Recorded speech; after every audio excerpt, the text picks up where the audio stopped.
How's it going, everyone? After Dark Live with the Vegan Zombie, Thursday night. This is what, like 5 nights in a row? 4 or 5 nights in a row? How's everyone doing tonight?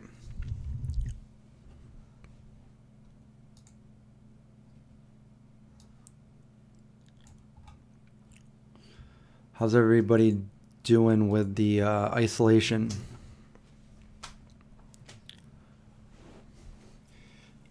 I got a German Shepherd on my feet.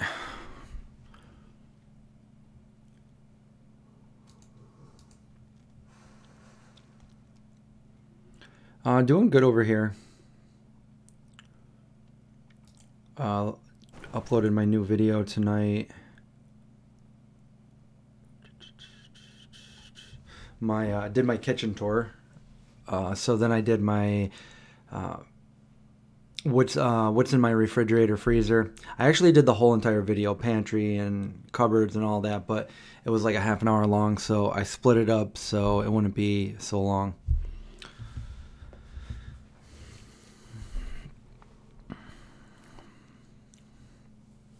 Your boyfriend has cold symptoms.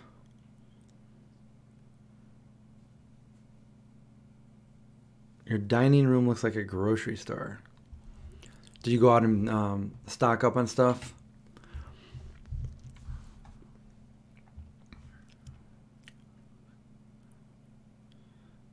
You want to stay isolated for 80 years. That's a long time. Even for a vampire.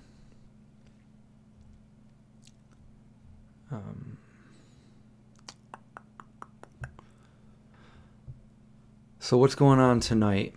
Thursday night. Is everyone out of work? Is anybody working? Like, what's going on? I'll be posting my pantry, what's in my pantry and cupboards on the next video. I'm good. A little bored, but I've been busy filming and editing videos, as you guys know. So I just took a little break after editing my video and everything, and I just watched a new show on Netflix.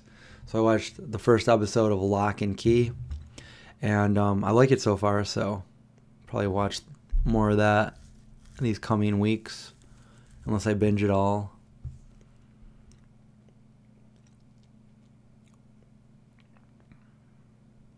I have a well-stocked, I have a clean refrigerator and freezer, yes. I spent about 2 hours cleaning it down yesterday before I filmed that video. How are my parents? They're good. I haven't seen them. But yeah, they're good. Hopefully staying inside, not going anywhere. I keep telling them. And my mom is like all over it. She keeps sending me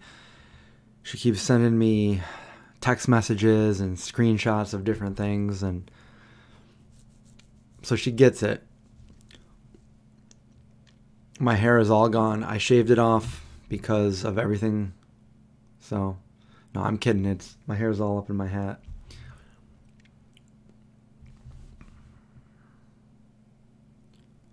No work for you right now because school district. So so I guess they're bailing people out that can't work. They're giving them they're giving everybody, I don't know if it's nationwide or statewide, but they're giving people like $1,000 a person and $500 per kid or something like that. So, and I got a weird job because it's YouTube. And technically, I lost a bunch of money because, going out to Expo was entirely canceled. So I lost a bunch of money there. So I'm wondering if that counts. I don't know.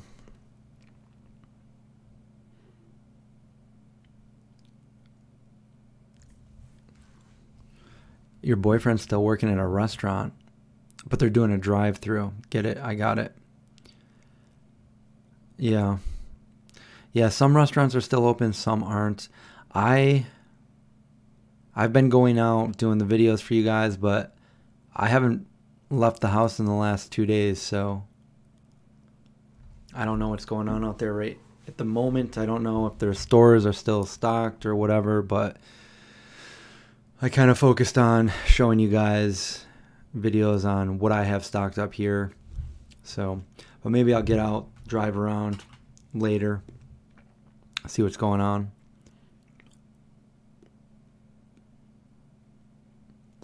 Yeah, my fridge is pretty tiny. The freezer's pretty tiny. So, yeah, that's true. It's the one that came with my house. I can't help it. That's all I have. Gomez, I won't be up as late tonight too. I'm probably gonna shoot for maybe just an hour here. Let people catch up on their sleep and stuff, and maybe we'll do a longer one later on in the week. What up, Chrissy?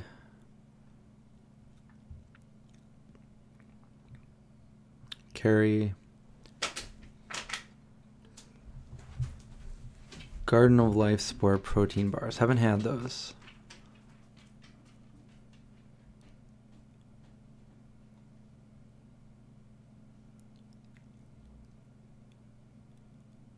I don't think they're asking about that check. Like, what do you do? I'm not sure what you mean there.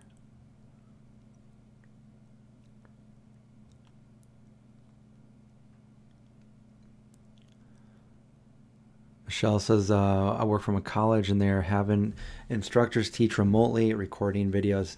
Yeah, that's what I heard. School, elementary and high schools and middle schools are all out, but colleges are doing remote.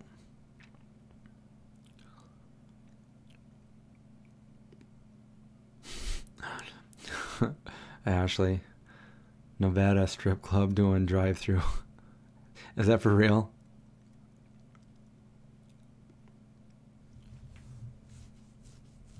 Yeah, I think we're going to start seeing a lot of stores that are well stocked after all of this in the next few days at least. 8 p.m. curfew. I don't think we have a curfew yet here. It's crazy because a bunch of spring breakers are all down on the beach hanging out, ignoring everything.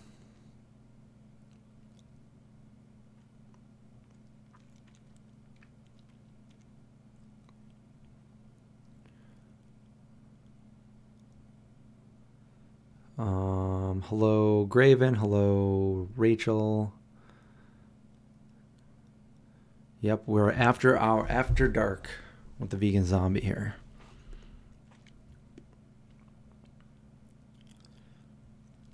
That's the name of it. I'm not trying to refer to myself in the third person. That's what I named it.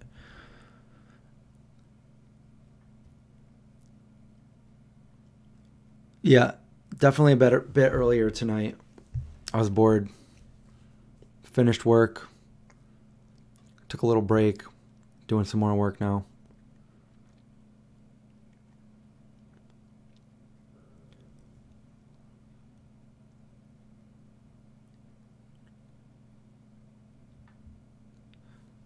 Yeah, exactly, Carol.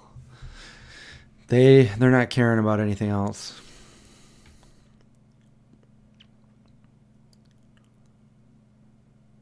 What's going on with the movie? I haven't heard. Matt, you must not have been in any. I've been talking about it every single night. But the latest update is over on the Kickstarter. So if you are a Kickstarter supporter, you can see everything that's latest up to date over there.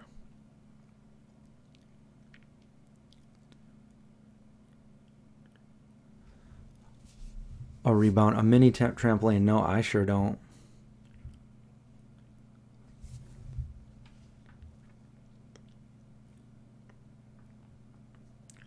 The DC restaurant where your boyfriend works is busier than before. That's crazy, isn't it? I mean, I could expect people doing the takeout thing, but going in to eat. But yeah, I'd just rather make my own food. It's weird, you know, this whole thing. All right, I think I'm caught up there. No, you haven't missed anything, Candace. We just logged on 10 minutes ago.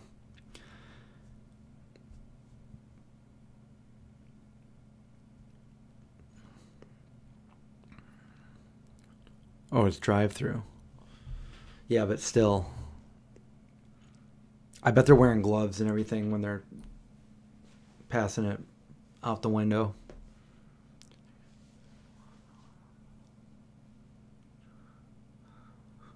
You know, I thought that too. I have the normal food that I always have here. But a lot of people went out and bought everything, and now they're just sitting home watching Netflix and eating snacks, and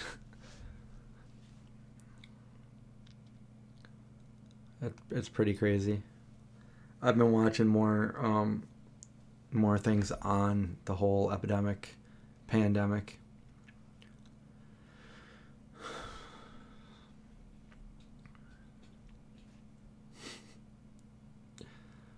New life.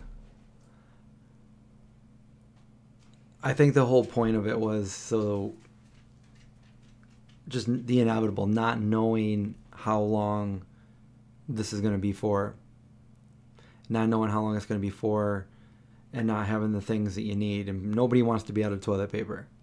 That's the one thing people don't want to be out of. So that's why they went and bought it all, because they don't know if this is going to last for 2 weeks, 2 months, 6 months. Nobody knows. I haven't heard any updates. I talked to my friend today, the one that was being tested. Other than that, I know nobody else. It sounds like most of you don't know anyone else. A couple of you guys do. So I don't really know. Gavin Newsom, don't know who that is, was thrown around words like martial law today. I don't know if they're coming down to that point anywhere yet, but I would say that could be a possibility if it gets worse and worse, like it is in China. Oh, he's a governor. I only know the governor here in New York. I've never even heard that name before. That's like saying, who's the governor of Idaho, or South Dakota, or Kansas? I don't know. But I know the governor of New York. Not personally.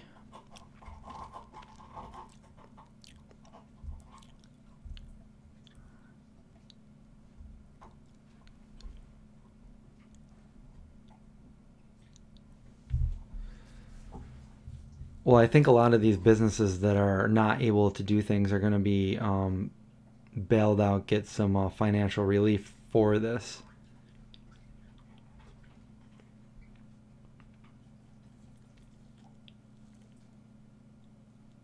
Your handle on your air fryer broke off. That's not good. I would call the company and let them know what happened. Maybe you have a warranty on it. I don't know if New York's going to go on lockdown. I mean, it could. From the other day, at least, I knew that we had the most confirmed cases. So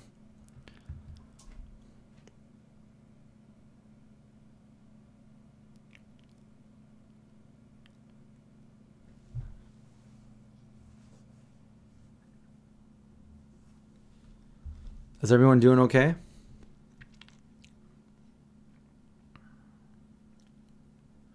I haven't seen any on the pandemics. Is it a new video Dr. Greger did? Or something way back in 2008?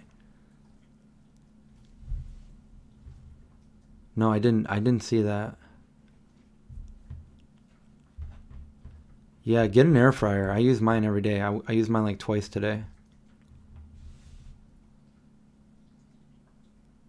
I wish Florida would ban tourists. Now that's an oxymoron. Florida is tourist.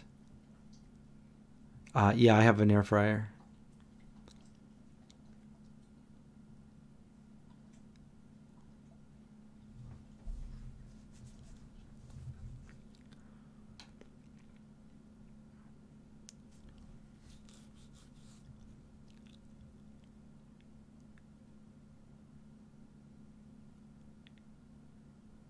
I did hear not to take ibuprofen.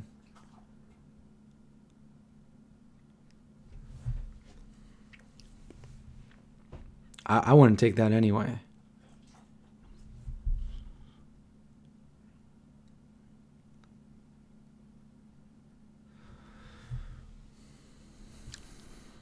No, that's a good one too. I was also wondering, will banks stay open? And I mean, I guess the answer is we don't know. I mean, if these are all things that are open and have staff, human staff, and right now humans are susceptible to getting sick, and if that happens, then a lot of things that we do could be closed. And that's why I was saying it was so important to get the food that you needed, to get the water you needed, just in case. I'm not saying it would happen, but if there wasn't personnel to go in anymore and man like the water treatment plants for your water and stuff, so you have just a backup just in case.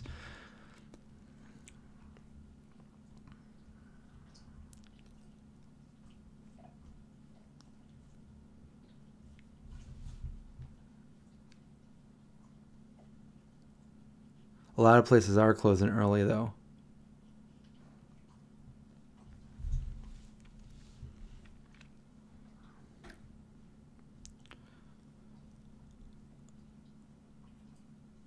See, that's what they're not telling. That's what they're not telling people. But it's like, and I don't want to scare anybody, but if you're asking me, I think you should be prepared for everything. Like, that's why I already had a bunch of food here, and you'll see in my upcoming video. So right now you only saw what's in my refrigerator. So yeah, those are mostly perishable things in my refrigerator.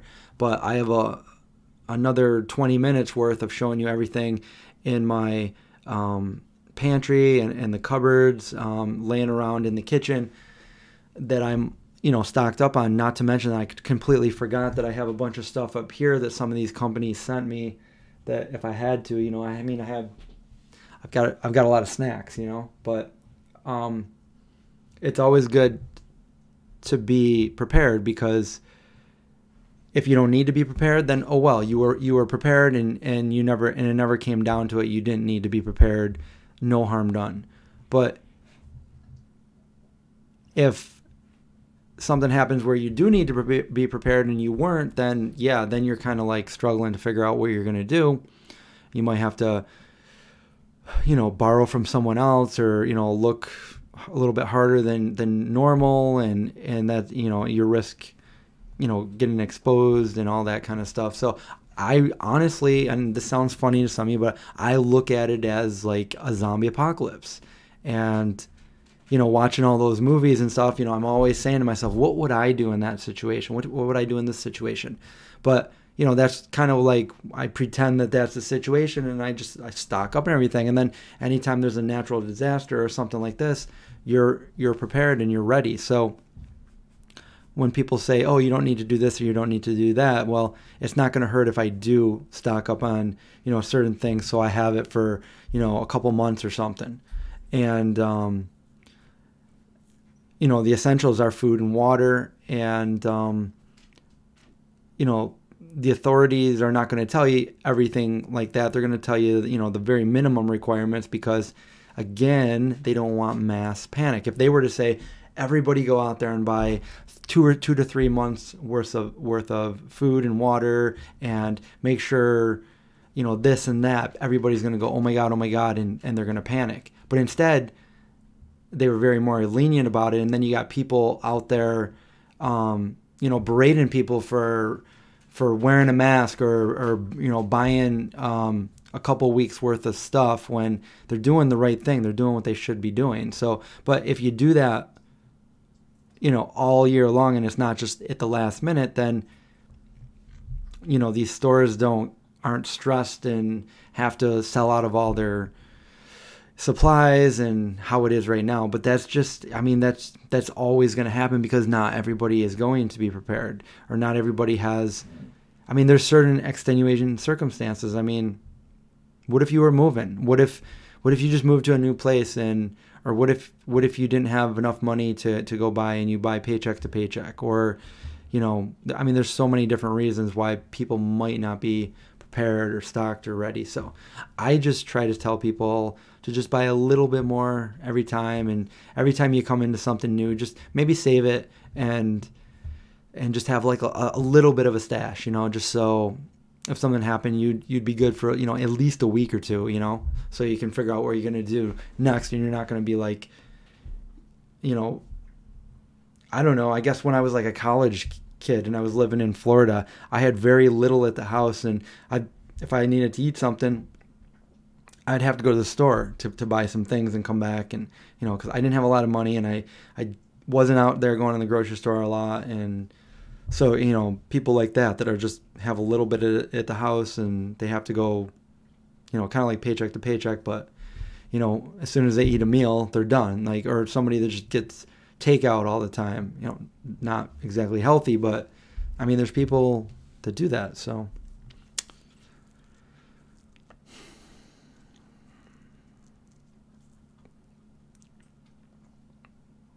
some places are not accepting cash. You know, when I went out a few days ago, I went to a store, and I actually made the decision while I was in line to pay in cash, because, you know, I was watching the guy in front of me touching the keypad, you know, and everything, and I'm like, do you know how many people touch that today the same way he's doing it? And then I'm like, you know what, I opened my wallet, I had just enough cash. I gave the cashier the cash, and I said, keep the change, keep the receipt, and I just left.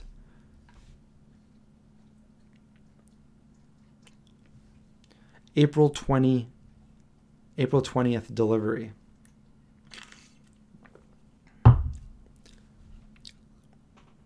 That was the day of the Columbine.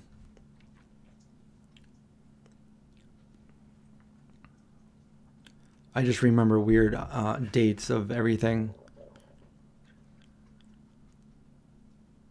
Beer distributors are considered essential to life. Wow.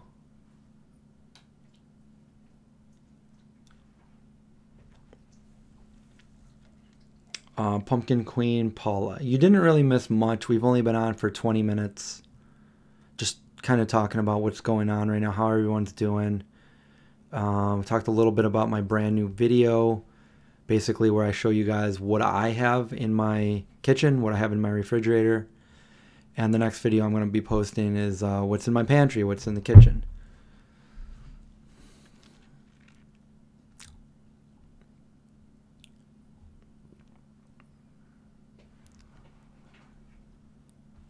I haven't even ordered anything on Amazon since this whole thing went down. So I don't know if it's the delivery is backed up or anything. I don't know. What's in my pantry, you'll have to wait and see for my next video.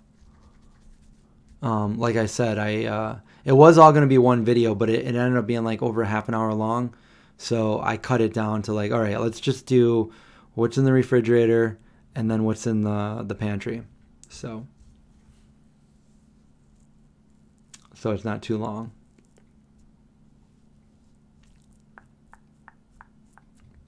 But yeah, I feel good about, you know, everything I have here. And I even forgot some stuff, so I still got even more than I show.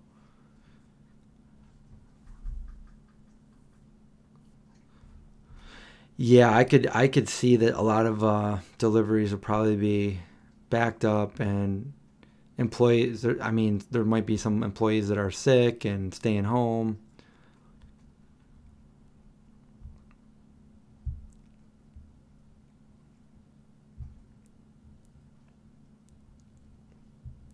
Who even has room for 6 months of food? I know. You should check out the Doomsday Preppers on Netflix, and it just gives you an idea of what some people are completely ridiculous, but some people actually have a good little strategy going on where they, you know, can their own food, or, you know, have, you know, a certain amount of food set aside like on shelves and stuff. And I mean, that's what I try to do. Like, I mean, not to the extent that some of these people are doing it, but, you know, just so I have, and like I said before in another video, that I definitely have enough food for a while. Not everything is what I would prefer to eat, but I have food, survival food. I'd probably get sick of eating a lot of it, but it'll keep you alive.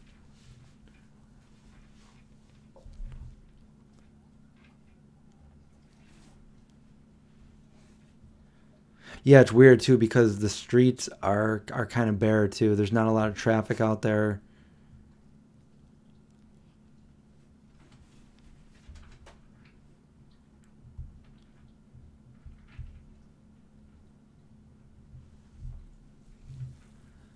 Yeah, a lot of them are very self-sufficient and stuff, but if it came down to like one of those scenarios, a weapon would be essential.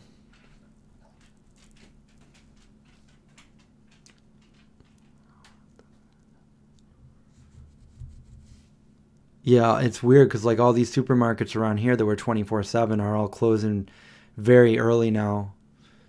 So yeah, it's crazy. But like I said, those supermarkets are being run because of personnel, people in there. So there's going to be a point where they're not going to be able to. Well, I mean, hopefully not. But if it gets worse, you're going to see more of those closing down or going short staffed too.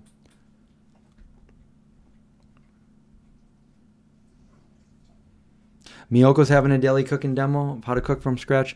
That's cool. I think I scrolled through one. I didn't watch the whole thing, but that's something I was actually gonna do on my channel when I was out of going outside and showing you guys what was going on.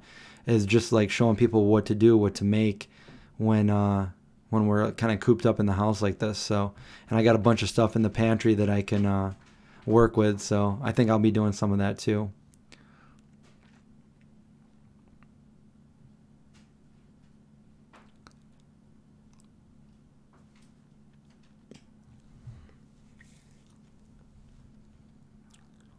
Yeah, my friend actually sent me a picture of the traffic in LA. Crazy.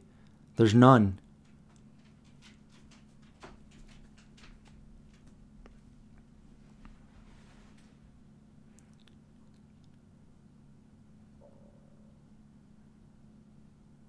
Am I going to plan to grow my own food after this? I don't know. I'd like to get into a different house. Um, but also the reason in the past why I didn't do that is because I normally go away and travel a lot. So if I'm traveling and I don't have anybody to take care of a garden that I just worked on, everything's going to die anyway. So if I'm living here and I start a garden and then I go to California for a month and I come back and everything died, you know what I'm saying? Yeah, so probably not. Just because of my schedule, I probably won't do that. In the future, I would like to do that.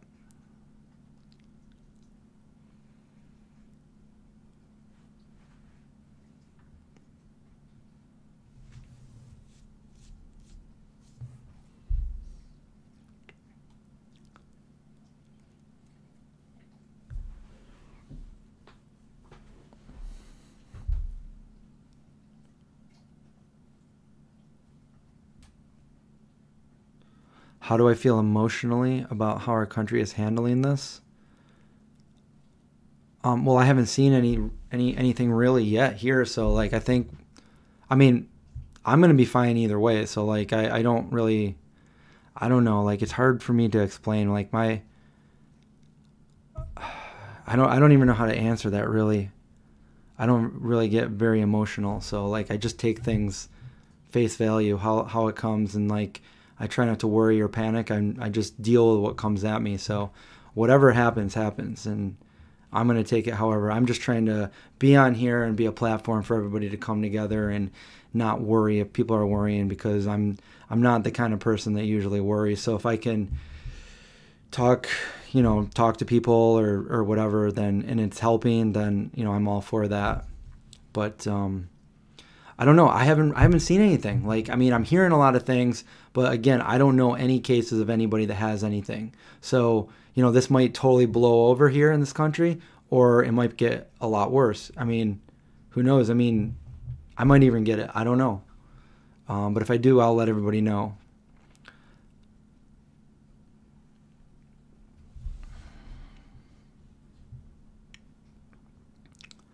Joseph, if you were one of the, Joseph wants to know the extras in the movie.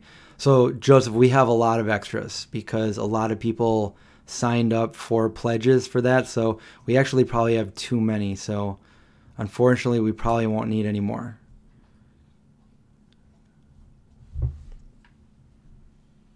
Do I have any certain style I like for girls? What do you mean by that? Like, do I have like a type or something? If that's the question, no, I don't.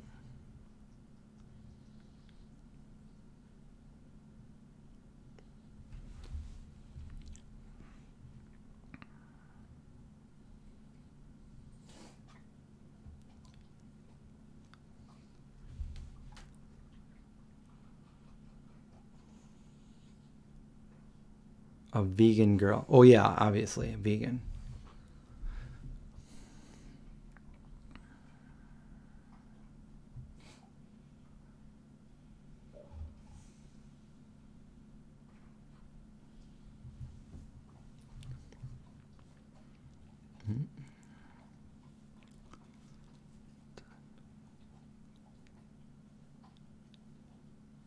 What? The stream is deficient in vitamin Josh head.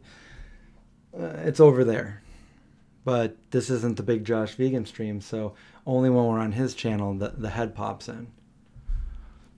I feel like sometimes the camera likes to focus in on the head and blur me out. So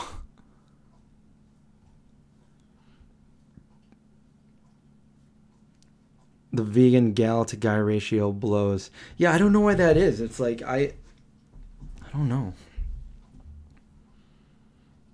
I've always, like, ever since I went vegan, like, I identify, I'm like, I am vegan. Like, it's, you know, like, I never thought, because there is a weird stereotype out there that people say, well, it's not manly. And I'm like, no, that's not it. I never felt that way. In fact, I feel the complete opposite. Like, so it's kind of weird hearing that from some people. But yeah, I have heard that for many, many, many years, but I don't think that at all.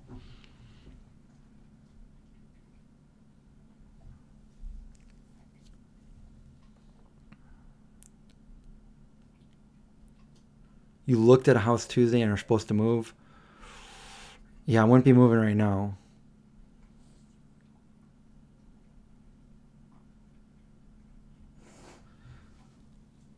No, I mean, yeah, I guess I just like whatever I like, but there's no like preference or anything. Like, I don't know. If I like it, I like. If I don't, I don't.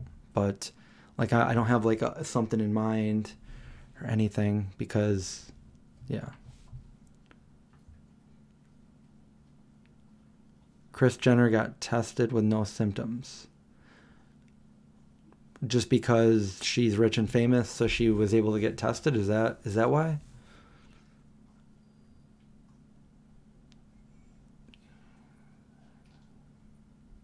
Do I think Hanks was paid to say he has the virus?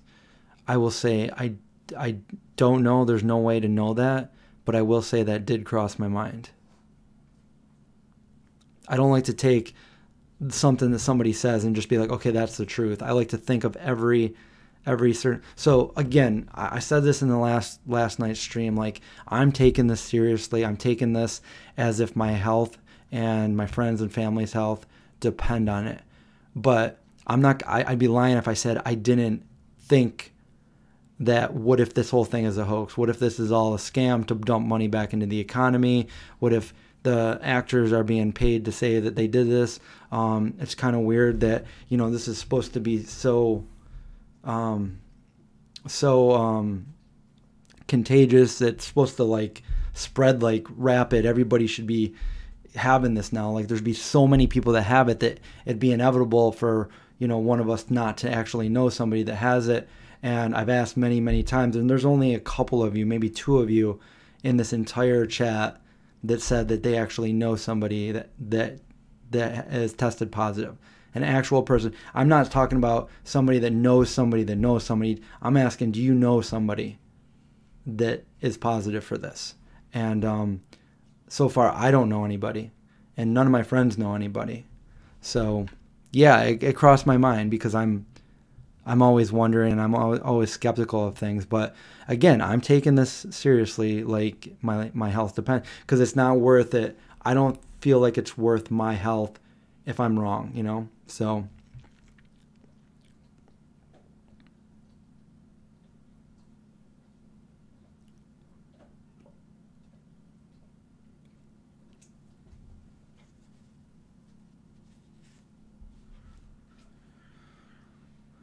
wait, okay, so I'm trying to catch up. Sagan Android, yeah. Kurt Cobain.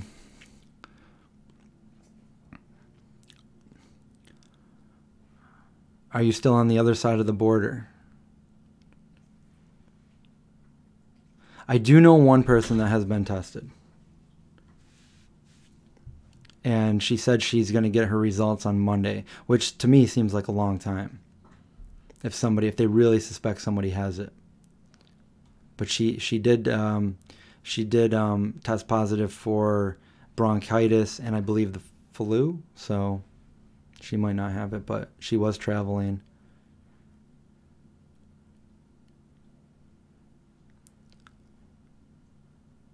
Who's Tree Hugger?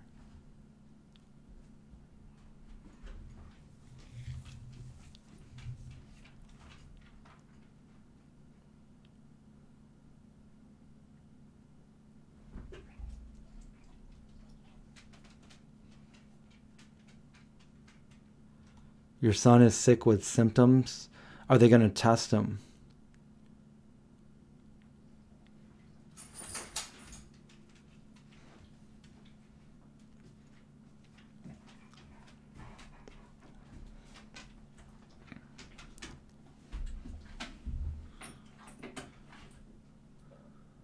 There's 2 confirmed cases. Yeah, but for all we know, like they could be saying these people could actually be having like the flu. People die of the flu. That's what I'm saying. Like there's confirmed cases here too. There's confirmed cases at the hospital that Rachel works at. So I don't know. Like I don't think it's a hoax, but I mean, yeah, my mind, I'd be lying if I didn't think of it, you know? So it did cross my mind. Your audio died. We're just talking about all things Corona. Hi, Candy.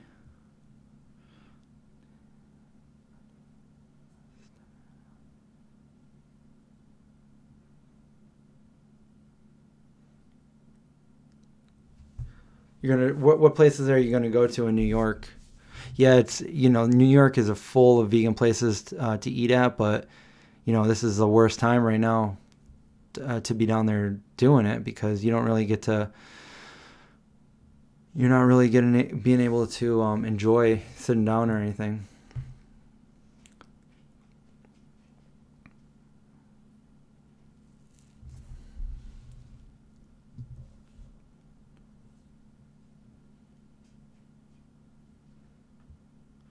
Yeah, there's definitely mass graves in Iran, China. I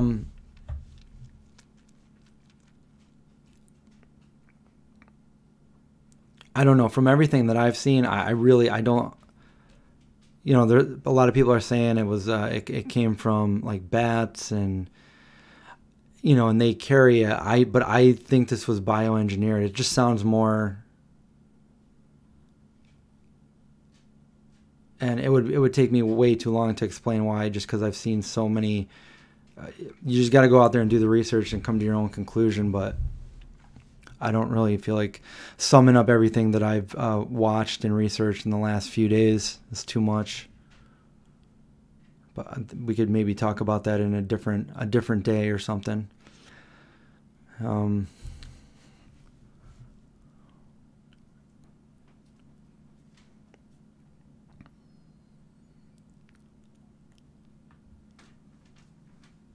I don't know. I didn't hear. So I haven't looked at anything on the media, so I don't know what's. I just know what I've hearing from the experts on like mainly YouTube videos and stuff like that.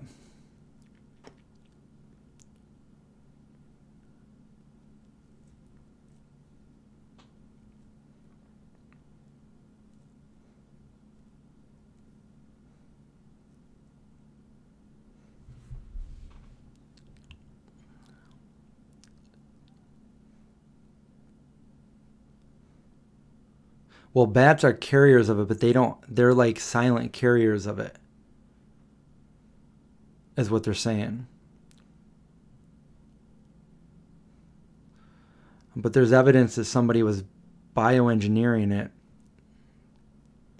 from China, in Canada, and then back. And he ended up dying. He had SARS in 2000. I don't want to even go into it. There's a lot of stuff out there that make me feel like this is not something that came from the animal. Even though I'm a vegan and I would like to say, hey, yeah, obviously don't eat animals, but yeah, we're not. I don't mean to put this channel into like conspiracy channel. That's for a different channel. So let's just focus on other stuff.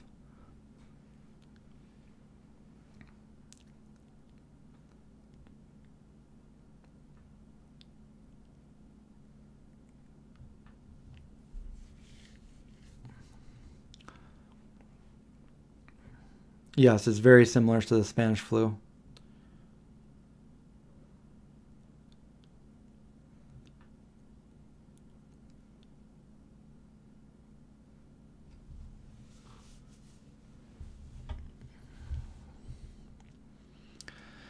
I'm making my vegan zombie movie. I did a Kickstarter for it about a year and a half ago. And you can find it, just Google the Vegan Zombie Kickstarter.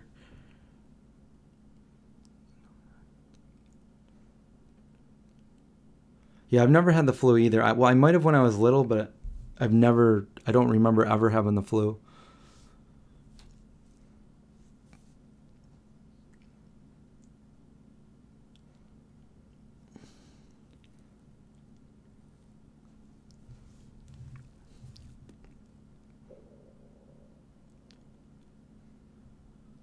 Spectrum has given staff 3 extra weeks of paid time off. They're giving people free internet too, aren't they? Hey, Emily from Vancouver, Canada. I always wanted to go to Vancouver and visit. I haven't been there yet.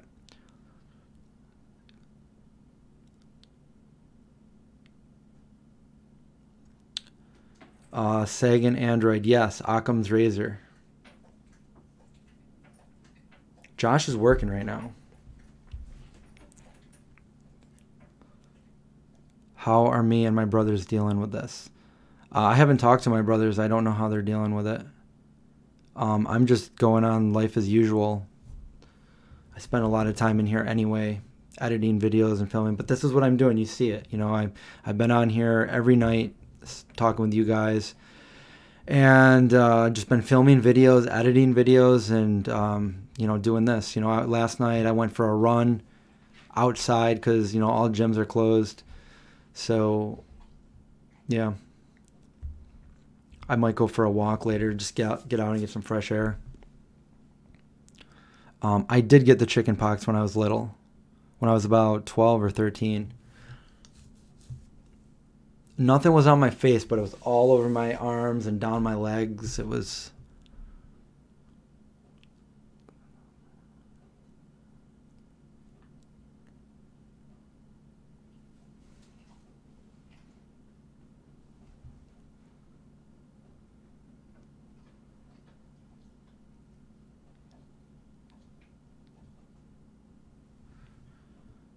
Yes, that's the thing. Many nurses and doctors, and they're not all people that are old, like they're saying. There's a lot of people that aren't. And so the other scary thing, and I don't mean to scare everybody, is that they say, well, most people, you know, very mild to nothing happens to. And that's all great. But when you're talking about a really big population of people and you say 80% of the people are fine, 20% of the population there is that's millions and millions of people. That's the scary part. And I don't mean to scare anybody, but think about that. So do everything you can to not get this. And even though I'm thinking, it has crossed my mind that, what if this all is a hoax?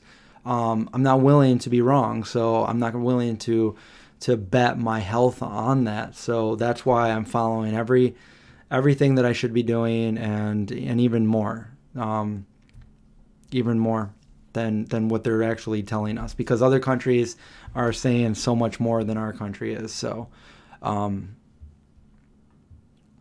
yeah, the one thing that I was getting angry about is people berating people for having masks on. Well, that's not going to work, that's not going to do anything. It's like, all right, you know what, don't wear a mask. I'll wear my mask and I'll take my chances, and you don't wear a mask. I had a couple masks that I bought like 3 years ago that I had laying around. So yeah, somebody sneezing near you, or getting something in your vicinity when you're like in close quarters, I'd rather have something covering my face than nothing at all. Even if it was like a bandana, I'd like take that off real quick and just get out of there. But I maybe won't do anything, but it makes me feel better. But some of the experts that I've been watching that I showed you guys the other night on YouTube seem to think that the government's wrong for saying, oh, you don't need a mask, you don't need a mask, when the Chinese and Italy and everybody are mandating them. So we're just embarrassed because we're not, they weren't prepared. They didn't have enough masks. Anyway, I'm a little bit behind on these. Okay, so if I didn't see the last few questions here.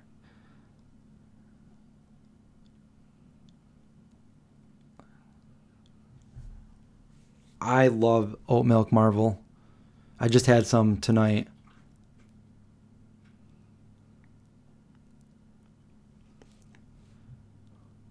Come to my window. Melissa Etheridge. She's doing a free performance on her Facebook. That's awesome. See, we need more people to do stuff like that.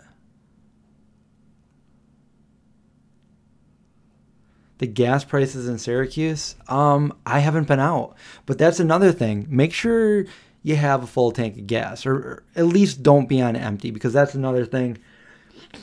If there's an emergency to the point where it gets so bad that they're not able to replenish gas and there's no more gas and the gas stations are all closing down, you don't want to be stuck on empty. So I always say that. And before this ever happened, I would always like kind of be serious, but also joke around, like, don't come home with an empty car, an empty tank, because what happens is if the the zombie apocalypse happens, and people be thinking I'm stupid and everything, but in reality, if there's an emergency, you definitely don't want an empty tank of gas. You don't want to be one of those people like, I'll get gas in the morning, because you might not be able to someday. Everybody's gonna be like, I'll be right back, I'm gonna go get some gas. Speaking of which, I haven't driven my car in like probably over a week now, because when we did go out to the store, I was riding with Big Josh and my car's just been parked, so I think I have at least a half a tank, but I don't know how much the gas is now. The last I looked, it was like $2.20 or $2.30.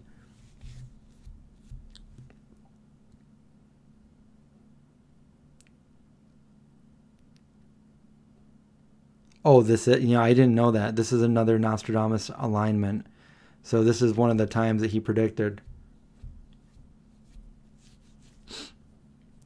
Am I going to have another lightweight hoodie design? Yeah. I kind of mentioned what I wanted to do last night. I want to do like just one of like an oval thing with like Indy the Pup's face on it. Indy the Pup. He's a German Shepherd.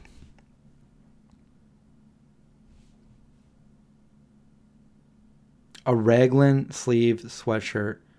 I'd have to look that up. I don't know what that is.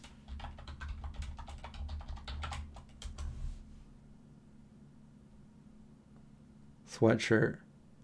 Oh, like the baseball tee things? I have those. But it's not a sweatshirt though.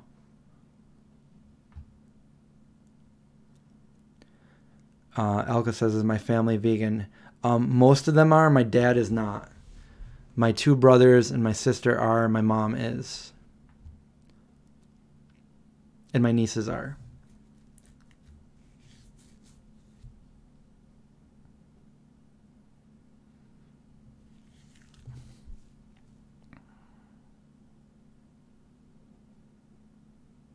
You don't get the conspiracies with the viruses. They're always evolving.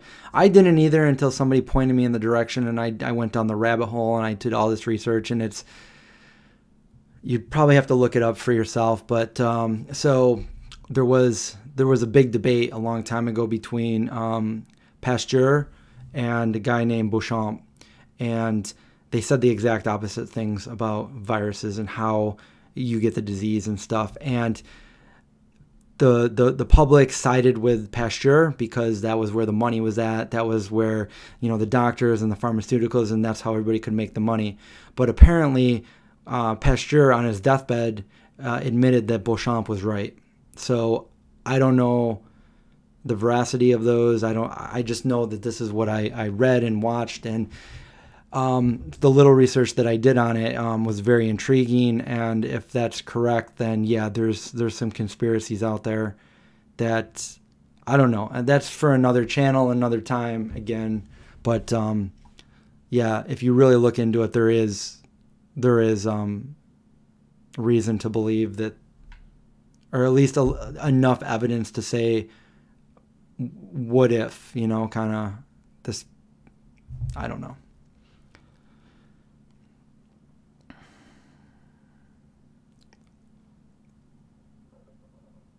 What are my big plans after this whole blows over? I want to take another trip down to New York City. I just want to, travel. I really wish. I really look forward to going out to California when I do that, but I'm going to have to go out there at some point anyway to meet with, the guy that I'm working on my movie with. So we need to talk some things, and I was supposed to meet with him after Expo, so it didn't happen. And I got a movie coming out that we got to film, and it's going to be here before we know it. So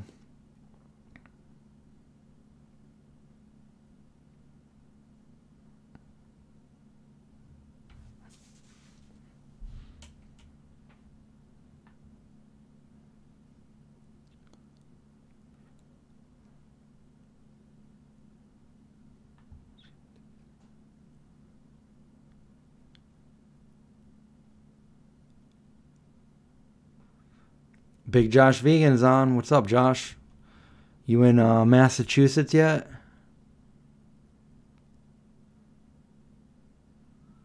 The new Cosmos I have not seen. Were you on the other night when I was talking about Cosmos with my original book over here that my dad gave me? Yeah, I really went into detail with the Cosmos on that stream. Just headed there now. Okay, cool. Well, no, I just told people about, my upbringing and Cosmos and the role it played in, me growing up. But I have the original book over there, and there's an inscription from my father that he wrote to me when he gave me the book. So he bought that book originally when it came out. So, and then I kind of went through the book, and I showed people the, that page that my favorite page in the book. We talk about it in our video. So you already know about that part. 7 hours left. Cool. Yes, it is on YouTube. And does anybody remember what night? Was it last night or the night before? Because I've been going crazy long live streams. It might have been the last one that I did on this channel. Let me actually just... I think I labeled it in the description. That was one thing that I labeled. I'll see if I can find it. It might be this one right here.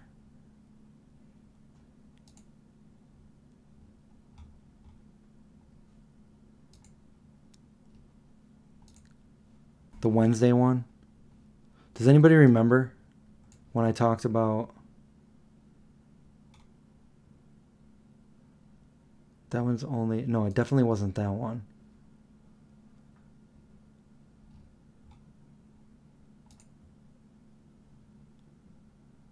Videos. It was a long one, so maybe it was this one. Yesterday I did 3 streams. Tuesday night?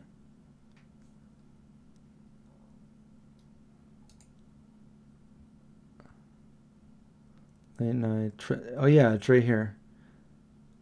So it would be... You're going to have to probably... This is a 3 hour and 45 minute one, so you'd probably have to skim through it to find out where it is. Because I talked forever. We talked about time travel. We talked about sci-fi. Wait, did I find it? No.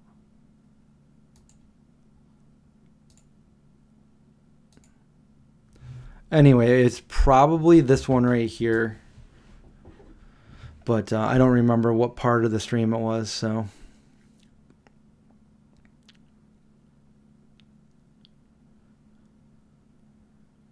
I could find it for you later too, you know? Because all I have to do is click until I can't see the book behind me anymore. Still there, still there. This is how I used to... Oh yeah, so I was telling you guys about when I used to be loss prevention. This was how I used to find out how people stole something on the cameras when I wasn't there. Like we'd come in like the next day and there'd be like a Dyson vacuum cleaner missing. And I'd be like, who took that? So you'd go to the tape and you'd find out when it was there. And then you'd find out when it wasn't there. And then you kind of back up and then you find out who took it. Actually, I don't know if that was the one now that I'm looking at it. So let me try one more.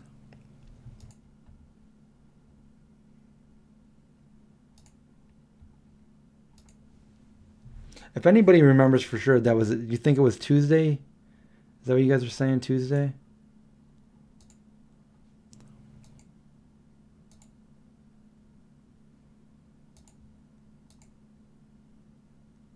Oh yeah, it was this one right here. I think I found it.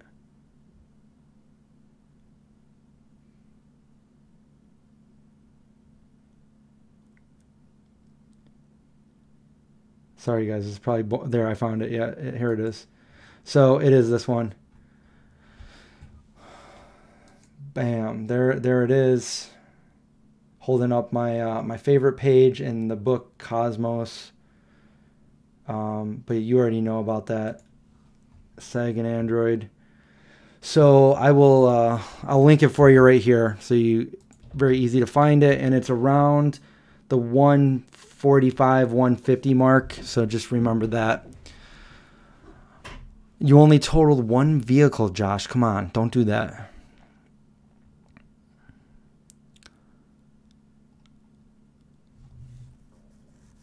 We're on for we've been on for about an hour.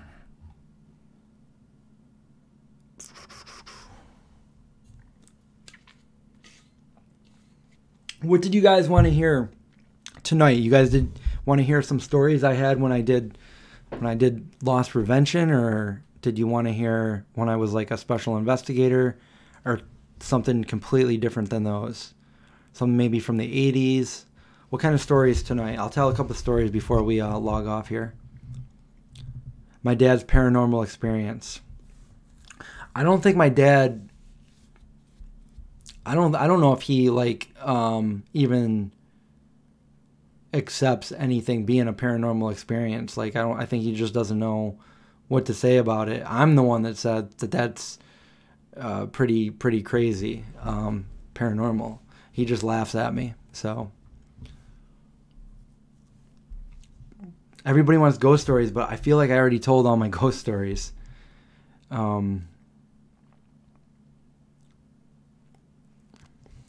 Investigator stories. Well, I mean, some of them were kind of interesting. Most of them were extremely boring because I did security clearances for people that needed secret and top secret security, and it sounds very interesting, but it was mostly very boring. With that being said, there were a few that were quite the opposite of boring, I guess. So I would like basically go meet with people, and I would pull out my badge and be like, I'm special investigator, blah, blah, blah, and I'm doing an investigation on so-and-so, and can I ask you a few questions? That kind of thing. And then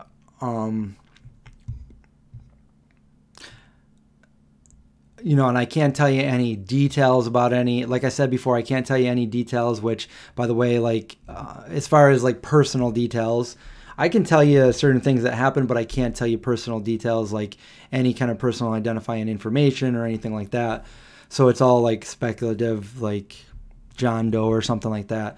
So, and not to mention, I do have a good memory, but I don't remember every personal detail of every person.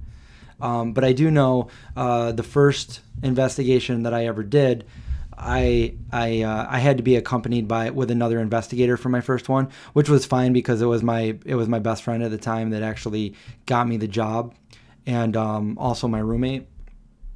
So I went with her, and the first investigation that I ever did was for a 4-star general that broke a world record in a SR-71. I'll just leave it at that. And I don't think he realized that I was a brand new investigator because he was not very patient or nice when I first got in there. And I'm trying to ask him this question. So like, I've only interviewed one other 4-star general ever in my 8 years of doing this job, but I didn't even realize like the extent of what I was doing. My first one that they gave me, interviewing this guy, like he was a big deal. You know, I never again, except for one other time, ever came in contact with somebody that high of a rank in a government position. Well, I did one other time, but it wasn't like a military position. But yes, as far as that goes, yeah. So anyway, he wasn't being very, because it was my first time, so I didn't know. I'm kind of being really slow and asking him like, I don't know, just the questions that I thought I had to ask and everything. And then he then, like, I think halfway through, he realized why my friend was with me. The other investigator was there. I think he put 2 and 2 together, and he realized that I was a brand new investigator. And he immediately changed everything. He turned in, he was like a total, like, kind of like a dick at first. And then all of a sudden he was like my best friend. He's like, oh, yeah, no, take your time. And like after I was done, he's like, oh, no, you want to see what I'm working on now? This is what I'm doing now. Oh, and here's me with President Ford. And he's showing me like all these things. He goes, hey, Chris, if you need to call me, here's my personal number. Call me anytime. And I'm like, thanks. And then now that I'm thinking about it, a 4-star general gave me his personal number to call him anytime. So that was my first investigation ever, and so I won't forget that. Actually, I remember all of them, so just because I got a crazy memory. So the other, I'll tell you one that is you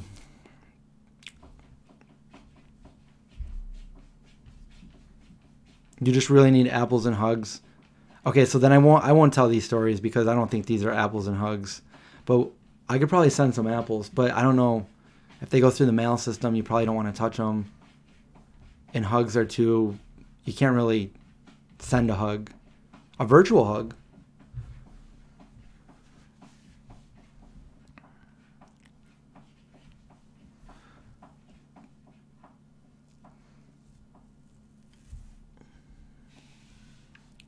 More stories, please.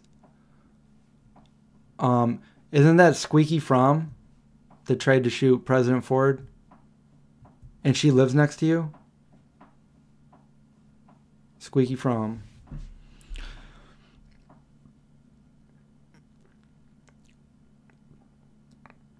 Yeah. Is she still in either jail or a mental institution, or is she out? I thought once you try to kill a president, you're done for good. What's my favorite rice? I really like basmati and jasmine and arborio. But I really like I think it's basmati that the Indian cuisine makes with like, it's just really fluffy and it's so good. I like that. And black rice. I like black rice too. She's in Marcy, New York. A free what? She's free. I didn't know that. I didn't know that. I thought once you try to take a president out, you're done. But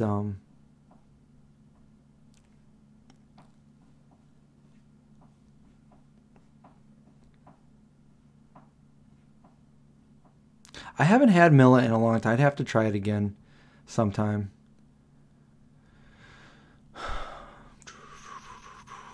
All right, you want me to finish? So this is kind of like probably the scariest one that I came in contact with. Do you guys want to hear that in a situation like this, or should we go to happy stories?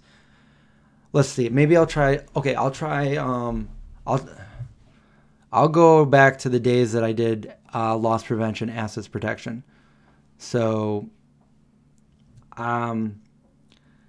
so I used to dress like however I wanted, and I'd wear a beanie, and I had a big beard going, and I kind of had longer hair, kind of like how I look now, but not really because my hair wasn't that long. And I got to wear whatever I wanted, and they just told me to go catch shoplifters. And I remember I went to this, I'd go to all the different stores, from this one store to all the different chains in like the vicinity within, you know, like a 50-mile radius, you know, and I'd have to, you know, some of the stores were better than others and were more well equipped with video cameras, and then other ones I basically had to go walk around the store pretending I was shopping. And I guess I'd be a good actor, because what I used to do, and this is a while ago, I would get on my cell phone, and they weren't smartphones, they were like flip phones back then, and I'd pretend I was on my phone, but really what I was doing was I was watching somebody stealing. So, but I don't look like somebody that would catch somebody stealing. So I'd be in this one Wegmans, it wasn't Wegmans, it was PNC, and I'm following this lady around, and she had a baby stroller and she was stealing. So in order to catch somebody, you got to watch them select, conceal, don't break, surveillance, and then exit the store. So I was following her, and then I was standing here and I was pretending I was on my phone, and I just had to make up scenarios like I was talking to somebody so I didn't look suspicious. And she looked at me once, and she just didn't think that I was security. She probably thought I was just some, you know, skater dude that was buying things for a party later on that night. So she was grabbing things she was right next to me, literally right next to me. And she's like taking things, and she's thinking like, this dude's not going to rat me out or anything. And she's like putting it under the baby stroller and stuff, like concealing it with under like the blankets and stuff in the baby stroller. And I'm over here being like, what kind of bread do you want me to get? I'm like, okay, well, they don't have that one. They only have this one. Do you want me to get this one? But what I'm really doing is I'm not talking to anybody, and I'm just looking at her. I'm watching her steal. And then she goes to leave the store, and I just kind of walk over, and she doesn't think twice. And right as she walks out the door, I step in front of her, and I go, ma'am, I'm security. And she just looked at me. There's no way that she could like try to tell me that she didn't do it, because she knew that I was right next to her and saw her do everything. So she was just like, oh, you got to be kidding me. Like, she knew. So, I mean, that was kind of funny in a way.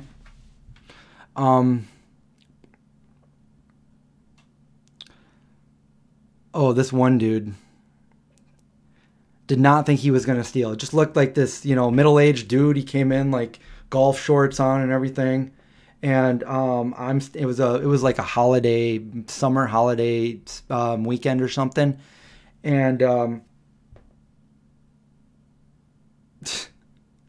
this dude, I'm over like by the magazine aisle, and he comes in and he just grabs a basket and just fills it up with shrimp. And then he just walked right out, and I ran after him, and he ran, and he got in his car, and I ran, and I'm hanging on his car, and he's driving away. And yeah, man, those were the fun days. What else can I tell you guys? What other ones were? There was there was this kid, and he was 14, and he had a skateboard with him, which is fine because I'm a skateboarder. And he went into the store, and he went over, and just for some reason, like I just kind of looked around the corner of the aisle, and he grabbed a thing of tea. I don't know why. I don't know what the thing with tea. I don't know. Was he gonna smoke tea? I don't know.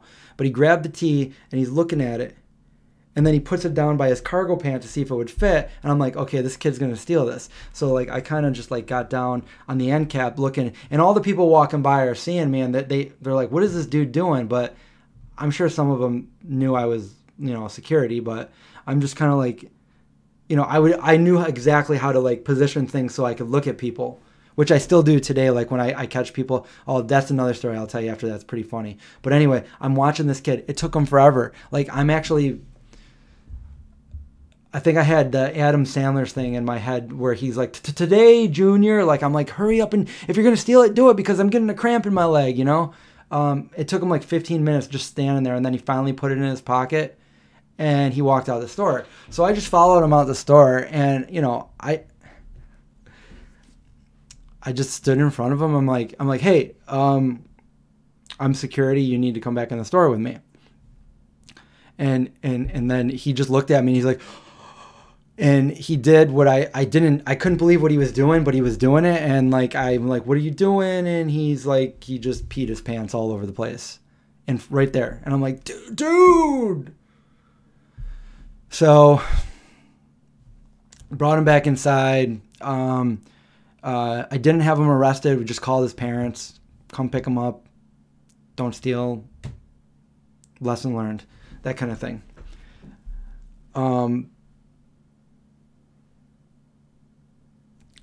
Do you guys want more stories like this? I don't know. I really don't know. Did I feel bad? I think there was a couple that, I was like the cool dude. Like I would give people chances, even though like, I'm just like, hey man, just let's not do this again. We're not going to call the police. Just don't do it again. That kind of thing. And then time after time after time, it would bite me in the butt and come back and be like, why did I give that person a chance? Because they just came back and did it again. So yeah, most of those were like, ended up not being a positive thing, but I think a few of them were. You want some new ones? Okay. So the first time I got, I'll go way back. So it was 1998. And I think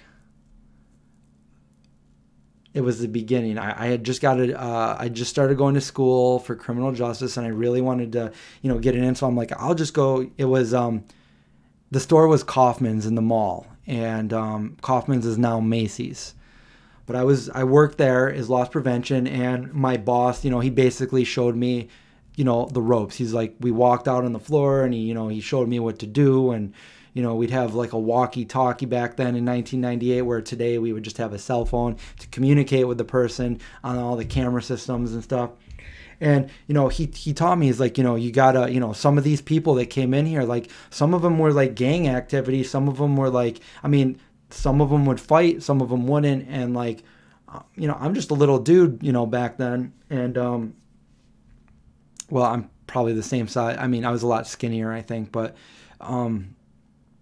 so he just showed me what to do, and he made me nervous. He's like, he wanted to get like a shoplifting incident before I was on my own, like before he wasn't there and I was on my own. So like I could at least, check it out, what's going on, here. So, but it didn't happen. Like he ended up, I worked there for like a week. We didn't catch anybody. And then I was there by myself. He's like, I'm going to leave you on your own, blah, blah, blah. And there it was, a shoplifter. I watched somebody shoplift, and I had to go apprehend them. And it was like a 13-year-old kid. So anyway, this kid steals a shirt. He puts it in his bag, and he walks out into the mall. And I'm like, what do I do? What do I do? What do I do? And like, so I walk over. Oh no, there's one before this is even funnier. I got to back up after this because the one before this is actually really funny. But this one, so I walk over to him and I apprehend him, and I did it. I did my job. I'm like, I did it, and I kind of felt bad because it was like a 13-year-old kid. But I'm like, oh man, yeah. I wish it was like something more badass than like a 13-year-old kid. Anyway, I want to back up a few days before that. I was working not with the main boss that hired me, but somebody else that had been working there for a while. So I wasn't able to apprehend anybody at this point because I needed to go through my entire training before I physically could apprehend anybody. So I wasn't able to do anything hands-on until I went through the full training, but I could assist the other partners that were like kind of my superiors there. And this one dude was like a regular there. He'd go in and he would steal stuff and then he'd take off. So it was me and my supervisor, and she's like, we gotta go. Just follow me. I'm like, okay, I'm following you. She's like, we gotta go grab him. So we kind of caught him off outside of the store in the mall by the exit doors, and he sees us, and then he starts running. So she's like, go get him. So she couldn't run as fast. She couldn't catch him. So she was the slowest one with us. The guy that was trying to get away was the second fastest, and I was the fastest. So I'm running right next to him, and he's looking at me, and the look on his face, I can still see it today. He was like so scared that I was going to grab him, but I couldn't. He didn't know that, but I couldn't touch him. And I'm running right on the side of him. I'm actually running faster than him, looking a little bit behind him. And he's looking at me, and I'm looking at him, and she's way back there, and I'm looking at him, and he's like, are you going to grab me? Or like, and I'm like, I would, but I didn't because I couldn't. And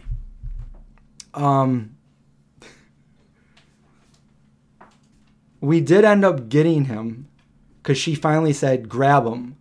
So I reached my hand out and grabbed him after we ran for like ever. It was funny. And then later on, he found out that I couldn't do anything. He was like, oh man, I should have kept going. I'm like, well, you should have, but it was funny. Anyway, there's another really funny one that I like to tell. And this one's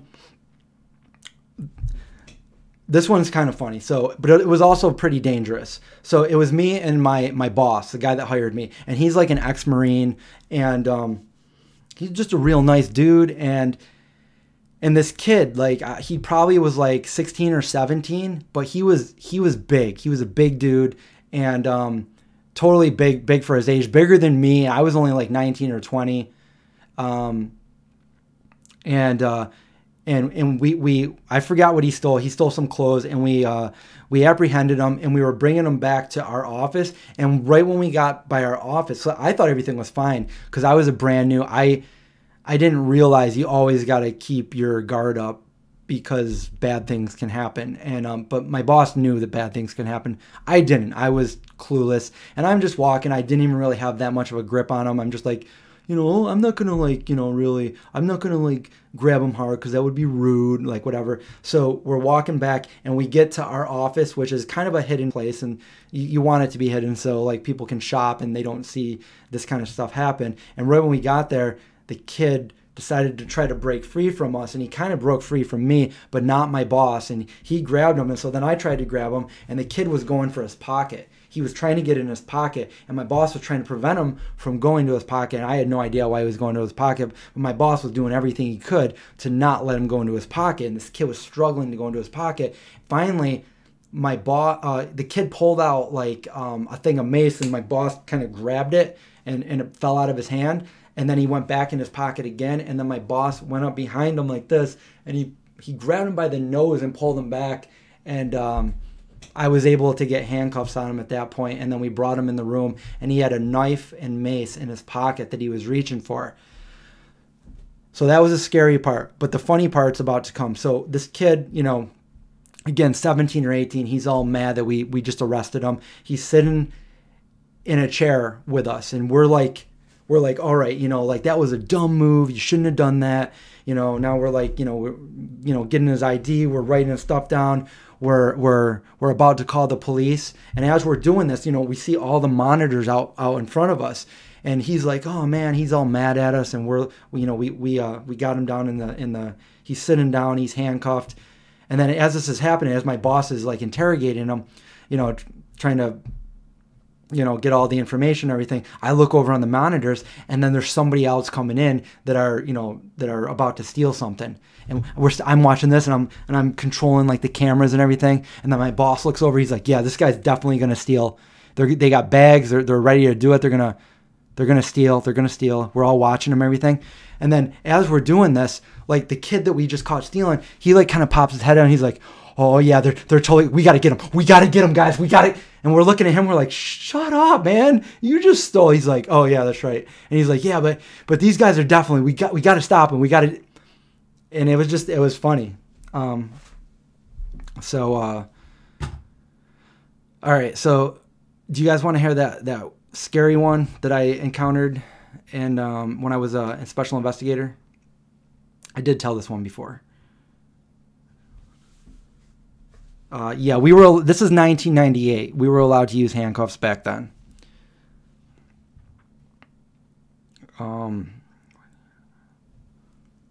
Why do I call myself zombie? I told that entire story in last night's stream. I spent about 20 minutes on that story, but when I'm done with this one, maybe I'll give you a brief history of that. Chris, tell Josh's story. What? You got to be more specific. I don't know what Josh's story is. Wait, there's Josh. Josh says always. What did I miss? What did Josh say? By the way, he said he's on his way to Massachusetts. I still haven't seen Iron Giant, and somebody else asked me about it too.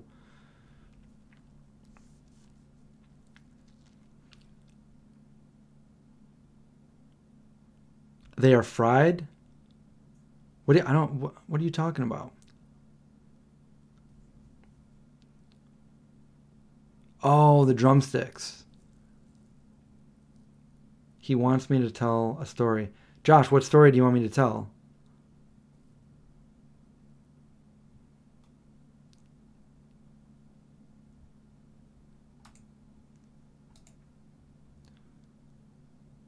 Kiko, we bought them.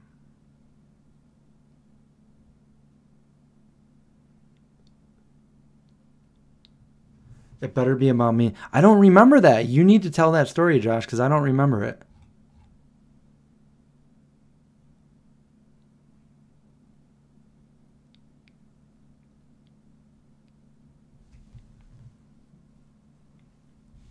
Oh, I think I tried to get him a job there. Big tall Josh. Yeah, I have a million stories about doing loss prevention. Those were some of the funny ones from the beginning. And things were different back then too. What happened to Jake? What do you mean what happened to Jake? Are we talking to me? You're talking about Target. Yeah. Who steals the most? The people you don't expect.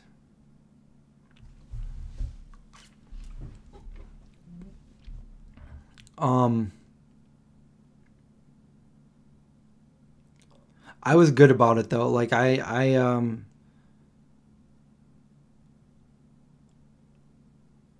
trying to think of the worst one I've ever seen, the worst thing I've ever seen was, okay, so at Target, things were way more. So when I started out, it was like crazy. Like we would like end up fighting people and all kinds of stuff. Not to say that I didn't end up getting in fights when I was at Target, but Target was way more, I guess, professional. Like there was way more rules at Target when I worked at Target. than when I worked at the other two. And, you know, it was like later on too, like we're talking about late 90s as opposed to like, you know, 2005, 6, and 7. And even I would not want to do this at all today. These days, like you go to arrest somebody now for you know, shoplifting, and they put up a fight with you, and then somebody takes a video of it and they say you're like harassing somebody. Like, I would not want to do that. So, but back in the day, yeah. So at Target, there was a lot of rules you had to go by before you could make an arrest or anything like that. And one of them is you could only apprehend the person that was stealing. So if somebody was helping them, you couldn't do anything. If somebody basically loaded their bag up, you could only take the person that has the merchandise. So that was unfortunate, because the worst thing I ever saw was this lady came in with her 5 and 7-year-old kids and loaded them up because she knew we couldn't do anything to her. She loaded them up and had them walk out. And you know what? She was wrong. We grabbed her and we called the police, and the police charged her with child endangerment. And the police even said this is the worst thing I've ever seen somebody do there. Yeah. Do you want me to tell some more? I got some crazy ones if you guys want to hear them. You tried calling me? Oh, my phone is on silent. Yes, I see a missed call by Josh. Okay, so being I was a former Target, you know, executive, and that's what I did. I did loss prevention, asset protection. I installed surveillance cameras. I trained people on it, and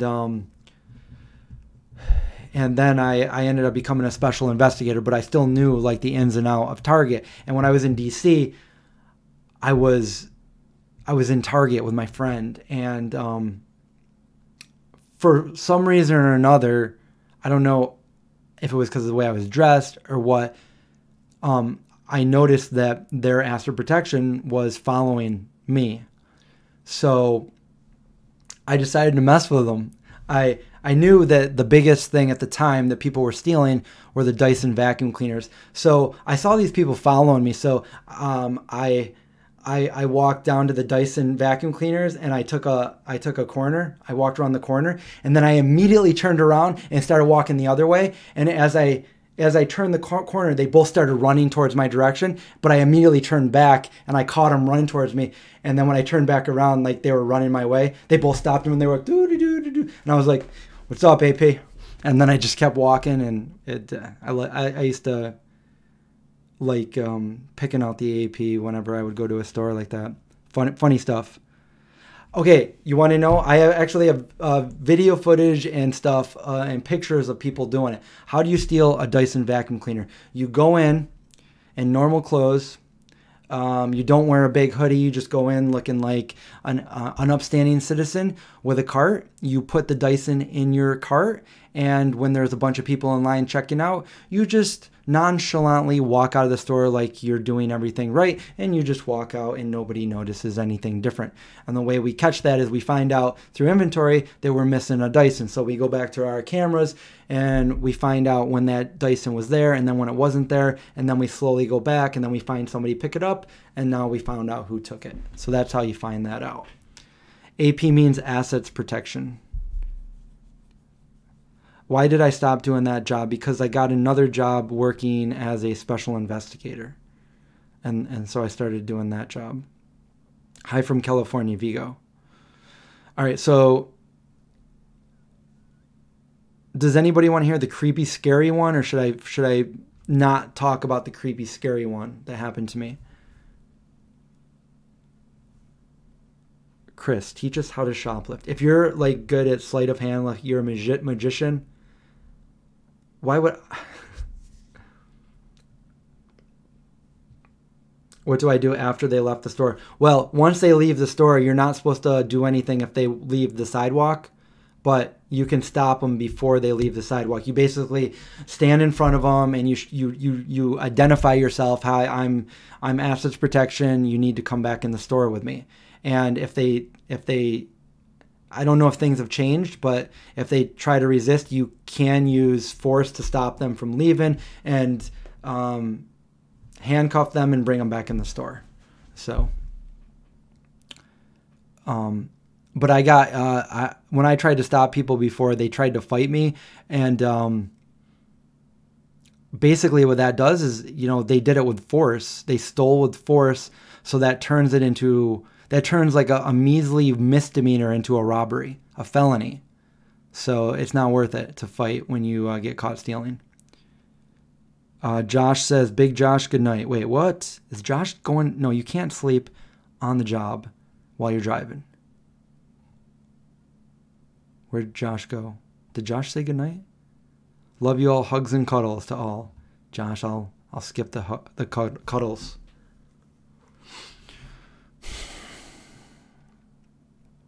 No, I didn't get hazard pay.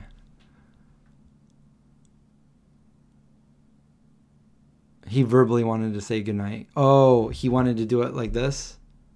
Did he call back again? No, just only one missed call.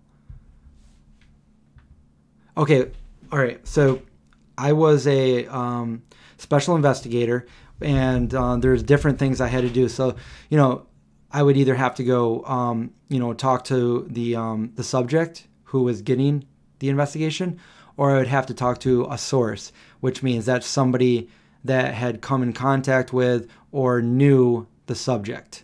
For instance, a neighbor, a teacher, a boss, a coworker.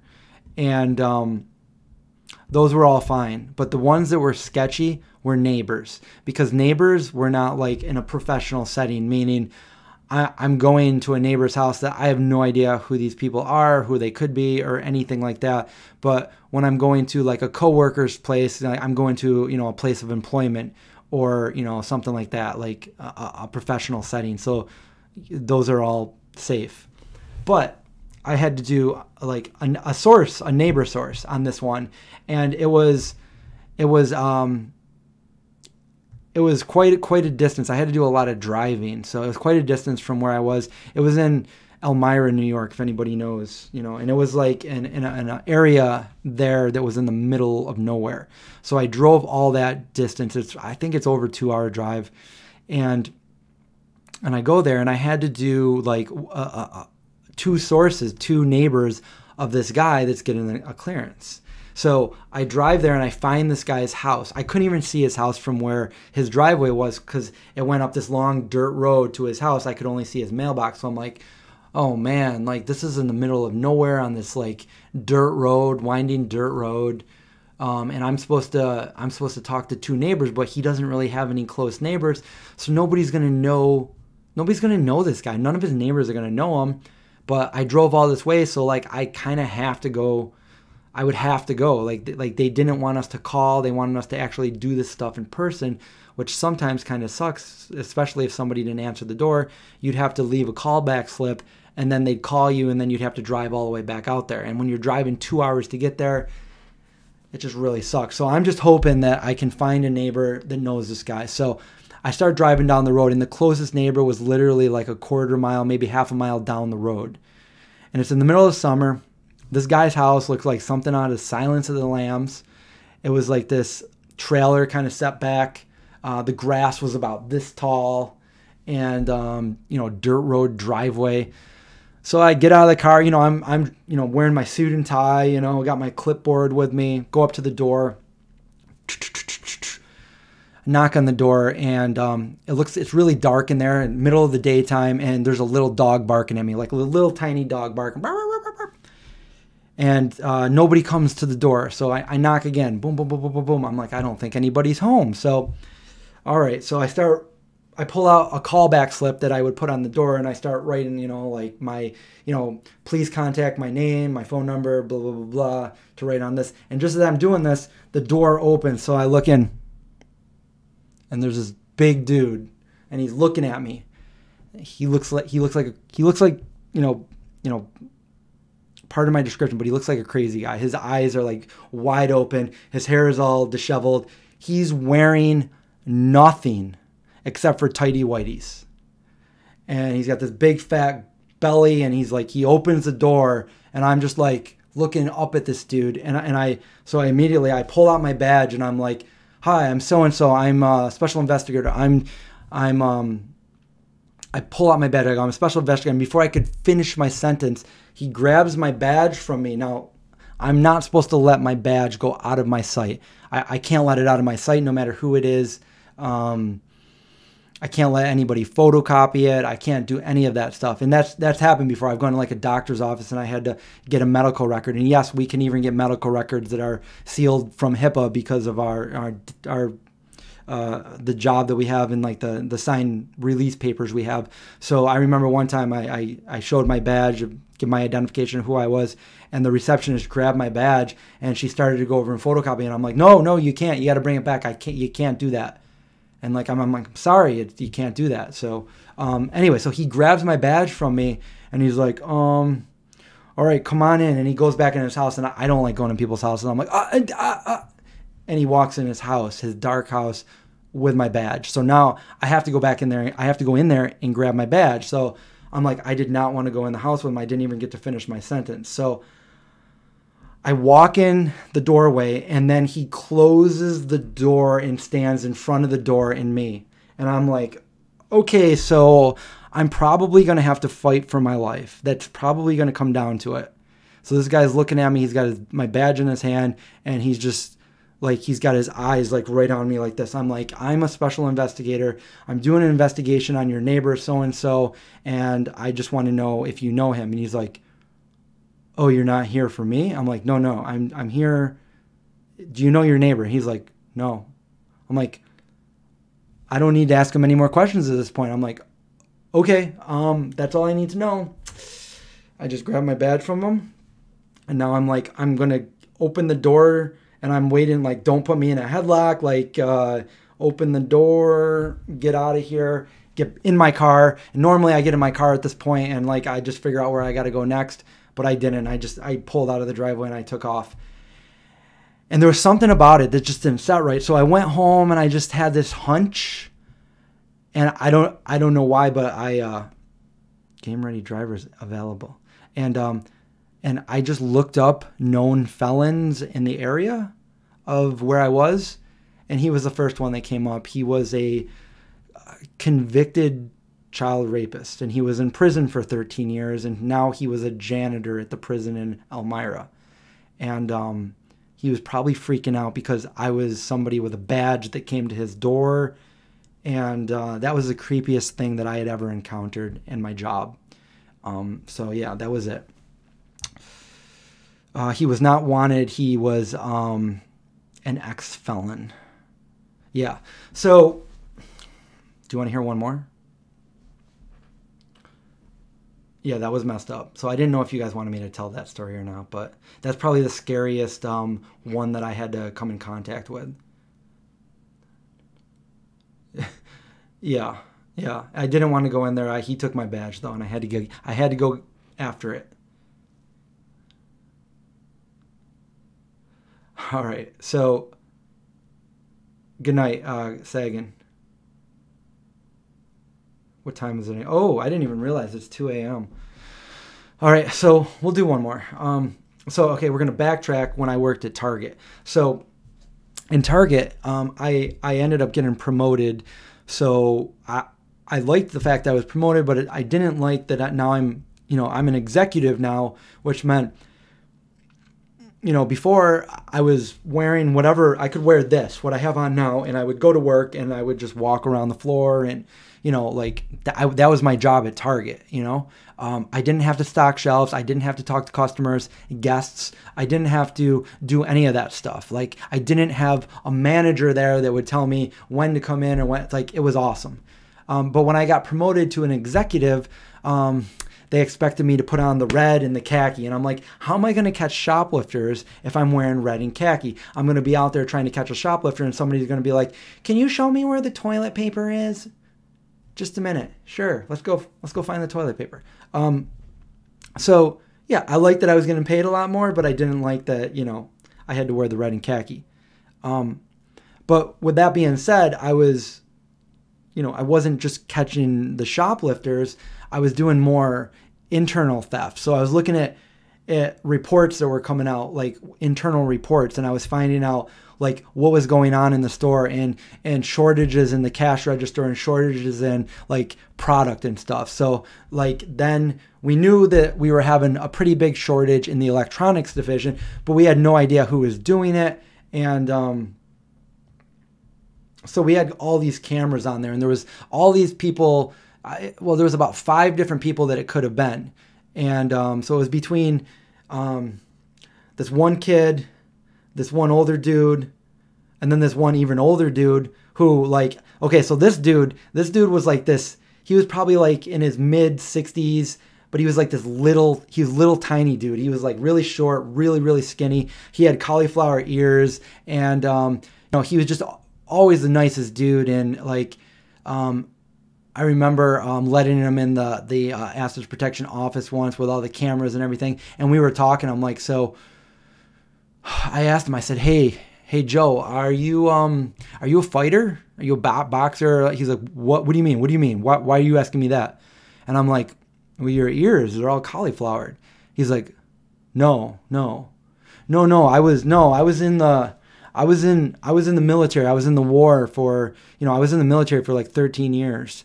And, I used to do boxing in the military. And I'm like, "Oh, that's awesome, dude." He's like, "Yeah, my knee's kind of bad because of it, being in the military and everything." And I'm like, "Oh man, that sucks," and everything. But he was a nice dude. He worked in electronics. So I knew it wasn't him because, we talked all the time. And there, I was watching the, basically it was a waiting game. Like it felt like a month. It was probably a few weeks that, me and the other asset protection people would just, like, different shifts, we would just sit there and watch the tapes and just have the cameras on the electronics booth to see what was going on. And I'm sitting there one night almost before close, and Joe is working there, and I see him freaking open the drawer and take some money and put it in his pocket. I'm like, "What the, Joe? No, man, I like you, man." So I knew I had to pull him off the floor and do a exit interview. I had to interrogate him, and we had pretty good interrogation techniques. Like we learned through the FBI program how to do it, like how to, what things to say, and like psychologically how to break somebody down to admit to what they're doing. And there was all these different techniques and everything. So basically I went in there, and I didn't know how often he was doing this, but I pretended I did. I had all these VHS tapes, and they all had his name on it. And we brought him in, and we just kind of set him down there. And I'm like, "Joe, tell me what you've been doing." He goes, I go, "Joe, dude, we've been good. We've been good for so long. You're like, come on, man. Don't lie to me. Like, I'm always honest with you. I'm always straight with you. So just be honest with me, man." And finally he's like, "Yeah, man, I've been taking the money, blah, blah, blah, blah." So I'm like, okay, so, we had to, policy says, you need to call the police. They need to escort him out in handcuffs. And part of the reason for that was so other employees knew not to steal at the store. So I felt bad, but, the cops came, and she came in, she did the report, and she said, "Have you ever been arrested before?" And he's like, "Years and years ago." Like, she's like, okay, like more than like 20. He's like, "Yeah." So, she didn't question him any further. And, she basically, I'm like, you got to take him out of here in handcuffs. And she's like, "Okay, so Joe, got to put handcuffs on you." So she walks out, and she doesn't even walk him out. She walks out first, and then he kind of just walks out afterwards. So there was really no deterrent there in the first place. And then when he got out, she undoes the handcuffs. I kind of felt bad until the next day, one of the team members came to my door and knocked on my door. And I answered the door, and she's like, because we're supposed to have like the a policy where we can confidentially talk to anybody there. And so she came in my office, and she's like, "Okay, so I just want you to know this, but my dad is a trooper, and when I saw that you arrested Joe, I just had my dad, do a search on him and everything, and you need to pull his name up in this website. So I'm like, all right. So I pull it up. Yeah, Joe was not in the military for 13 years. Joe was in prison for 13 years for doing the same thing that other guy in Elmira did.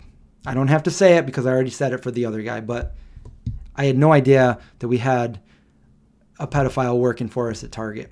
The background check only went back like 2 or 3 years. So I immediately did not feel sorry for Joe anymore. As a matter of fact, a couple years later, I saw him at Best Buy, and I alerted the manager and I said, hey, just so you know, I arrested him at our store a few years ago, and he's also a convicted felon. So just let your AP guys know that. So anyway, yeah, the nicest looking people, the nicest seemingly people could be monsters. Just know that. Definite plot twist. I hope these aren't like too bad of stories. These are just crazy stories that I've experienced. You guys, if you knew everything that I knew up in my head that I've experienced, you guys would be the what? Actually, Linda, you're probably the only one here that knows like my craziest story. So, yeah, trust no one. Anyway, let me think of a good story now to tell. All right, this story is a story about puppies and kitties. There once was a puppy, and his best friend was a kitty. And this puppy was the fluffiest puppy ever. And this was the nicest, sweetest puppy. And this puppy loved treats, as any puppy would. But this puppy loved peanut butter biscuit treats. And this puppy was so good, this puppy would do anything for those peanut butter treats. The end. Okay, so now we're on to some other stories. Chris, you should look up the other guy. I bet he's in prison now. I mean, I don't know. I don't remember the other guy's name. Well, the guy I just told you, I know his name. But the other guy, I don't know his name. But I'm assuming that if you looked up inmates from the Elmira area, I bet he would come up. I wonder if I could find that right now to show you what evil looks like. No, you guys probably don't want to see that. There is a bug crawling around my walls over here that I keep looking at. Good morning. Good morning, everyone. I'm not going to stay. I promise I will not stay on this long. And already 2 hours have gone by like nothing. I'm in a event horizon.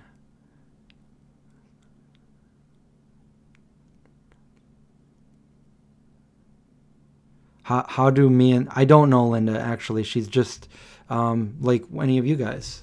She just follows me on here. She follows me on Instagram. The reason why she knows the story is because I was on Twitch. So I do live streams on Twitch, but I don't have anywhere near this many people watching me on Twitch. And when I first started on Twitch, nobody was watching me. It was just the only person in that stream, I think, was her. And was Carrie there too? I think 2 people were in the stream. That was it. And I said, well, I got this crazy story that I could tell, but I don't know if I should tell it. So they were like, yeah, let's tell it. So I'm like, all right, there's nobody else here. So I told my craziest story that I've experienced. And she's like, yeah, don't ever tell that story in a chat. So I'm taking advice of others to never tell this because I've never really spoken of it publicly. It's pretty crazy.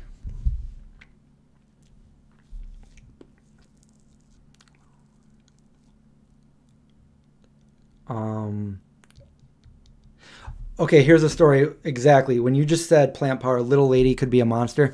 So here's what they trained us when I first got my job doing AP. They're like, you always, always, always need to follow protocol. Don't be too nice and, you know, do what you're supposed, meaning like our policy was to use handcuffs and stuff and, you know, do a quick pat down because it's not, we're not police, you know, we don't have to, there doesn't have to be a consent to a search and seizure with us because we aren't law enforcement. We are a private store security.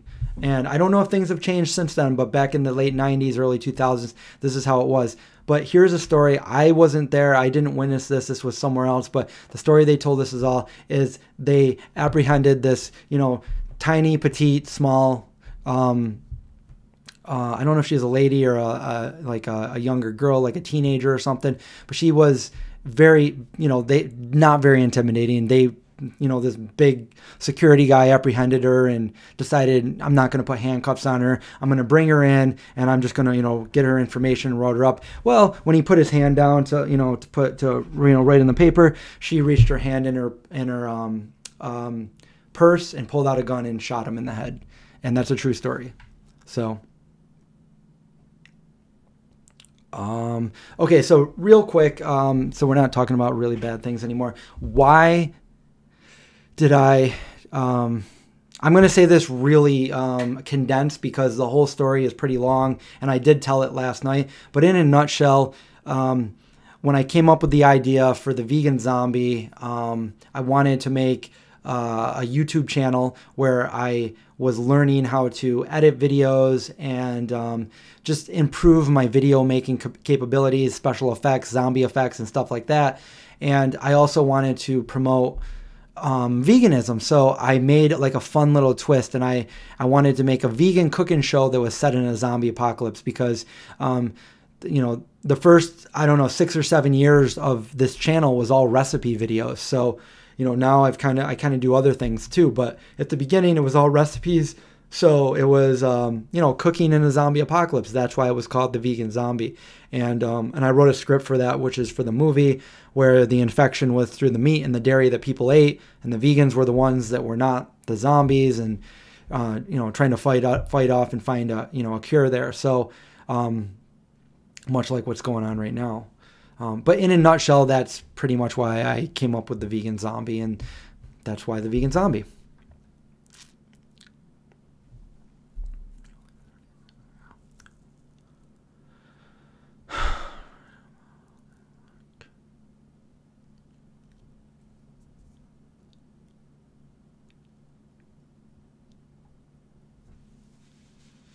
I have to tell it now.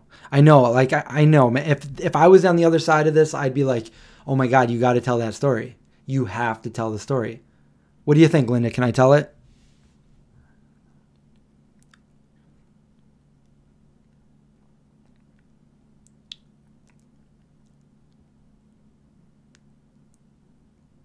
It'll cause nightmares? No.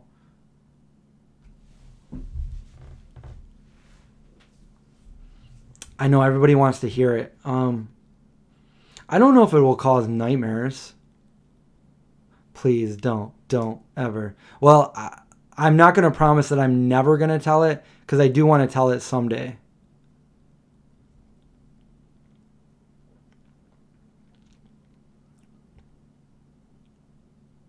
Is this the near-death thing? Yes, yes, it is. It's something that happened to me. It's not like some creepy ex-felon or anything. It's something bad, that probably the worst thing that happened to me. I met aliens. It could be. It could be, if you guys heard that story. No, I can't. I agree. I don't think I should tell it. No, I already told you the electrocuted story. I said that one last night. I can tell that one.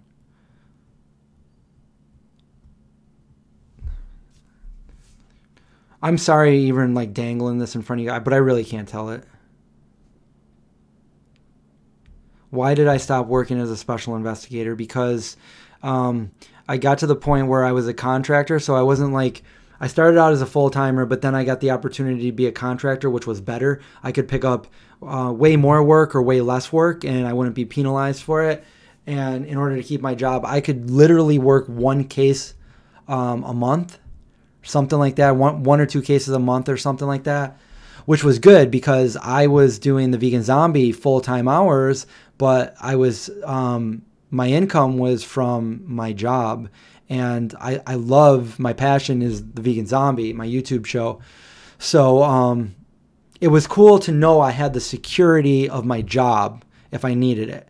But I could work literally one case if I wanted it, and spend all my other time on the Vegan Zombie, which is what I was doing. And then for whatever reason, I'm still questioning this today, if this was warranted, or if he even really could have said that. But so as a contractor, I work for myself. I don't have a boss, but I did have a liaison, which is funny because I actually trained him when he got the job. I was the guy that trained him, but then he got promoted and became my liaison, which is kind of like a supervisor, but not really. So he would be the one that we would have to talk to through the cases and everything. And he basically told me one day, I was ready to move to California. And I knew I had to do that. And he told me that I needed to work more full-time hours for the next year. And I'm like, what? I can't really do that. Because if I did that, I could basically say goodbye to the vegan zombie. Because it was too much work at that point. I couldn't do both of them. It was killing me. And I'm like, well, I still want to keep the job. I don't want to have to quit, but I can't really do full-time hours right now. And, I want to move to California. He's like, well, we don't have a contract in California. And I'm like, what? He goes, that's the only state we don't have a contract in. And I knew that I had to work at least one case a month to keep the job. And so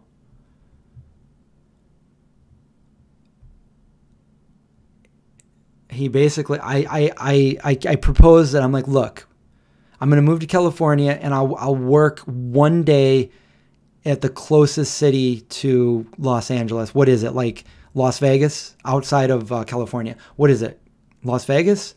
I'll go there once a month. I'll work a case so I can keep the job. He's like, sorry, can't do it. He's like, you need to work full-time hours or you got to resign. And I'm like, it was June 2016 and I'm like, oh. And I knew what I had to do and I was scared, but I was also like excited. And I'm like, I reluctantly resigned. And that was it. And I felt like a huge weight lifted off of me. But at the same time, I'm like, wow, what am I going to do? I had to go full throttle on Vegan Zombie. And ever since then, I've been full-time on Vegan Zombie. And it's been working out for me. So I'm happy that I can do what I love as a passion for my career as well. Hold on. I had one other thought that I needed to tell you guys. And now I'm going to forget it, aren't I? Oh yeah, I do have a funny story. You guys want to hear funny things and no more like bad things? They weren't mad when I resigned, I don't think.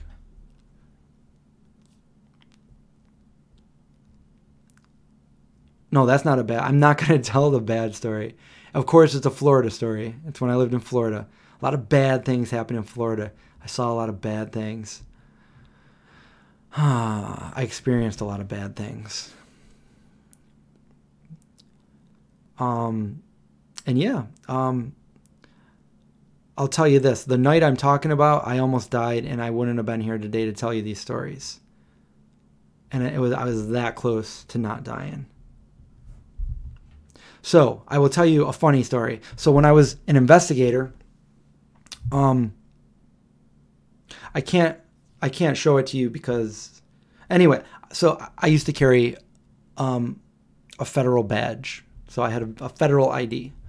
And whenever I would go somewhere as an investigator, when I went to places like, like the Pentagon and other government agencies, when I lived in the DC area, a lot of times I would have to show more than one form of identification. I would have to show my badge and like a license or something. So I ended up, just to make things easier, I took my license and I put it inside. I kind of like it, the badge is in no way a wallet, but I kind of made it like that. I just kind of threw my license underneath the metal part of the badge, and then it would fold up. And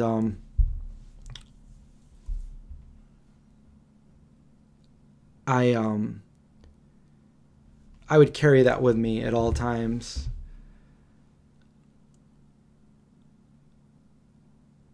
And there was this really funny incident that happened, and I didn't mean it for it to happen like this, but this is how it happened. Because we're not allowed to do we're not allowed to wave the badge when we're not working, but that wasn't my intention. So I was on vacation at Disney World back in 2011. In fact, I know the exact date. It was 11/11/11. Who's going to forget that date?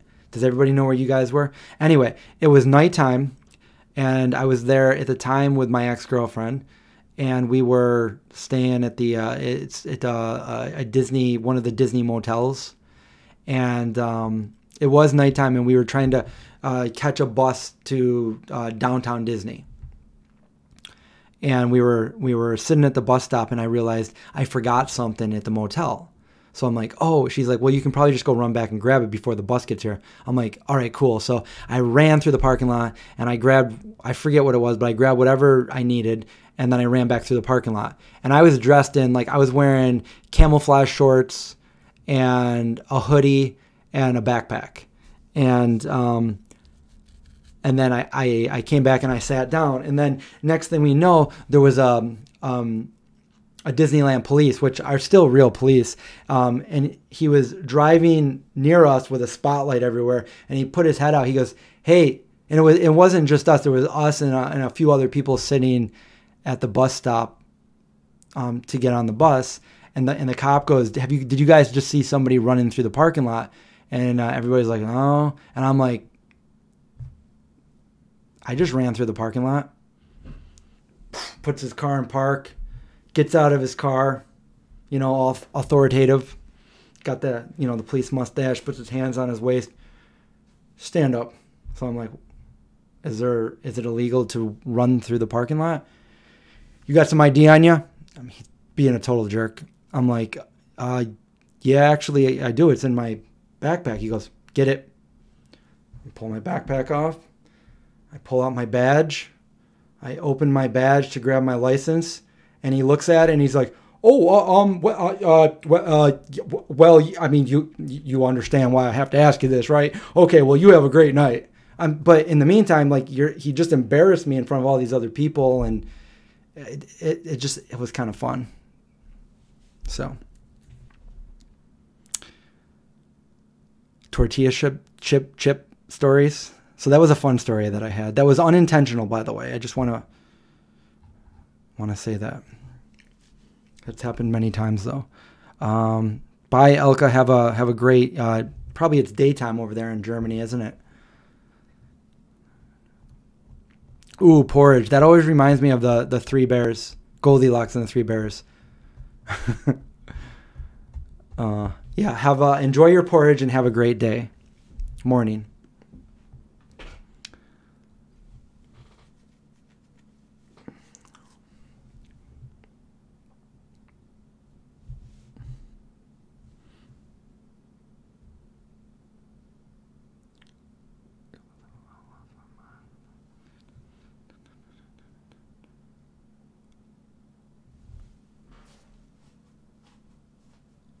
Does anybody work at DARPA?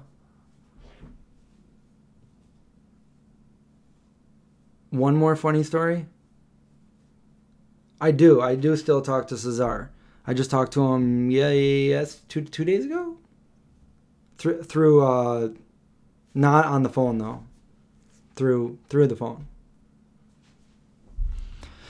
Let me think of another funny story. I do have a funny story. John likes to tell everybody the story that I did when I was little. All right, here we go. I've never been married. I have no kids. What did my badge look like? It looked like it was about that big. It was like a brown, it was like a brown, almost like a wallet. You opened up, and it had a metal badge, and then the other part was like a picture of me.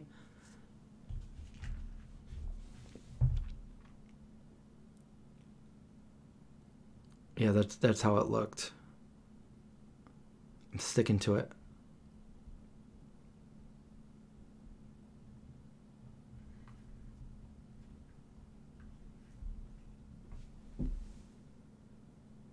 Like that.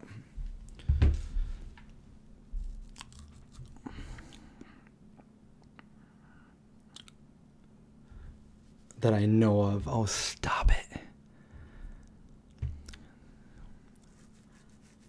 What was my other story? You guys tell me a story.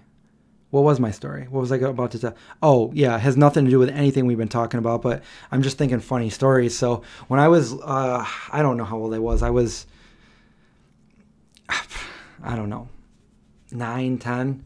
And it was probably a Saturday or Sunday morning, fall, a little bit chilly out. And, I would get in these moods where, like, I was very impressionable in the shows that I watched, and I kind of wanted to be MacGyver. So I went in my garage, like, what am I gonna do? I'm gonna MacGyver something. Let's find some things. Oh, there's an old boom box, a hammer, nails, piece of wood. All right, we're gonna do this. So all right, let's see. I'm gonna grab this board, hammer, nail. I'm gonna nail through this board. What else can I do here? Oh, over here. I'm going to pull this off of here.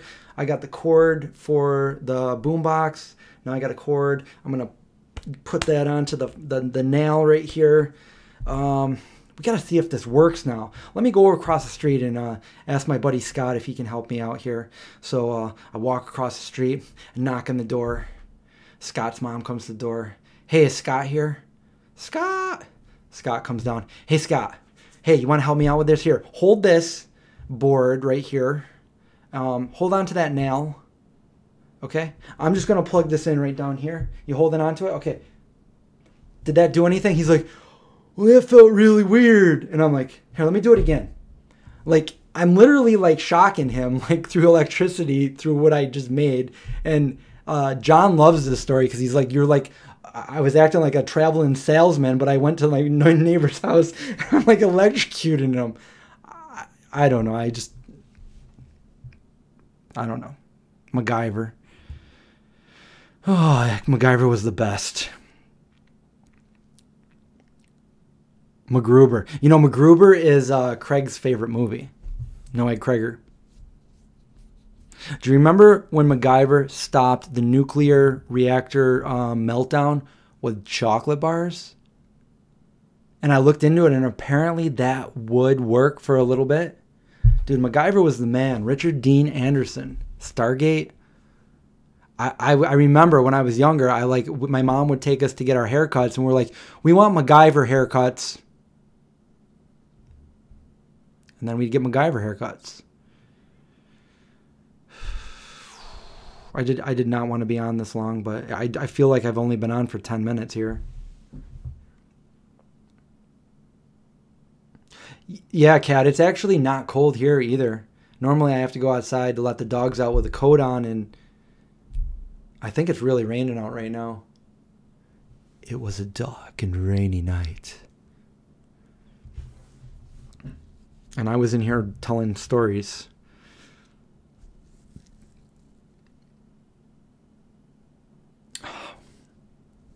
Let's see.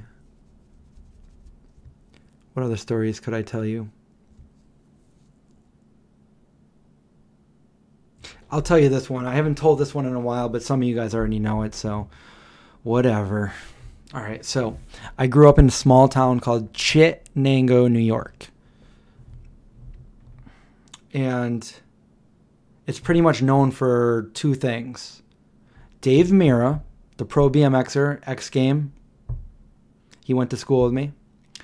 And The Wizard of Oz. L. Frank Baum wrote The Wizard of Oz, and he was born in the same town I was born in. And so our town is Oz themed. We have yellow brick sidewalks, and all of our stores are Oz themed. Like I told you, when I was little, the bowling alley was called Emerald City Lanes and stuff like that. Okay? But it's a very small town. You can drive through it in like 1 minute. And so since I was a little kid, every year there would be an Oz parade. So it would be, they still do it. It's like the first week of June, which is coming up.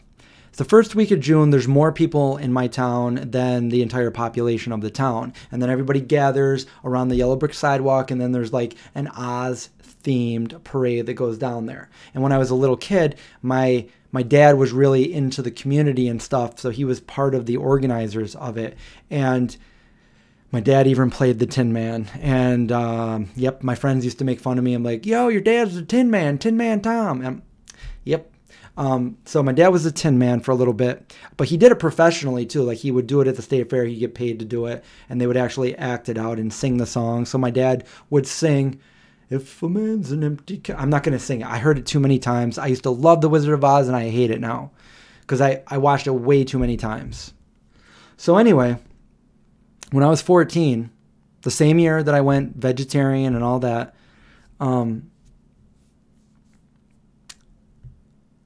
the original Munchkins from The Wizard of Oz would come to the parades.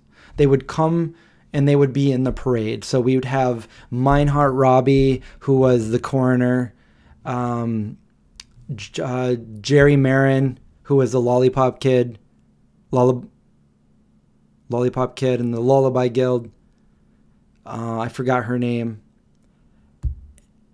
And one other one. But they would always come to the Oz Parade. And the year that I was 14, which would be 1990, I remember being at the parade, and I came home afterwards because I was skateboarding, so I was on my skateboard, and I came home afterwards. I just, skated home, and then when I went in my house, I walked up the stairs, and in my living room was my dad and my mom and all of the Munchkins sitting in my living room.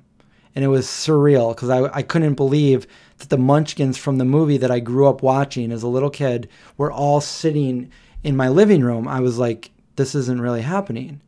It's a very vivid, surreal memory that I have. But it's true. I even have a signed postcard. They all signed their... I didn't even ask them. I didn't ask them. But they're like, oh, we're going to sign this for you, Chris. Here you go. And they all signed it for me and gave it to me. So that's my story about the Wizard of Oz Munchkin. And then years and years after that, my mom would always kind of like a chaperone. She was like a chaperone for Jerry Marin, the Lollipop Kid. He would go to the state fair and everything. And I think they have since the last of them have all died. And... yeah, but that's a real story. Wizard of Oz.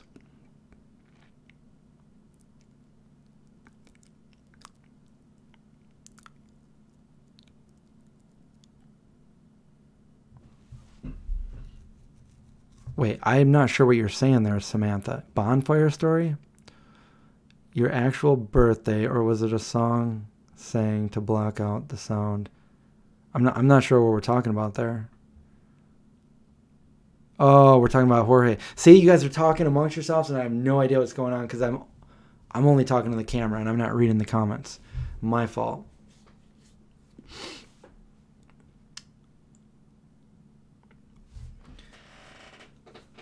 All right, you guys tell me some stories now. What other? You guys are gonna know everything about my life. I've been telling everything. I'm really going to have to start thinking about some other, let me think. Now I got that Wizard of Oz song in my head. If I only had a heart. Brandy, that's the idea. So I'm glad to be of any help.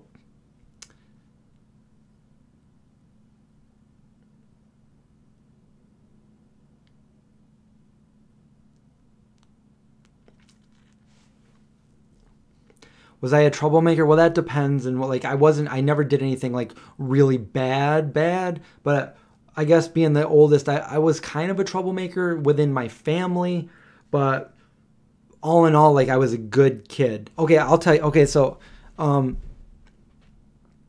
yeah, so when I was that one that didn't give in to peer pressure, when I had friends that started, smoking and drinking and doing drugs, I continued not to ever do that. I was, always straight edge, never did anything. And I remember specifically, I was in 8th grade and I was with my friend, and my parents at that point were on, for a little while, they were on a bowling league.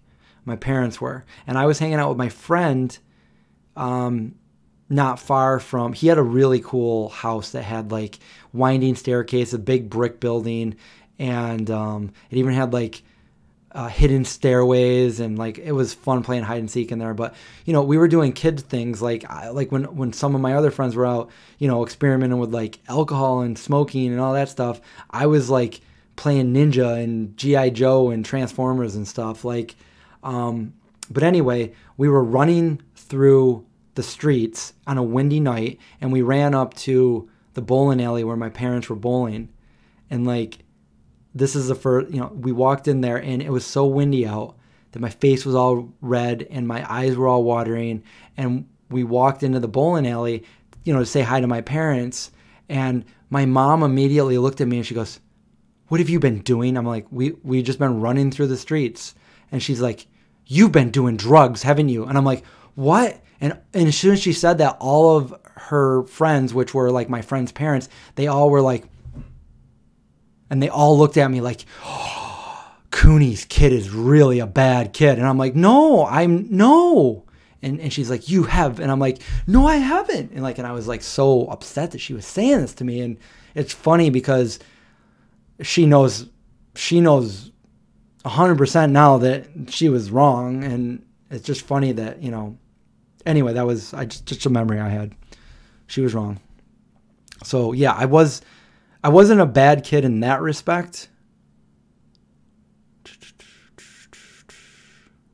Did I ever date a non-vegan? Yes. They were always, so they never were vegan, but they always ate everything I ate. They never ate any meat or anything around me, but near the end of the relationship, they started, I don't know if it was to make me mad or something, but they would start eating meat. And they never would say they were vegan, but they would.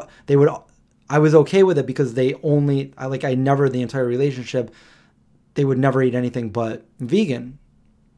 But they just didn't have the values, I guess. But yeah, my last girlfriend, not a vegan, but was always vegan, except for like on a holiday once a year, she would eat some traditional food her family would make, but she would never call herself a vegan. But the one before that was a vegan, or at least fake vegan. So she was a vegan when I started dating her, but she was.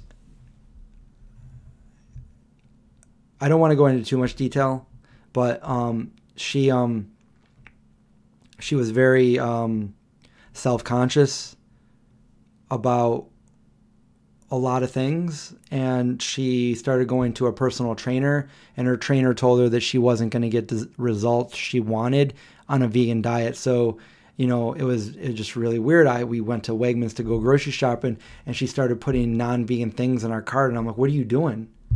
And she's like, "Don't tell anyone." But so she wasn't. That was really weird for me. And then that was it. So never dated again.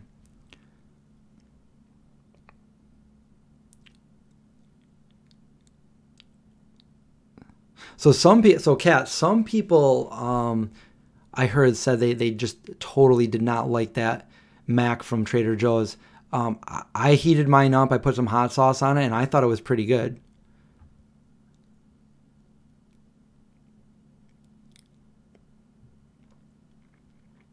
Oh yeah, me and my mom, we're good. We're good now.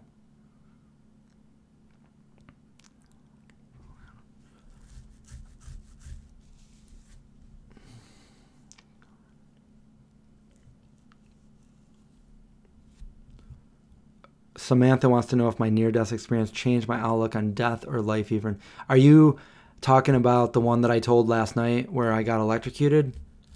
Because I talked about it. Yeah, it did. My whole life flashed before me.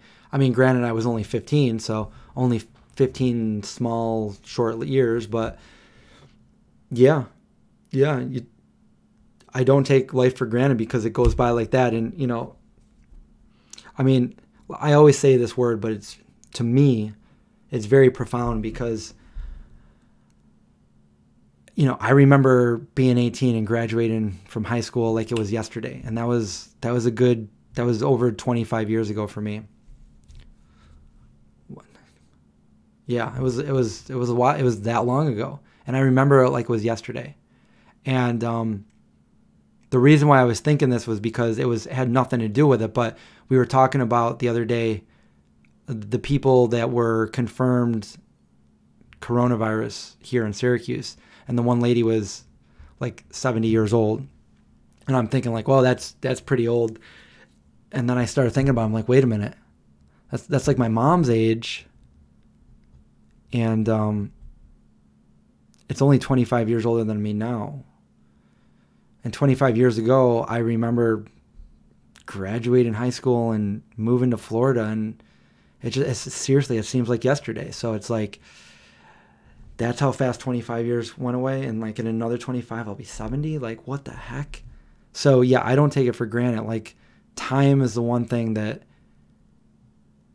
I fear. It's like I feel like I don't have enough time. That's why I'm so nostalgic. That's why that's why my superhero changed from like Spider-Man when I was a little kid to like Wolverine, to like live a life of immortality kind of thing. That's why I'm fascinated with vampires. Like, not for what they do, but for the fact that it's the most intriguing thing for me would be like, this is funny too, because when I became an executive at Target, I had to go to Target Business College. So I went to a business college with a bunch of other executives, and we had to do business college. And one of the exercises we had to do was, it said,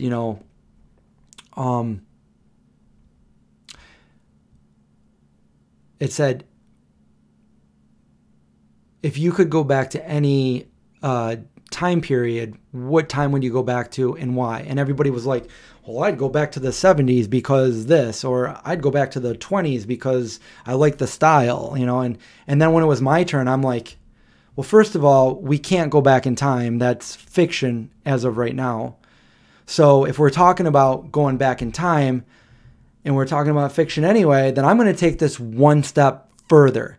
I'm going to say that if I'm going to go back in time, I want to go back to like, let's go all the way back to the Middle Ages, and I want to be immortal because I want to watch history unfold, and I want to live and watch it. I want to watch history for the next hundreds of years. And they're all looking at me like I'm crazy. I'm like, why are you looking at me like crazy? You're having an exercise where people are going back in time. Why can't I go a step further and say, I want to be immortal and watch history unfold because it intrigues me? And they all looked at me like I was nuts. I'm like, all right, so I don't belong in this class. Anyway, I froze.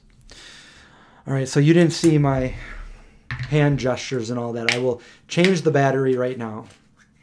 Thank you. Thank you, boys. Call the dog, he's heard me. Get up. It's doggy kitty. We're back. Look who's back.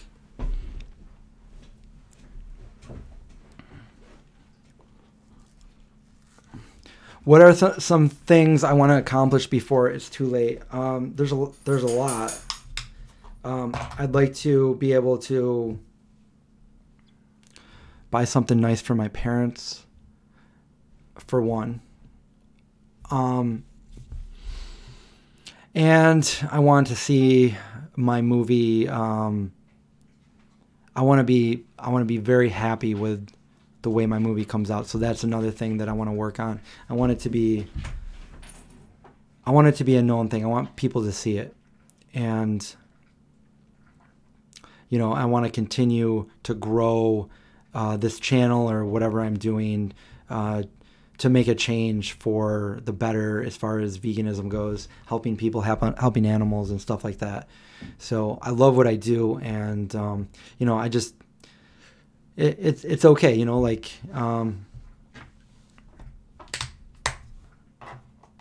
that's it.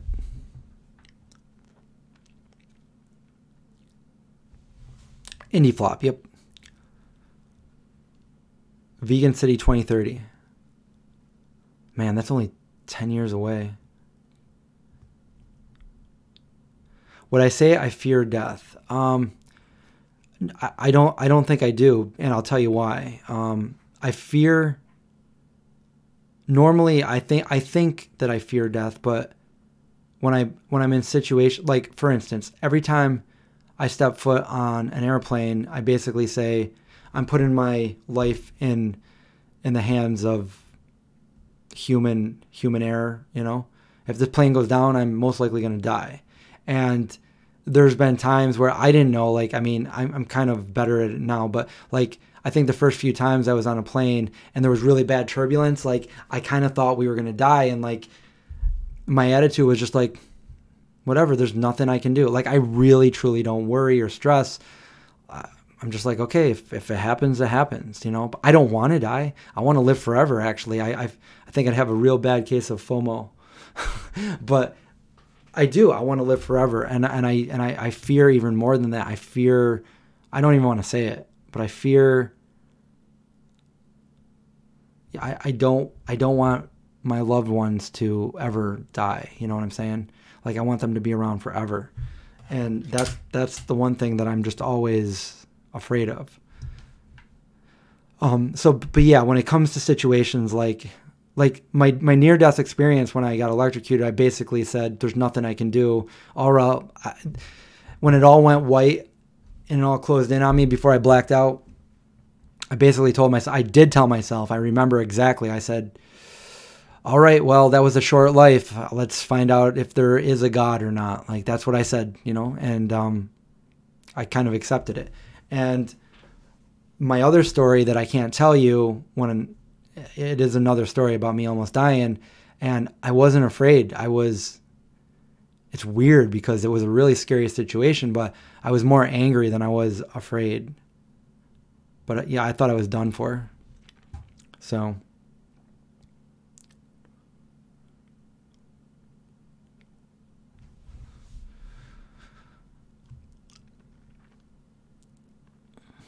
you can wash everything, wash your hands, you can disinfect things that you buy and stuff like that, Rachel.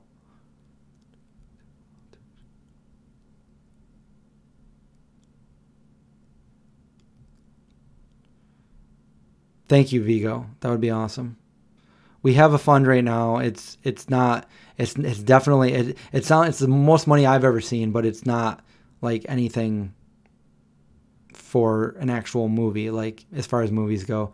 And unfortunately, we couldn't get any other funding from what we have. So, you know, we're gonna go with it. You know, if we're gonna do what we can.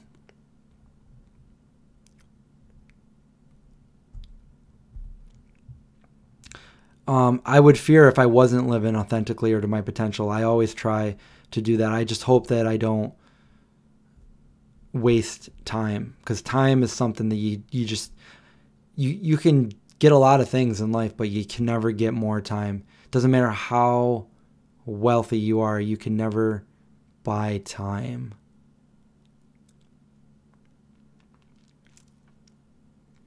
You're sorry it's your fault. What are you sorry for? I'm not. I'm going to always wonder what that other thing is.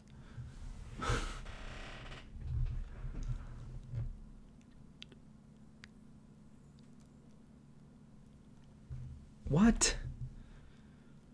What, Gomez?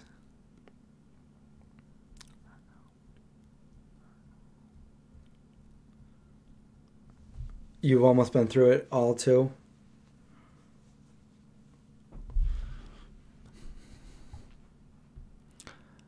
If I told the story on a YouTube video, like a set alone video on it, it would probably go viral. It's a horror movie. It's a zombie movie, but it's more, I've been told by some of the experts that it is a zombie movie, but it's a people movie. The way they described it was, it's a people movie with zombies. You need the beanie? I know. I need to get it on the site.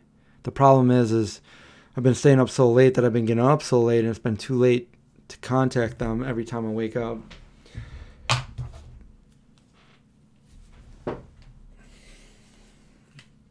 I'm going to charge this battery.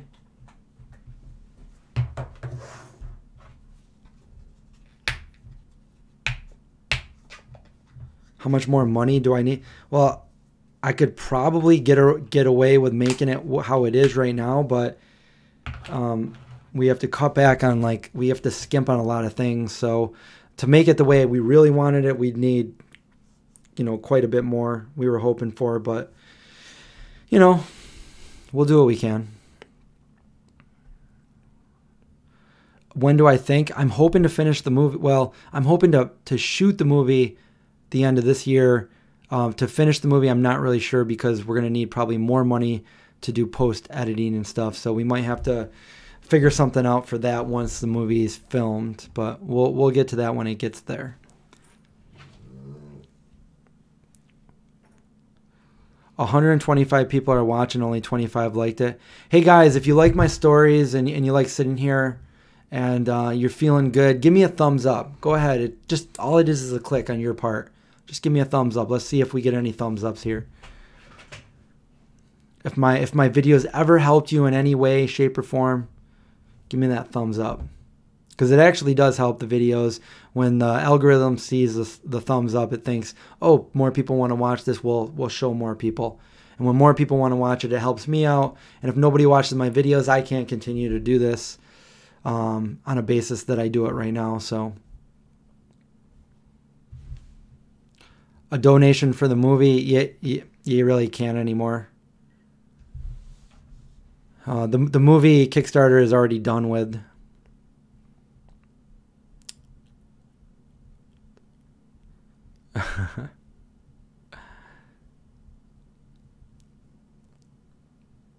I can't tell that story.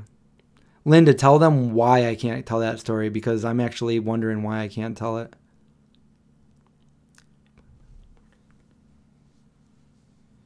If you have a doctor's appointment, then maybe... Well, do you have to do anything after the doctor's appointment?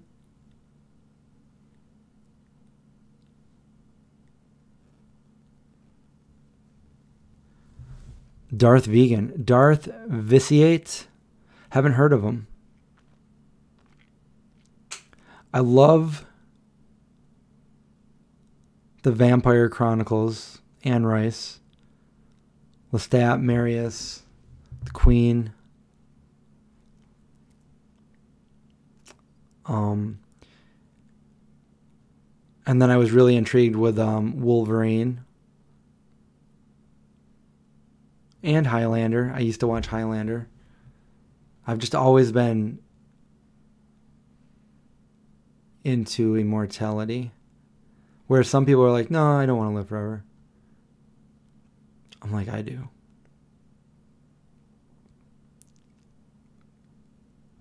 Do I get any inspiration from anyone like Poe, King? Also, I was saying sorry to Linda, I believe, because of the Forbidden Story got brought up again. Yeah, I get a lot of my inspiration for what I was doing by George Romero. I love George Romero. And I also love Spielberg because E.T. is my favorite movie ever. But George Romero is my favorite director.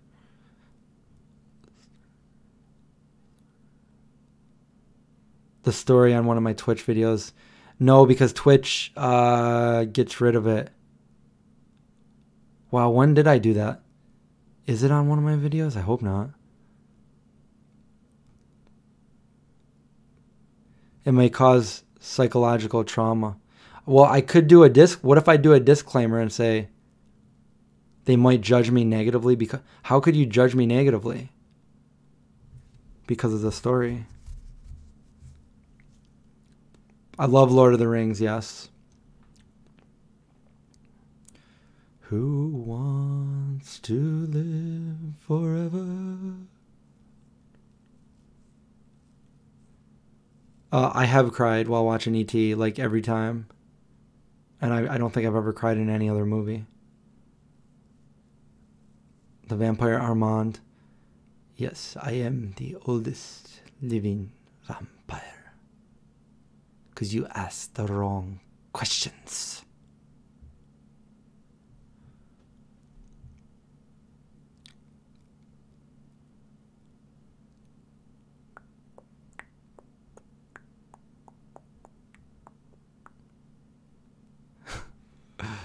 Oh man. Well, I could tell everybody to get off the stream if they don't want to hear a very bad story. I could say that. Or I could tell the gist of it and say if you still want to hear it, we can tell it. And if you don't, we don't. But I don't know. Once it's told, it can never be untold. So that's my thing. And it is a story that I don't think anybody's going to be like, oh, that was stupid. I can't believe we were. I think everybody's going to be like, what the?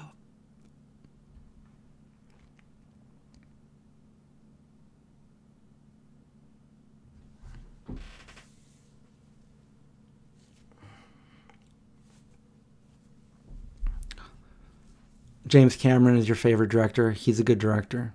And he's vegan. He's pretty awesome.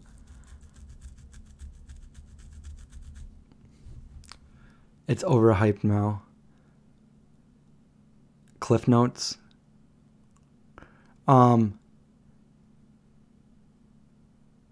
Cliff Notes. Okay. I can tell you it in Cliff Notes. All right, here we go. Linda, tell me how this is. Ready? One night in Florida, something really bad happened, and I almost got hurt really bad, and I almost hurt somebody really bad, and then everything was okay. The end. There we go. There you go. How'd I do, Linda?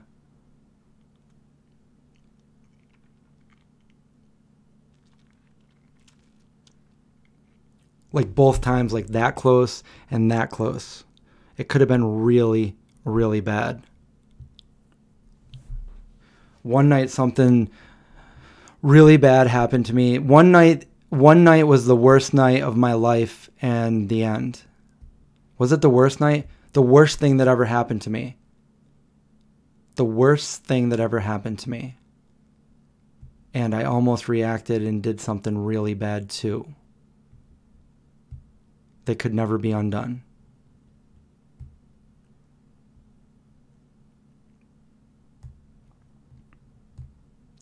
Everybody's saying all this stuff, but I can't.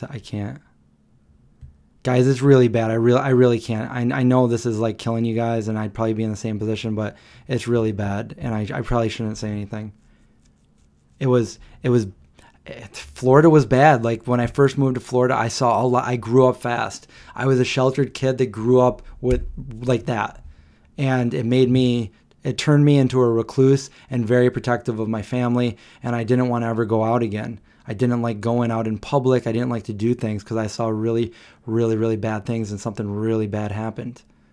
And I think it kind of made me the recluse that I am now. Although I will go out, I fight the reclusivism and I go out and do things, but yeah, I don't like going to the grocery store if I don't have to, unless it's like 4 a.m, that kind of thing, which you can't do now because of everything that's going on. Yeah, what happens in Florida stays in Florida. Except for me, I came out of there. I took off. I came back. Linda's upset just remembering. Linda, I'm okay. It made me who I am. I'm here. So there's no reason to be upset. I did see a gator in Florida when I was driving. I stopped my truck and I opened the window and I was like, oh my God, there's a gator right there. I'm driving my truck. I'm in like a residential neighborhood too. And then all of a sudden I see something like kind of striped. Yeah, it looked striped in the road, like the entire length of the road. And I stopped. I'm like, oh, it was a gator. And the stripe was like the underbelly, like, well, you know how it's got kind of like stripe. And it just kind of like hissed at me and looked at me, and I was like, oh, that's the closest I've ever seen a gator. And then it went into this pond right in the residential neighborhood. Residential neighborhood, pond. Big, long gator, probably over 10 feet. That was my gator story, yes. Yeah, Cardi B. Coronavirus.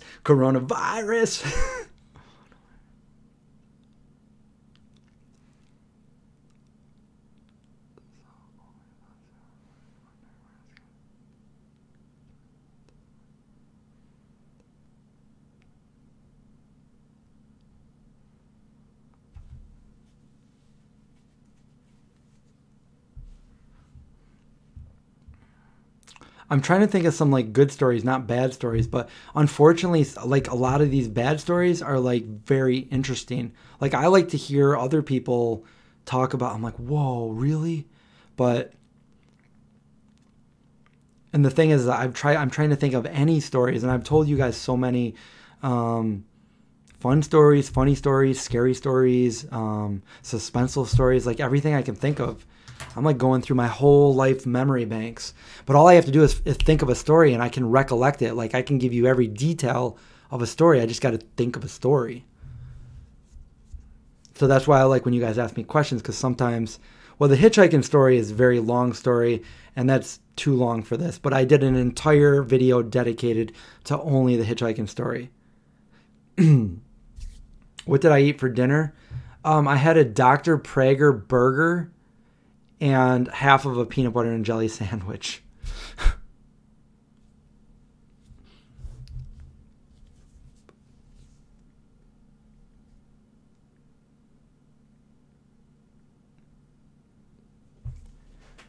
Well, did you guys watch my video of my dad's experience with the UFO from 1967? Because that's a good one. That's probably the most legit UFO story that I know of, because it happened at a military base and it's on record and it was released on Project Blue Book, and my dad was there. And my dad heard the whole thing because he was military police, so he heard everything over the scanner.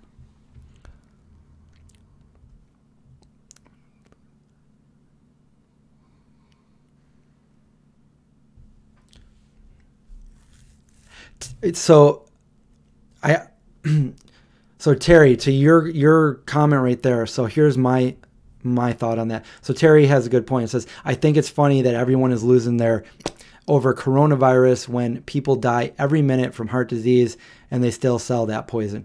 Okay, so the difference there is, yes, people die. Heart disease is the biggest cause of death from people. I don't know if it's just our country, but it might be the world. I don't know, but it's the biggest cause of death, at least here. Now, the thing is coronavirus is coming in and it's affecting anyone and everyone. People like me, people like you, and I don't have heart disease. So I have just as much of a chance of catching it as anyone else, and I have just as much chance of dying as somebody else. So that's why it's scary and it's coming out of nowhere. Whereas heart disease is something that builds up that people can prevent by diet, by changing their diet. They just choose not to. So they kind of like build up to it years after years after years. So there's a huge difference there. But I know, yeah, it's a big killer, but this is different. This is so different. So I think people are rightfully scared because anybody, I've been healthy all my life and I could easily get it and die. So that's the scary part of it.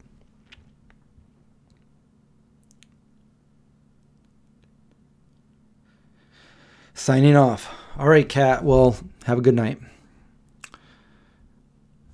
I'm glad to see some of the regulars every night on here and supporting the channel.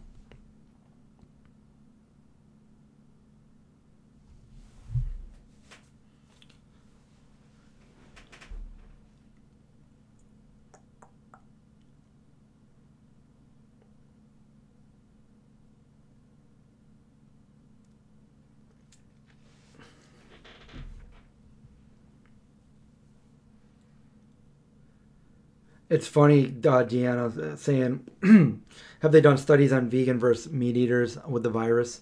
That's like the premise of my movie right there. But I don't know. It's funny because when they say, and that's one of the theories is like, you know, from animal consumption to getting the virus, it just cut all that out altogether, and it would probably reduce, well, it would reduce a lot of death and dying in the world from the animals and the people. It's almost like, you know, you can agree with me or not, but like the way I see it is, you know, when people are just eating animals all their life and these animals are dying so people can eat them, it's almost like those animals are slowly getting back the people that ate them. It's taken a long time, but you know, people getting heart disease and all these things that are correlated with meat consumption. So, yeah, it's funny because that one saying that you've all heard since you were a little kid is, you are what you eat, you know? If you're eating all this dead corpses, that's what your body's full of. And you're eating all these live, healthy plants and seeds, and you're going to be a lot healthier than just a graveyard of death.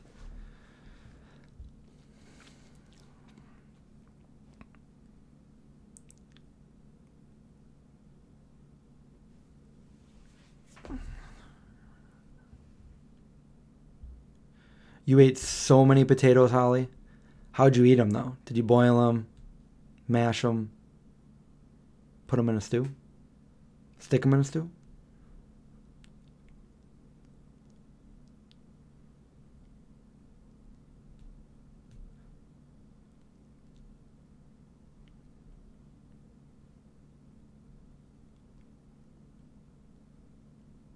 Oh, Jorge, I do that too. I stuff the dates with peanut butter, and I used to do it before I would go for a run because, like, I don't like to eat anything, but I wanted a little bit of energy, so I grabbed some dates, put some peanut butter on it. I used to, back in the day, put coconut oil on it, and that was good too, but coconut oil is really bad for you. It's bad for me. It raises my LDL, so I took that out of my diet completely. I actually heard that from Brendan Brazier, but peanut butter on dates. Yeah, I've been doing that for a while. It's really good. Yeah, sweet potatoes are so good, and my dogs agree with me.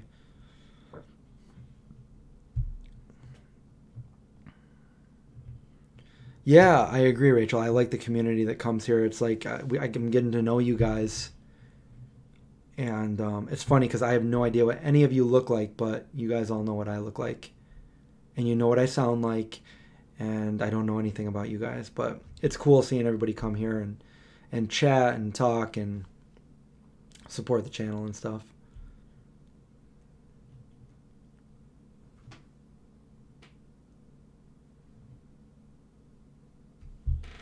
Good morning to all. Well, good night to all too, because we're over here. It's like the witching hour over here. But hi, D. What time is it where you are? Potato. Yeah, we don't. Every once in a while we get some trolls, but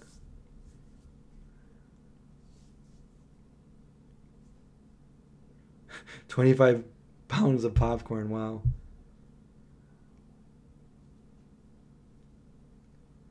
I have a bunch of potatoes. There was like one or two bags left when I went there the other night. They were all out, but I already had some, and I got some sweet potatoes for the pups.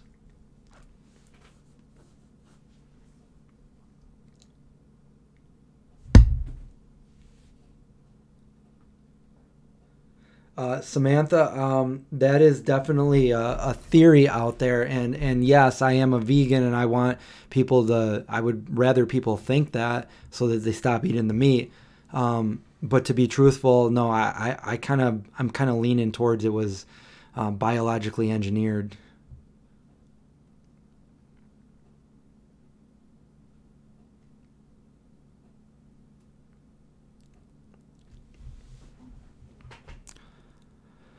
What's my favorite snack?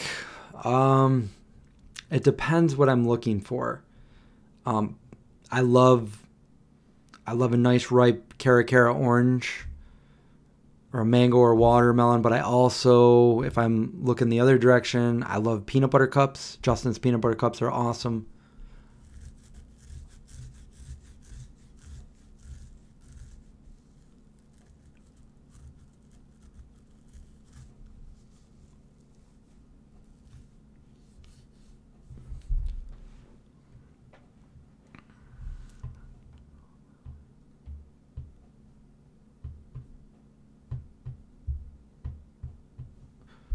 Yeah, I've heard about the Pizzagate.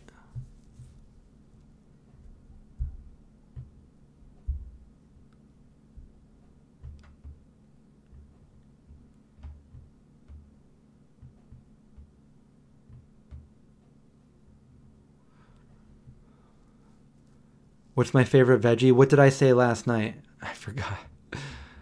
I know my favorite fruit, but veggie is like, there's so many. I mean, probably potato or carrot or something.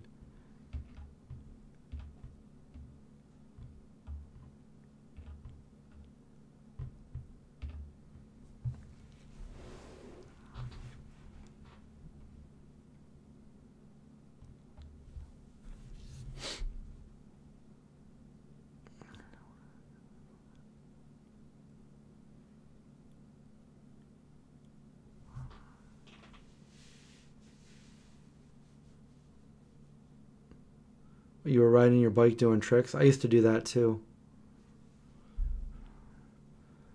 Any favorite zombie video games? I haven't really played too many zombie video games. I think the last one I really played was Resident Evil back in the 90s.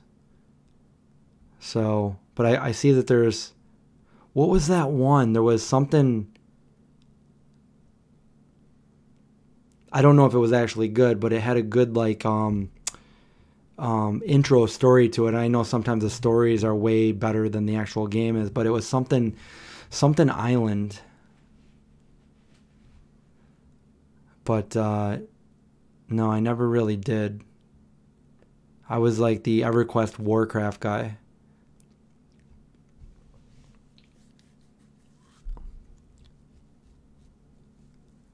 What is my favorite thing that I own? I mean, do I really own my dog or no? Indy the pup. Material thing. Let me think. Probably. Well, it's not my car anymore because my car is so old and I need a new one, so it's not my car. I mean, my house is probably the most expensive thing I own, but probably my camera that I'm looking at right now. I like this camera, although it's broken. And I need to get it fixed. And I just bought it less than a year ago. Probably my camera, because I am a video guy and I love... Well, I own my YouTube channel. I love my YouTube channel. Does that count?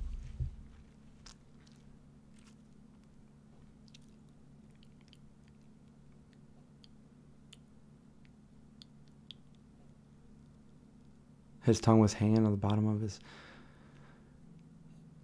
Yeah, that's Left 4 Dead. No, maybe that was it. What was the island one? Dead Island, yeah. And they had that intro where like everything was in reverse slow motion. It was really cool. And at the end, that little kid was a zombie and ran in. Oh man. I'm that person that would be like, this is freaky if it was a zombie apocalypse, but it's also kind of fun.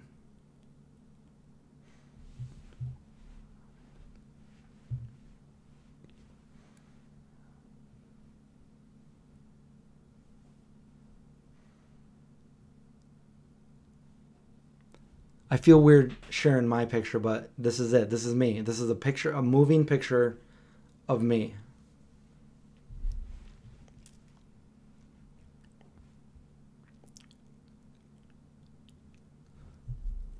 Peggy, what did you stop playing?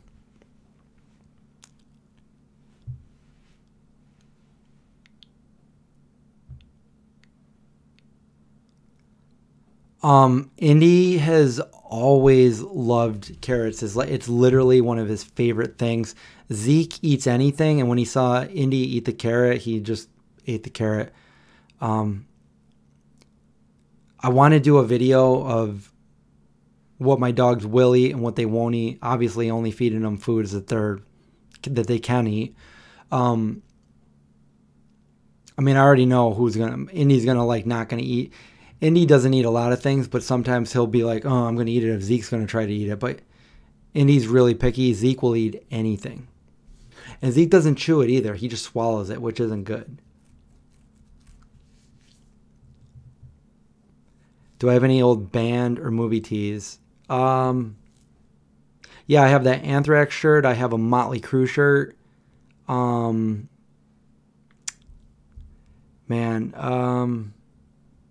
I have some old skateboarding shirts, old movie tees. I have a Dawn of the Dead shirt.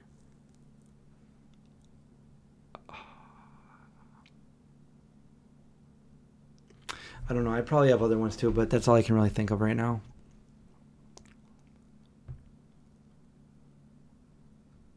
You never killed Tofu. Wait, who was Tofu from Resident Evil?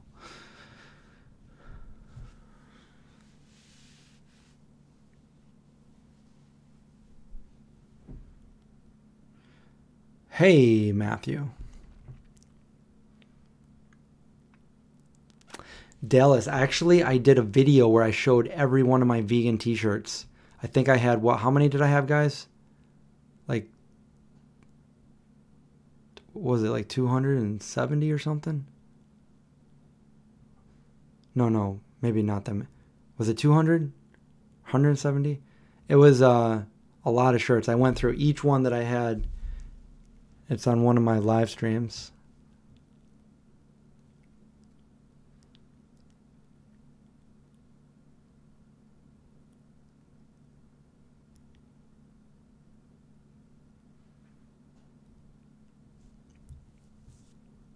Oh, Marina counted it, yeah. I did see the island of Dr. Moreau with Marlon Brando.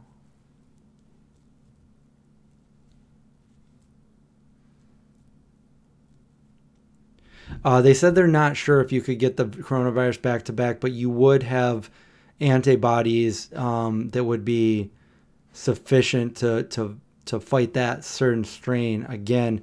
But they said it could be possible to get it again. They're not sure. Something they don't really know yet.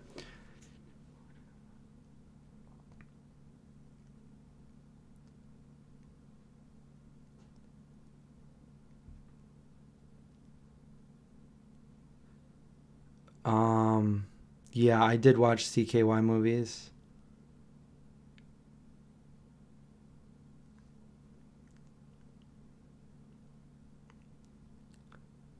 I remember when Bam was just a little kid, he'd be skating in Philadelphia.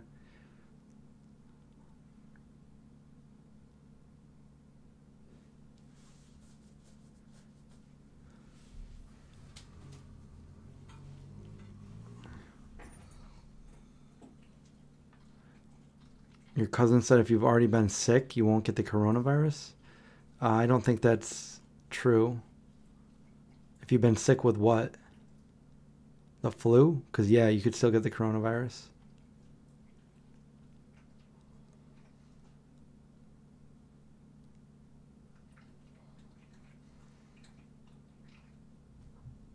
Are there any foods besides mushrooms that I don't like? I don't like water chestnuts. I don't know. What else don't I like?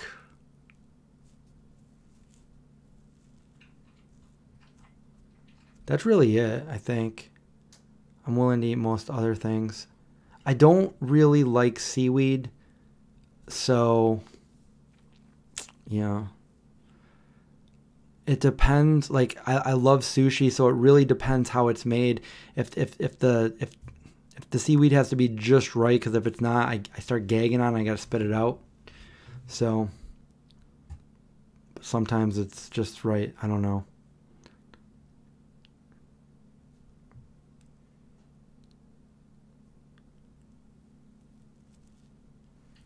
What tea did he have when he met Steve-O? Steve-O comes here all the time, by the way. Avocado D doesn't like paying bills. You really just got to like learn to like it. I love paying bills. Like Bill Clinton, Billy Bob Thornton, Bill Paxton. I give them all my money. I'm kidding. I hate paying bills too. Gomez. Gomez says, Chris, you can have all my water chestnuts, Rachel, because I don't like them. And I think I have a can downstairs too from Edward and Sons. You're a worker from Tesla, and Elon Musk was trying to make us work through the shutdown, and the county sheriff had to force him. That sucks. My brother bought a Tesla last year. So did you get out of work? Are you guys done? Oh, I love pickles and olives. Oh, and Billy Idol.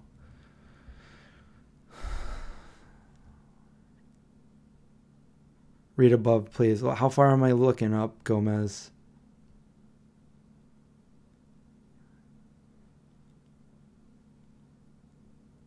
I have something very cool that I own that's priceless. I think once a year you see it. Once a year I see it. What is it?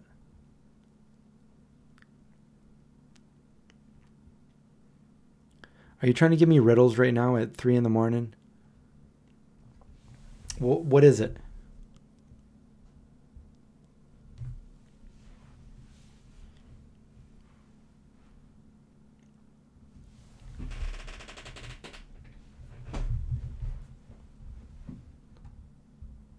Tesla wasn't an essential workplace, so he had to stop.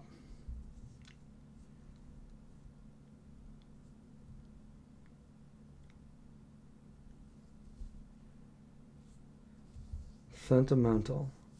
I don't know. Something that I have that I see once a year. Sentimental. I don't know. My birthday? No.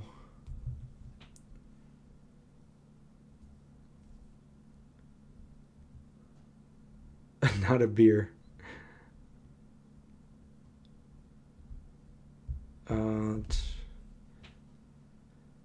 Who's going good night? Good night if you're leaving. Oh, Terry, thank you for watching. Good night. And Tracy. My birthday.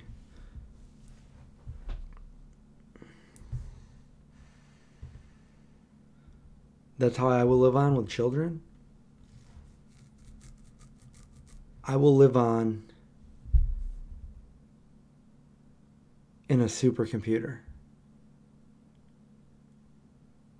And then they would transfer my brain back into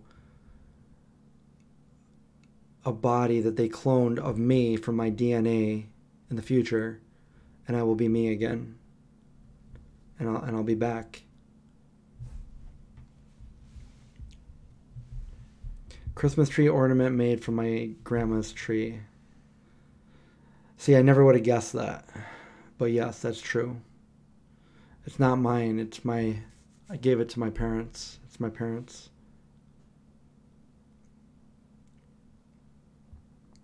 Yeah, cryogenically frozen like good old Walt.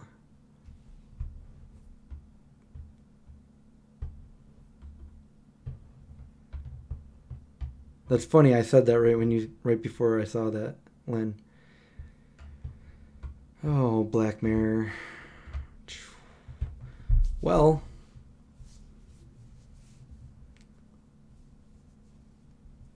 I haven't really been posting too much.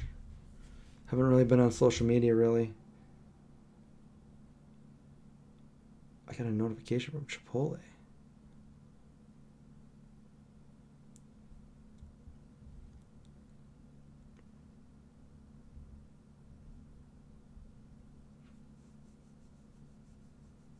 What's everyone doing tomorrow? Does everybody have things that they're doing while they're in isolation?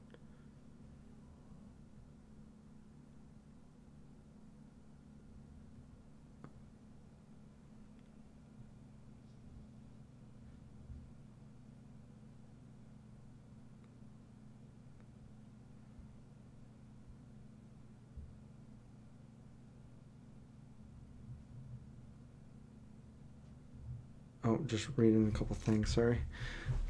Anybody's birthday today, March 20th, 2020. Wow, it's just... yeah, we did a whole video on my dad's UFO story. My dad actually tells the story. And we actually got contacted by the guy that was in charge of the base that night, and he's got books out and everything, and he talks about this, and he was blown away when he found out all these years later, because it happened in 1967, that my dad was actually there and witnessed it. So he contacted my dad.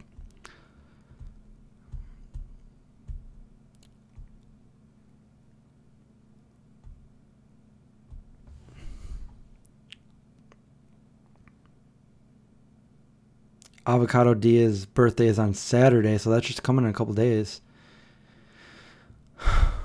And your son is 28 today. Well, happy birthday to your son.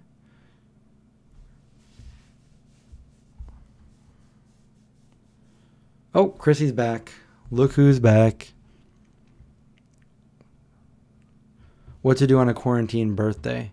You know who's going to have a quarantine birthday? Noah Craig and his sister. They're twins. We were supposed to go there on the 27th for a birthday party. They had to cancel it.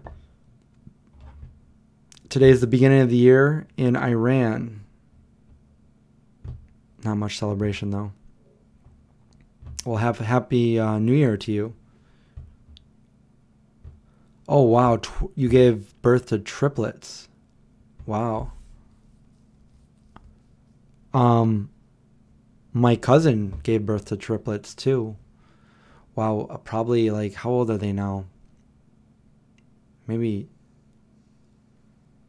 Seems like they were just little kids, but I think they're like 17 or 18 now.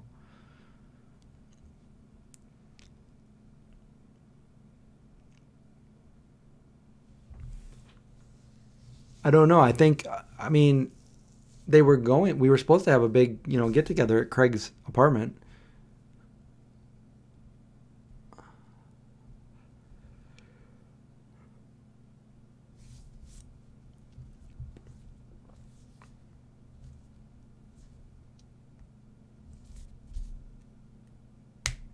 I can't really think of any other stories to tell unless you guys can think of a question that it can jog my memory. Do I believe we're going to have... I mean, if it gets worse out there, I believe that, martial law is going to come into play. But right now around here, like, nothing's really... It's not like I thought it was going to be.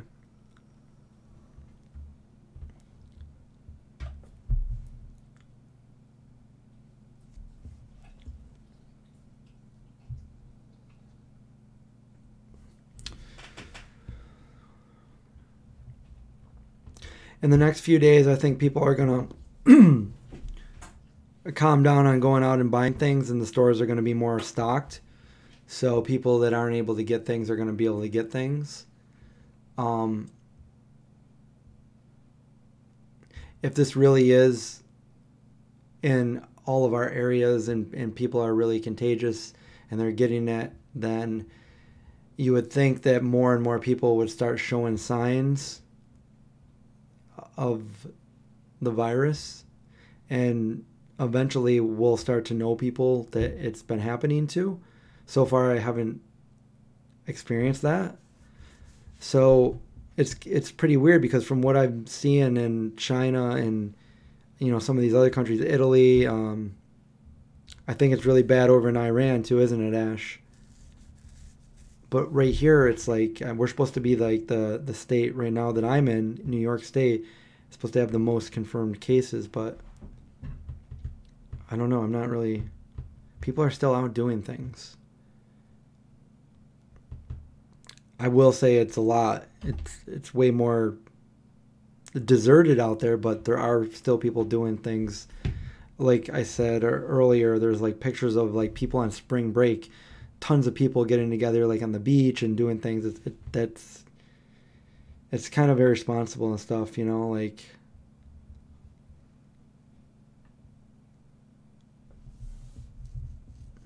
Martial law is a bad idea. Well, I don't know if they, we haven't had this situation in 100 years, and we didn't have the kind of martial law back then that we are capable of today. So, This is like a first on what might happen. But I mean, if it gets really bad, think, what's the last, major natural disaster that, where it got really bad? It'd probably be the Hurricane Katrina, where it ended up getting bad and they did have to do martial law there, and just to get things back to normal.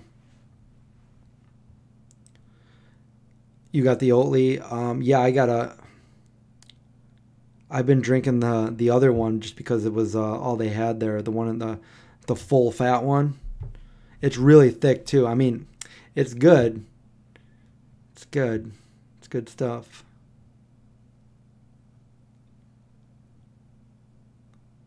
You're writing letters at home. That's good because people don't do that anymore. What happened in Florida?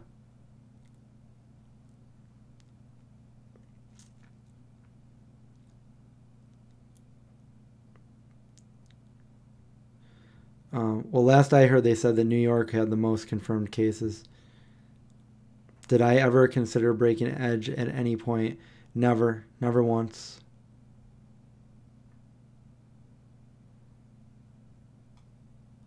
Chrissy, are you saying am I okay, or is somebody else in the chat that I missed okay?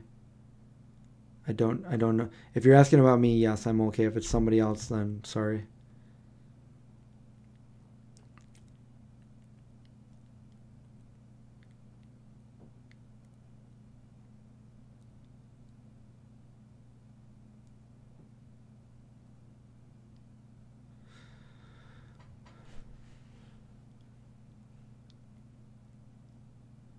What is it? He's a transporter.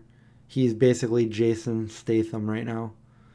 No, he just he drives. He transports things from point A to point B, and he drives very far. So basically, we are in Syracuse, and he drives like all the way out to Ithaca and the Finger Lakes, and then all the way over to Massachusetts, Boston area, and then all the way back home. So he drives quite a distance. Oh, me? Yeah, thank you. Are you okay? I'm okay. I'm almost always okay.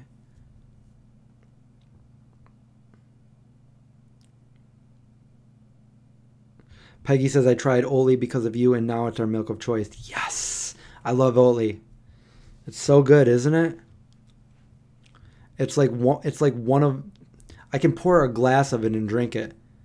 I can just drink a glass of Oatly. In fact, I did that before I came up here. Exactly. What didn't happen in Florida?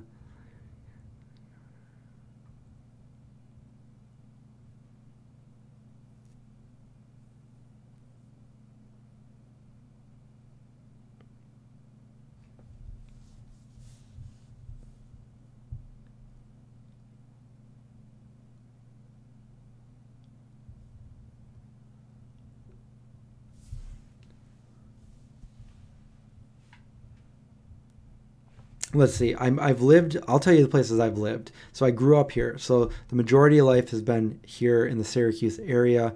Like I said, I grew up in that small town in Chittenango, which is about 35, 40 minutes from the Syracuse area. And it was nice. It was nice growing up there. Nice upbringing that I had. Fond memories. And then after high school, I decided to move with my friends to Florida. I went to Sarasota, Florida, and I lived there for a few years. And then at the end of that, I kind of lived in St. Petersburg for a little bit, and then I moved back home.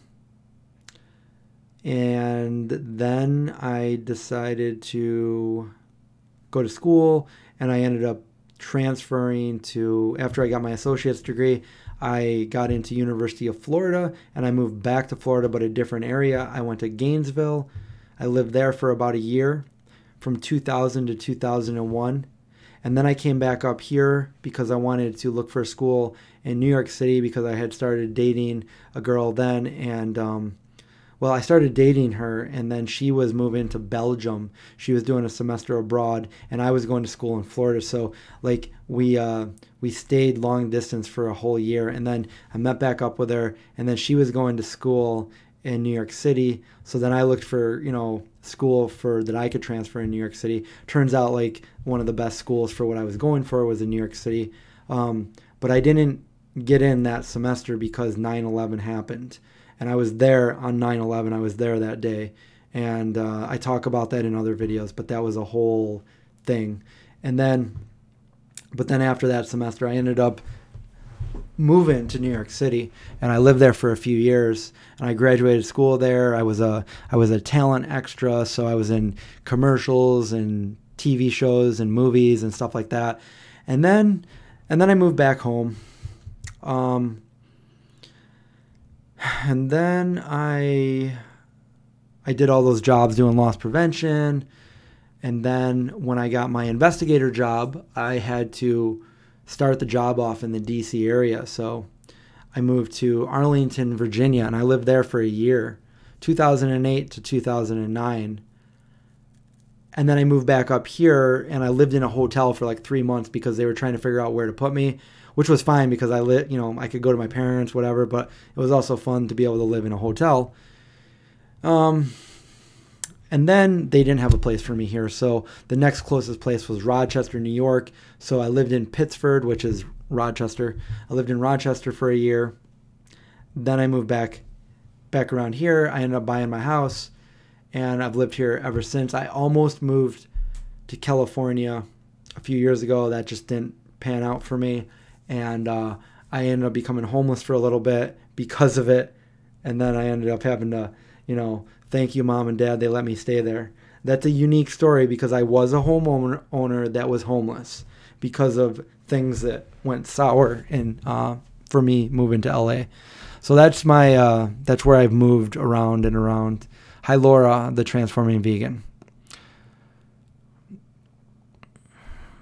But anyway, those are all the places I've lived. I've been to a bunch of states in the country. I haven't been everywhere, but I've been pretty much all the way up and down the East Coast, all the way over to Texas.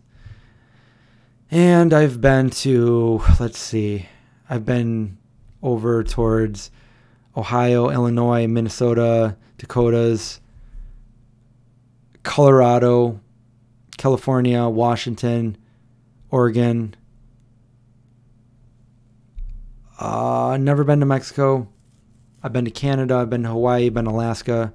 Been to Germany. Been to the Caribbean, Panama, Costa Rica, and Hawaii. That's about it.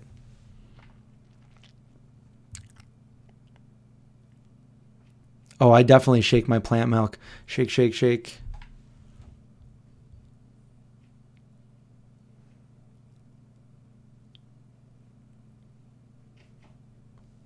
Where in Alaska did you live?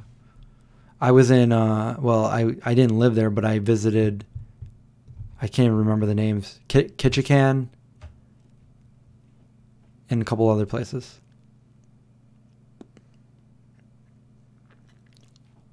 Elka's back.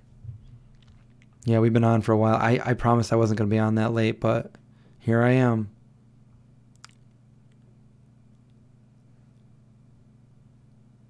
Ketchikan with a K.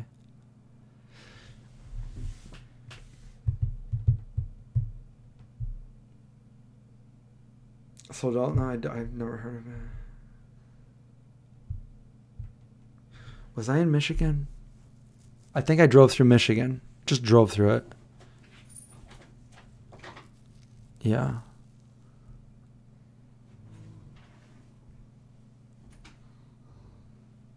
Have any of my siblings experienced anything paranormal? I don't believe so.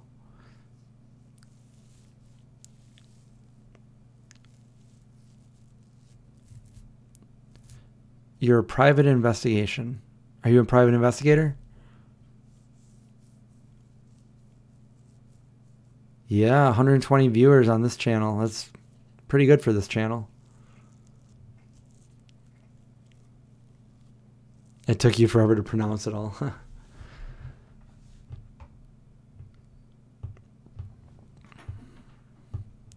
Yeah, you can make your homemade oat milk, but nothing compares to Oatly. I mean, they've been doing it for 40 years, so they are the... No, private questions to you. Oh! Well, I'm here to answer questions, so...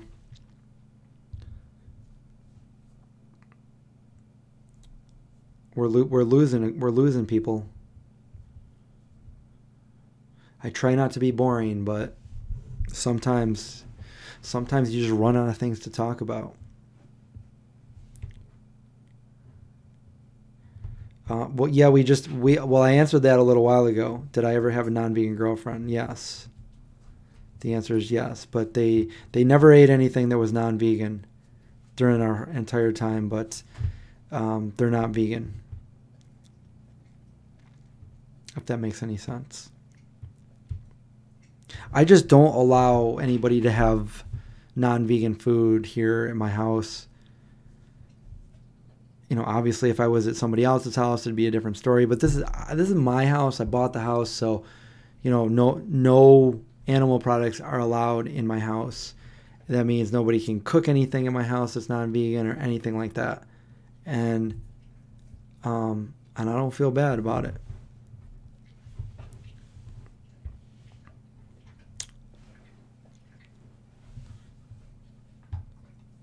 Oh, I hope that the natural food product doesn't get canceled again out here. You know, we're just gonna have to wait and see what happens here.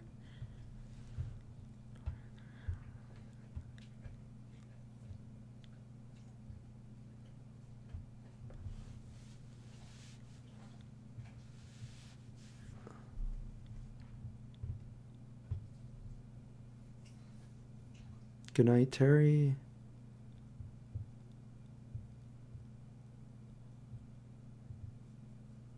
That's right. My house, my rules.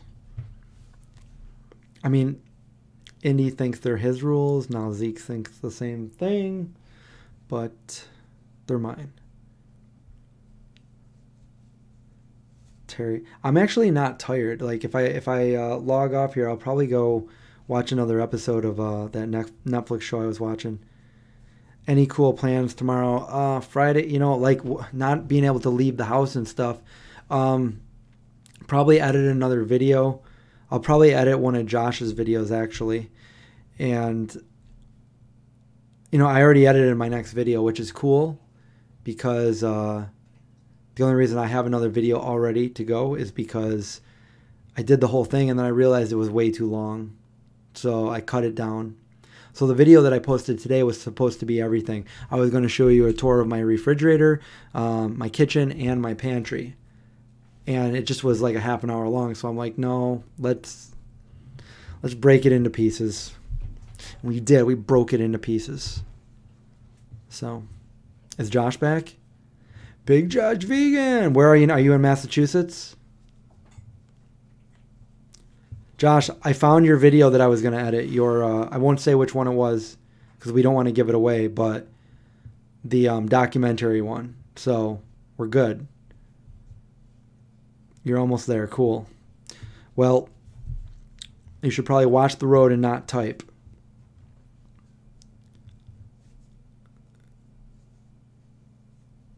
Friday with fellow vegans. So what do you do? What does that entail? Do you guys go out and meet or what? I do want to go out and get some footage of like empty streets and stuff. Like no contact with people, but you know, voice to text.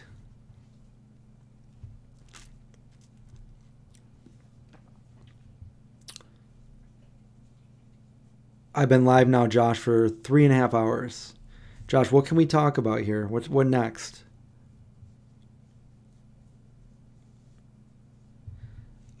I started watching Lock and Key tonight, and I like the first episode, so I'm gonna watch more. Yeah, same here, Dallas. This is fine for me. I'm on day 27. You know, this is how it's going to be in the zombie apocalypse. You really just got to like stay away from everybody. So you got to find fun things to do. I got to find...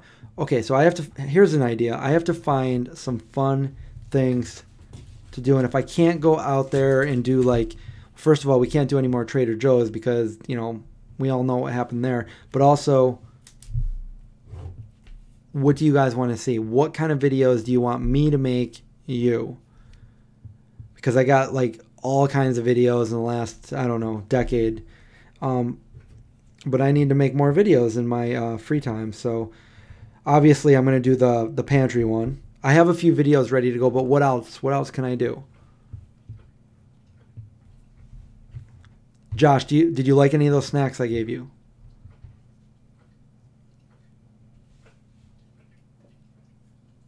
The stories of getting punched. Who got punched?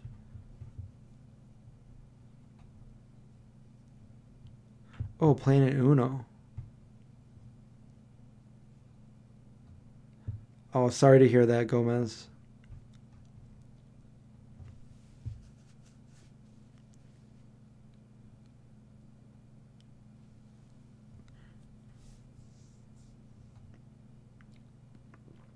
Yeah, that's got to be hard. A lot of kids, their whole life is changing overnight and just not dealing with it, you know, just wanting to go out and play with their friends and everything and just not understanding this. Oh yeah, recipe time for quarantine. Yeah, I do want to do some of those. I want to show people how we can just throw things together from the pantry and make some easy foods.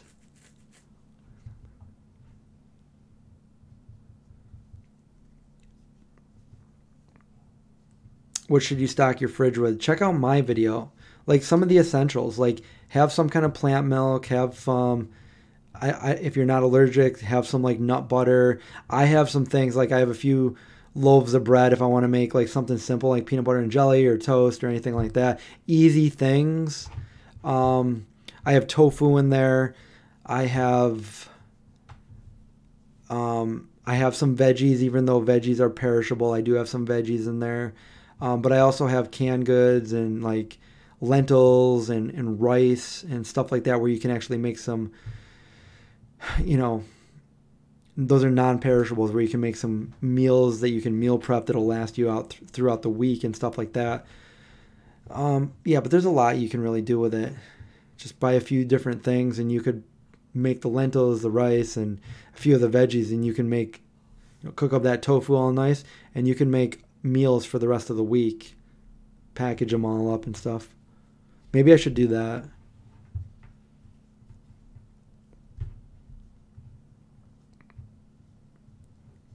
You want me to tell the story about Jake? The stories of me? I don't have a story about getting punched. Well, the one when I was in 6th grade, but that's not what Josh was talking about.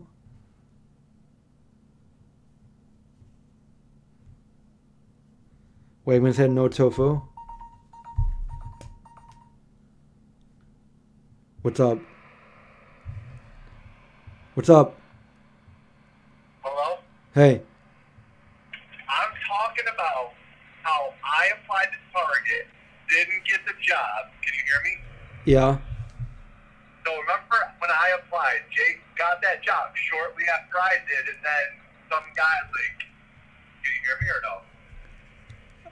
Yeah. Yeah. And then Jake got the job shortly thereafter, and then that guy was like robbing or whatever, and he got punched right at the door when the guy was going out. But Jake didn't get the job after that. Jake worked there before I did.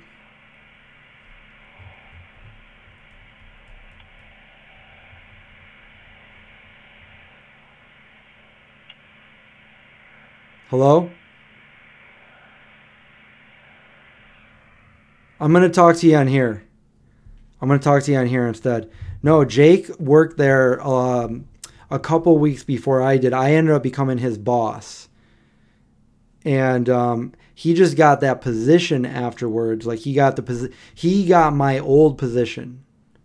And when he went to apprehend somebody, they turned around and punched him.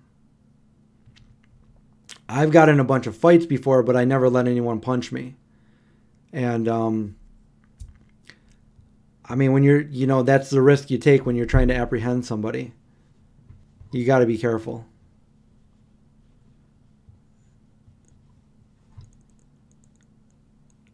Jake was actually on one of my Twitch streams. He's one of my good friends.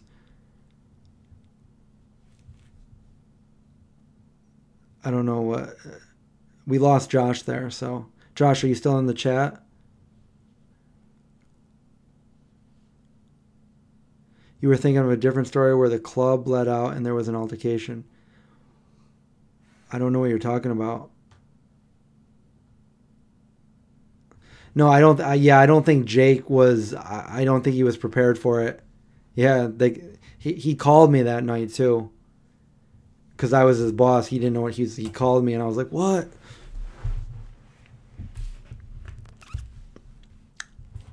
So far we have videos on making recipes in quarantine. Do we have any other ideas of what you guys want to see?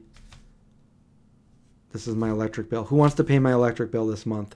I think this is an important notice that they're turning off my electric. I better open it.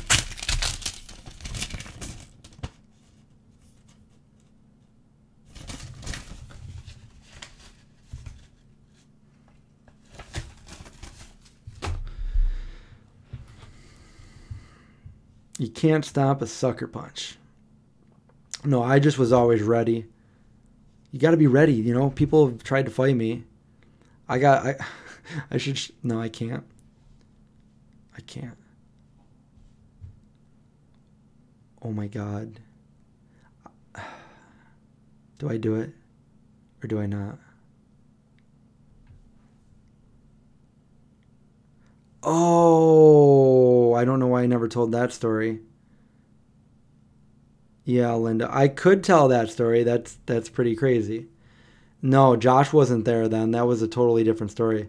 Our other friend, our friend that gave us the hustle butter, he was there, and then our other friend, Leanna. So, do you guys want to hear that story? I'm going to tell it. Okay, here we go. This is an interesting story. I can't believe I forgot about this one. So it was actually Jake's. This is funny. Jake, who we were just talking about, it was his birthday. Okay. Now you guys all know I don't like going out to big gatherings. I don't like, I don't drink. And, it takes a lot for me to go out to occasions like this. But he was, he still is. He's my good friend. And it was his birthday. And he was going out with all his friends downtown Syracuse to, the bars and everything on his birthday. And I don't drink and, all that stuff. But I couldn't say no because it's, he's my friend. So I went down there. This would be August 24th. And it was, this was 2000 and probably 6. And see how I remember exact dates? And, well, I remember we went to the first club and people were doing magic tricks. I wish I could do the magic trick right now if I had some rubber bands. But this magician was like doing magic tricks. And then I walked in and I was like, oh, hey. And all of his friends were there. And Jake's like, oh, my God, there's Chris. Do the magic trick to him. Because this is my impression of Jake, drunk Jake. Do the magic trick to Chris because he'll figure out how you're doing it because he doesn't drink. He's not drunk. And so the guy's like, okay, cool. So he does this magic trick with me. And right in front of my face, I'm like, how the heck did he do that? I was so intrigued. I had to find out how he did it. It was amazing. He did it right in front of my eyes. I'm like, how did he do this? Anyway, that has nothing to do with the story. But so they're all hanging out at the bar. And then I decided, because I was with my other two friends, and Eric also didn't drink or anything. So we were going to go try to find something to eat because we were hungry. And there was one place down the street. This is before there was any vegan restaurants anywhere. And there was one place down the street that did have some like vegan pizza. They had tomato pie, basically pizza with just sauce. So we walked over there to see if we could get any food. And the line was, this is now we're at like, we're like at 1:30 in the morning, like, you know, everything closes at 2 and people are like getting done at the bars. And, you know, at this pizza joint, there's, you know, when people get out and people are drunk, you know, people are rowdy. Sometimes there's fights, stuff like that. Well, anyway, there's like a big line for the pizza thing. So we didn't even like bother. But as we were standing right outside the pizza joint, this dude and a girl, they come walking out, and then this other guy comes out kind of like seemingly harassing them. He's like, come on, let's go. And he like gets in front of him. He's like, come on, let's fight. And the other dude's like, no, I don't want to fight. And the girl's like, no, we don't want to fight. And they tried to walk around him. He's like, no, we're going to fight. So he gets right in their face, ready to punch him. And he goes to take a swing, and they mace him. They had mace. They pulled it out of their pocket. Psst, they mace him right in the face. And then they put the mace back, and then they keep walking. And I'm watching everything go down. And everybody now is like, you know, getting out of bars. Everybody's pretty drunk. And, you know, I'm sober as they get because I don't drink. And I'm just observing everything that's going on. And then, so they keep walking. And then this other guy so this dude is like, he's like, you know, like, I can't see.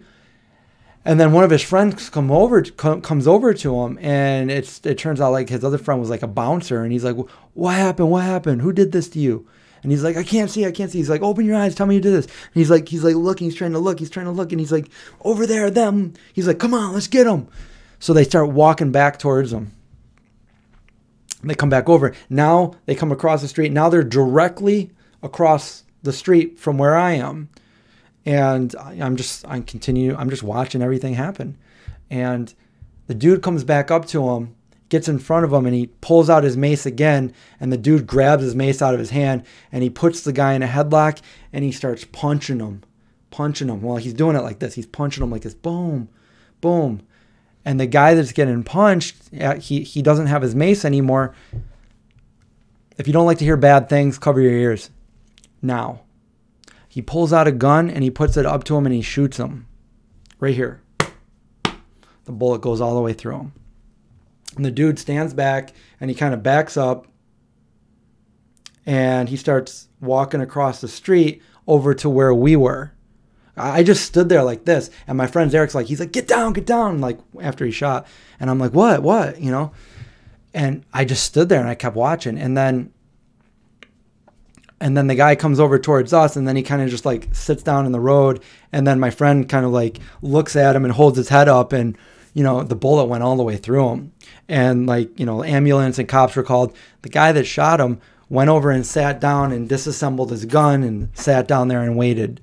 And I continued to watch. And then the police came, and they all arrested the guy that shot him. And then they took the other guy to the hospital. And, you know, police were taping everything off, and they were asking people like, you know, what happened. And I'm listening to everybody tell a different story than what really happened. Everybody's like, yeah, that guy came out, he was waving his gun around, he started shooting at people, and he shot him. I'm like, that's not what happened. And I'm like, hey, they're like, we don't need any more testimonies. And then this other kid comes up to me, and he's like, did anybody see what happened? And I recognized him. I'm like, I went to school with this kid. I was like a year older than him, but he was like really smart. So he was on all the advanced classes. So I actually had a class with him. I'm like, hey, do you remember me? He's like, sorry, I don't. I'm like, well, I went to school with you. We had the same science class together. And he's like, well, you know, did you see what happened and everything? I'm like, yeah, I saw everything. He's like, can I get your number? And I'm like, yeah, here's my number. And it was his brother that shot the guy. So then after that, something really bad happened after that too. You would think when you see something like that, that's the only thing you're going to see all year. But no, right after that, something might even be a little bit worse happened. But I'm not done with that story. So we couldn't go back to our car the way we would normally go because everything was taped off with police tape. There was tons of cops over there at this point, and they took that dude away to jail.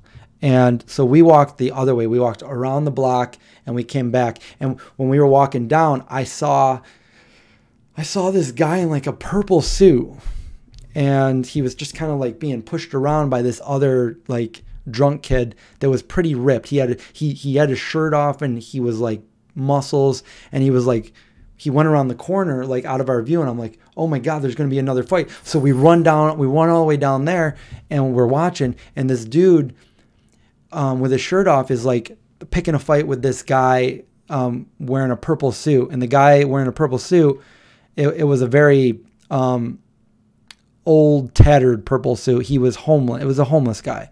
And this kid is so drunk, and he's trying to fight this guy. And then this other guy, this like Italian guy, all dressed really nice in a suit, comes up and intervenes and pushes him away. And then he takes his shirt off, and he's even more ripped than the other dude. And he's like, you want to fight? And then the kid that was trying to start the fight looks at him in his drunken stupor and just kind of goes, and turns around and tries to run. And then the dude just came and knocked him straight down. And when he went down, close your eyes again, his head smashed on the road, and literally, then they all ran away. And I still can tell you what this guy looked like. I still know what he looks like.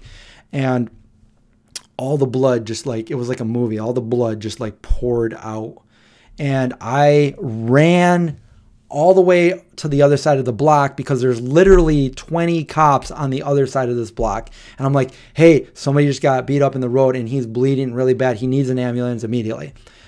This is back when I did loss prevention. So I was actually in contact with, there was one, he was a sergeant of the Onondaga police, and he would always come in, and he was actually really, really fun. He would come in and we would like mess with people on the loudspeaker. Like he'd call people up, you know, and he was really, really funny, but he had some insider information. He said that that dude's like skull went into his brain, and he was kind of like a vegetable. So anyway, that was what happened there. I ended up trying to report it because I was a witness, but nobody really cared. So anyway, that was a bad thing that happened. But here's the other bad thing that happened. So about a month later, I got a call from a private investigator, and I have literally like probably a 90% photographic memory from everything I've experienced that I'm willing to remember. And that was an incident that I remembered. And this private investigator asked me if you recollect that night. And I'm like, yeah. He goes, okay, well, I'm hired by the defendant, the guy that shot him. Can you tell me everything that happened? And I did. I told him everything that happened to the littlest detail of what the guy was wearing and everything. And I was subpoenaed to court. So I had to go into court. I went into court, and I didn't really look around. I was kind of nervous. I sat in there, and the district attorney was charging this guy with like attempted murder. He was looking at, you know, it wasn't first degree or anything, but he was looking at like up to 10 years in prison. And they asked me what happened, and I told them everything that happened. He asked me what I did for a living and all that. And then he tried to trip me up. He goes, okay, so you're saying that this guy did this. He reached for his gun and he pulled it out and he shot him like that. And I'm like, well, kind of, but he didn't do it with the left hand like you did. He did it with his right hand like this. And because of my testimony, I exonerated him, this guy, from going to jail. So this guy was like a good upstanding citizen. He had been attacked before. He had a concealed permit. He had a metal plate in his head. And when this guy wouldn't stop leaving him alone and was punching him in his metal plate, he did the only thing he could do to protect his life is he shot him. And that dude was all right. He was fine. And he was actually bragging about it. Since then, he has committed robberies and all kinds of crazy bad things. And he's actually a mutual friends with some of the people I know. He's a bad dude. But I always wondered, so years later, this is 2006. So years later, probably maybe 5 or 6 years ago, I found this guy on Facebook because I went to school with his brother. His brother's a nice dude. He was like, not valedictorian, but like salutatorian, the next one or whatever. And I looked him up on Facebook, and because I didn't even know that he was in the courtroom, but I guess he was that day. And I decided to like message him. I'm like, is your brother's name Brian? because like I'm pretty sure I knew who he was, but you know, I didn't want to be like, hey dude, you know, like you're the one that and he wrote back to me immediately and he's like, Chris, there's not a day that's gone by in my life since that night, that awful night. And I've always wanted to reach out to you, and I want to thank you because of your testimony. You know, like you saved me from going to jail. Like I'm an uncle. I've held the same job for the last 20 years. Like I'm a good upstanding citizen. And like everybody said that I did, everything that I didn't do. Like they were all saying like, oh, he was waving his gun around, which not what happened. And he goes, but because of your testimony, like you saved me pretty much. And like, I was like, wow, I've never heard from him again or anything like that, but that's a true story. So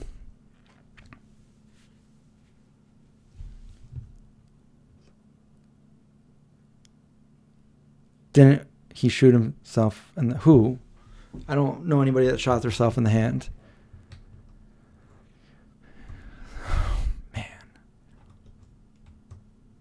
I mean, I don't know if I'm an awesome human. I just felt like I did the right thing.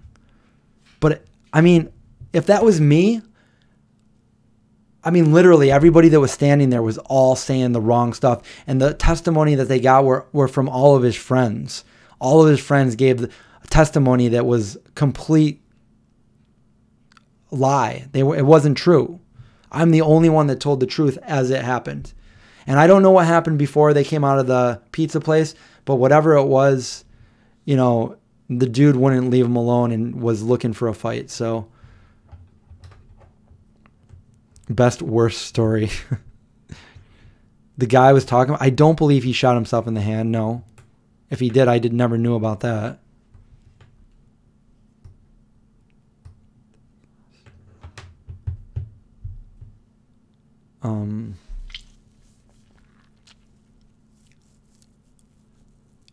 Should I do podcasts? I need more stuff to talk about, though. I feel like I've told you everything. I've like drained everything from my life. I am nothing now. There's nothing about me that you don't know, except for that incident in Florida. No. What else have I done? I need a drink of water.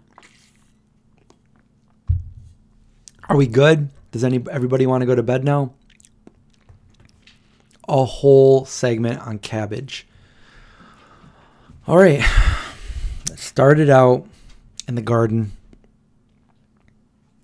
And that's it, the end.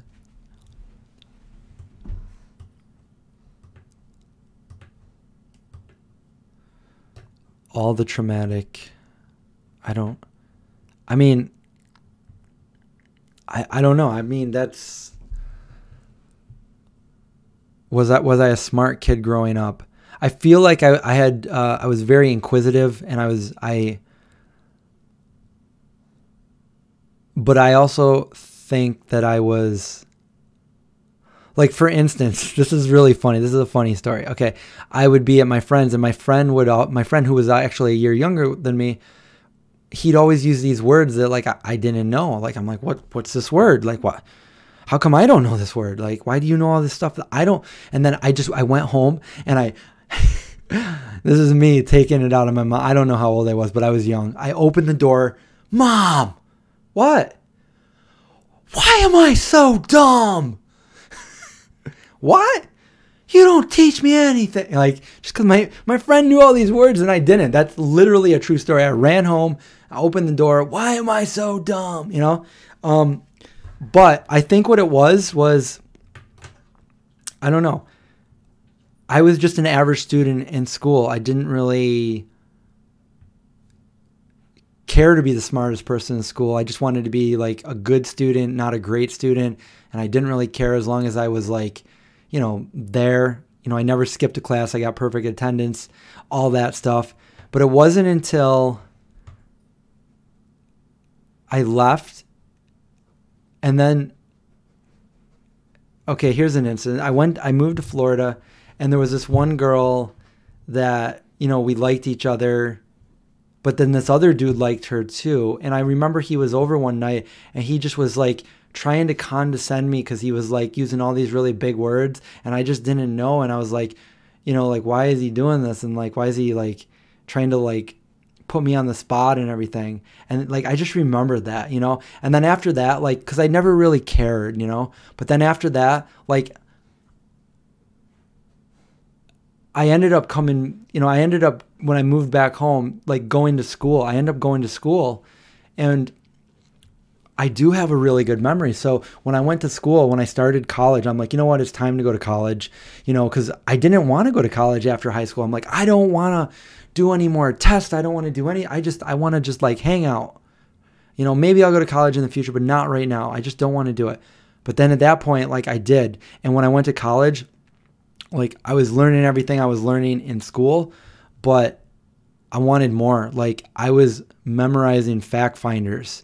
I was reading through fact finders. I was teaching myself French while I was going to school for Spanish.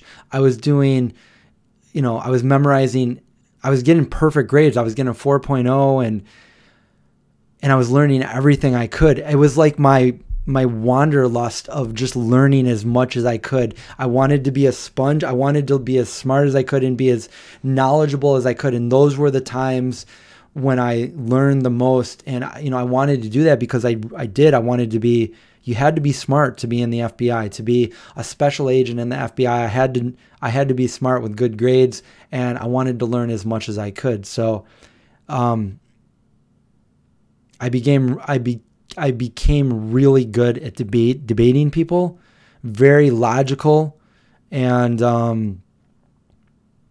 I consider myself very good at arguing and being good in debates, and just rational thinking, critical thinking. But yeah, I just wasn't going to let that happen anymore, and it really hasn't happened since. I've been pretty good about that, and yeah, I mean, it was just my ability to want. I wanted to learn. If I didn't want to learn, then obviously I wasn't gonna learn anything, and I didn't care. But when I got to the point where I wanted to, that's all I did. That's all I did. And I was good at memorizing like stupid little facts. Like my dad's always like,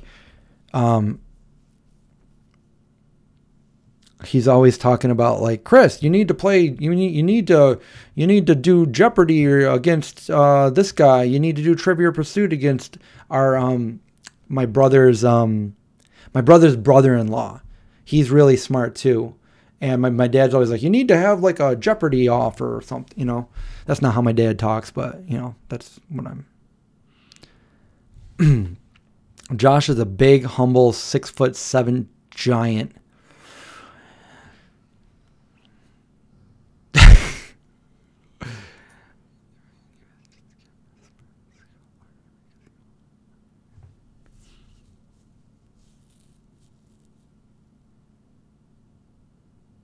You did eat a massive amount of prunes. I don't mean to come off as like, I hope I'm not coming off as cocky. I'm just trying to be authentic and, you know, just telling you my story. Like that was it. Like, I don't go around saying like, I don't think I'm like the smartest person ever. I joke about it. Like when I get like a Jeopardy question right, I'm like, I'm the smartest man alive. What was that from? Like one of Adam Sandler movies or something. I like joke around when I'm saying it, you know? I don't actually think that.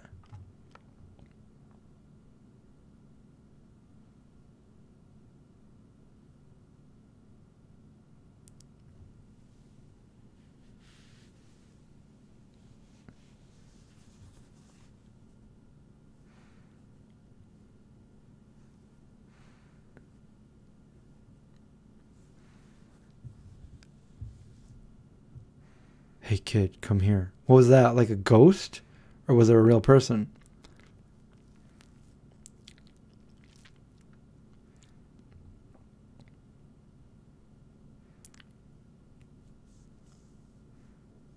All vegans are smart. Billy Madison. Billy passed the 3rd grade. Oh, what a glorious day, yeah.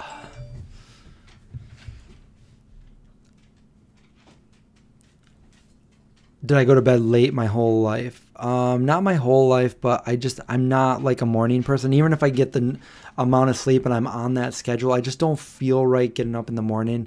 It's just not my best. I like to sleep later and then get up and then be up like I am right now. Ghost. Josh is also good at arm wrestling and being devil's advocate.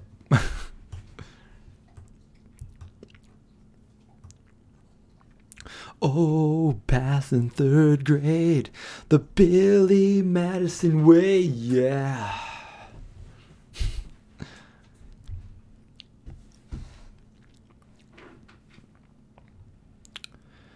Well, we're almost down to, as soon as we get below 100 people, I'm logging off. We got to have at least 100 people for me to talk. That's my criteria. I won't talk unless I get 100 people watching. And vegan M&Ms. I'm kidding. We got to find a way for vegans to get protein. Oh, we lost one. Please sing my favorite. I can't. I'm not a singer. I can't sing. Sometimes you make me feel like I'm living at the edge of the world. That's just the way I smile, you said.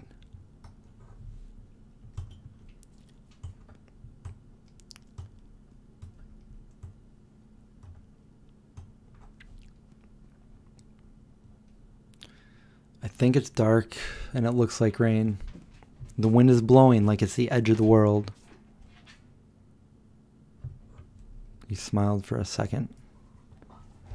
Sing me to sleep underneath a blanket. I can speak a Cure song. Yes.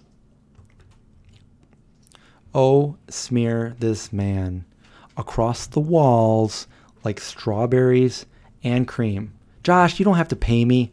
What are you doing? You know YouTube gets half of that. What are you doing? You live here, man. You live here. No, I never really listened to AFI, but Davey Havoc, Vegan Straight Edge, is from Rochester, New York, just right next to Syracuse, where I live.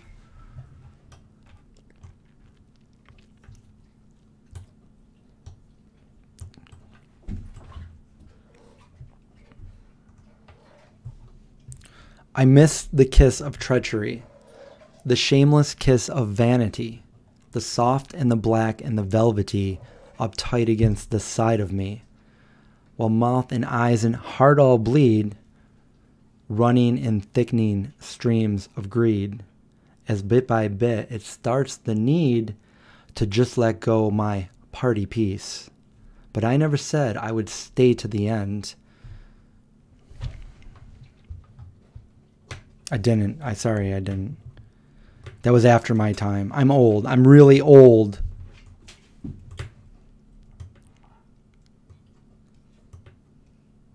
Every Cure song could easily. Shapes in the glass like Christ.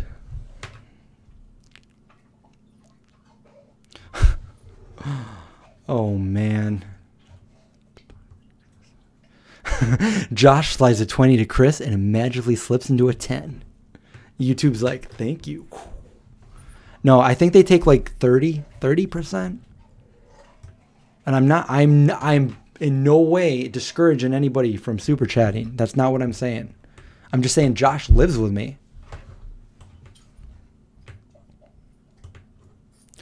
20 eyes in my head.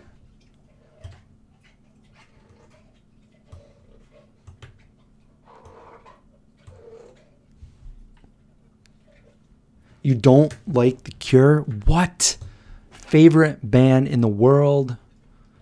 I've been looking so long at these pictures of you that I almost believe that they're real.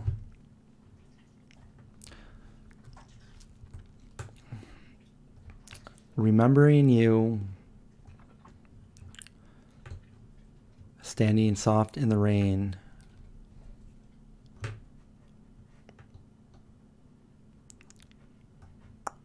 Remember how it used to be? When the sun would fill the sky? You were at a Cure concert when you were 13? Lucky. I've never been to one. My brothers have been to like everyone that they've been here in the United States, but... Whew. Babu, are you talking about Eden Vegan Cafe in Scranton?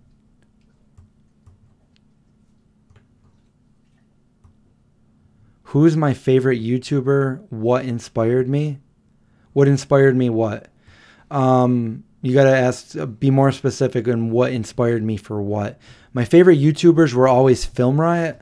They started around the same time I did, and I basically watched them on a weekly basis. Babu,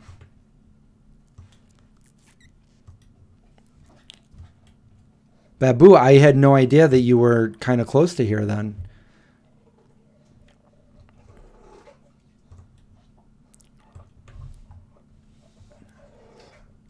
What inspired me to do YouTube? All right, so no other person inspired me to do YouTube because there really weren't any, weren't really too many like well-known YouTube channels when I started. But I loved making videos. So I wanted to make a movie, which we already talked about earlier, and I came up with the concept of the vegan zombie so I could share my vegan recipes, but also, you know, get better at making movies. So I started the YouTube channel because there were no cooking channels at the time and there were no vegan channels at the time. So I thought it just came to me. It was my own idea. Nobody inspired me. I did it on my own. It was my dad that told me about YouTube years before. So I started YouTube around when it first came out. So my first channel was January 2006. That's when I first started uploading videos. But my vegan zombie channel, and that was just because my dad sent me an email. He's like, check out this new platform where you can upload your video. So I was like, oh, cool. And then a few years after that, I'm like, you know what? Maybe I can learn to make movies by uploading my stuff to YouTube. And that's what I did. So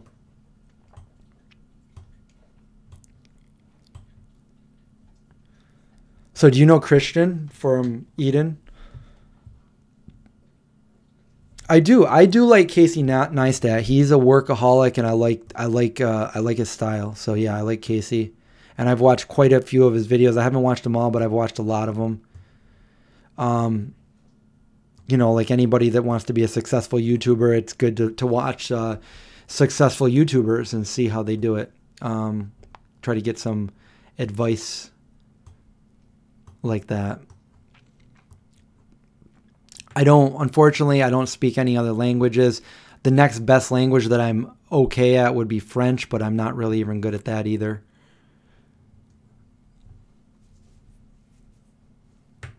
Wait, who's dead? Who's dead? What are we talking about? The Cure, yes, the Cure are better than the Smiths.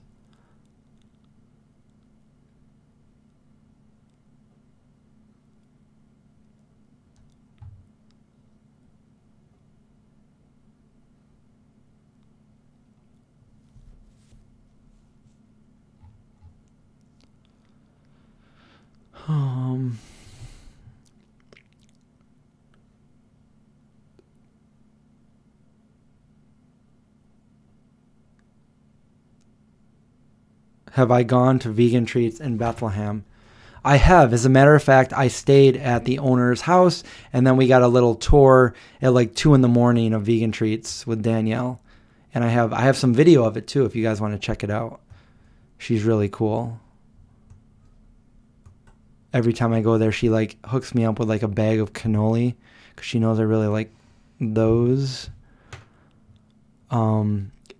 Yeah, it's cool to know people that own vegan bakeries. The Smiths are so not better than the Cure. I will always say no to that. Aurora, you gotta go? What? We can't continue the stream without you. No, I'm serious. You're in Chicago. How's the weather out there? Is it good? Okay. Well, thanks for joining us, and always good seeing you on the stream. The owners are very creepy, and the people who work there. Are you talking about Eden? Christian is creepy? What does he do? Because he always comes out and talks to me when I go there, so... And I don't really know any of the other people that work there. Do you live near there, or do you have to drive pretty far to get there? Deneen, The Cure. But I did listen to a lot of the Smiths. Russian pushing the land that we stand on is ours. It has been before, so why can't it be now? Vegan Treats is creepy? What? The owner, there's only one owner of Vegan Treats, and she's really nice.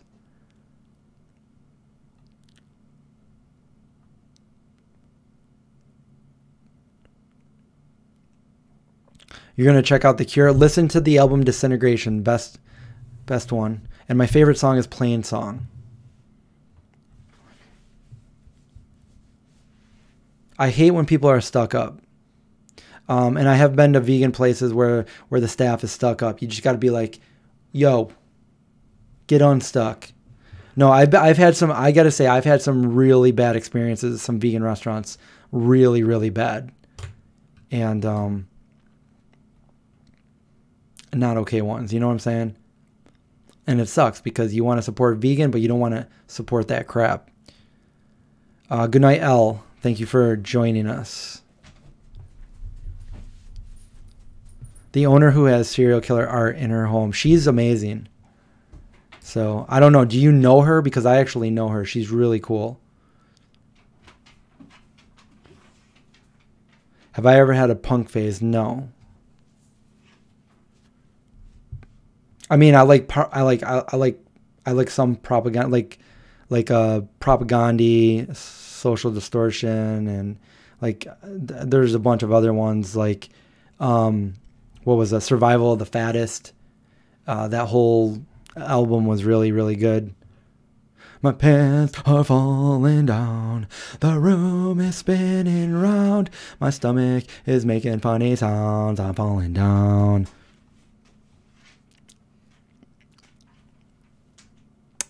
Bad service, like really bad. Like what are you doing? Like unacceptable. Like the worst I've ever had ever.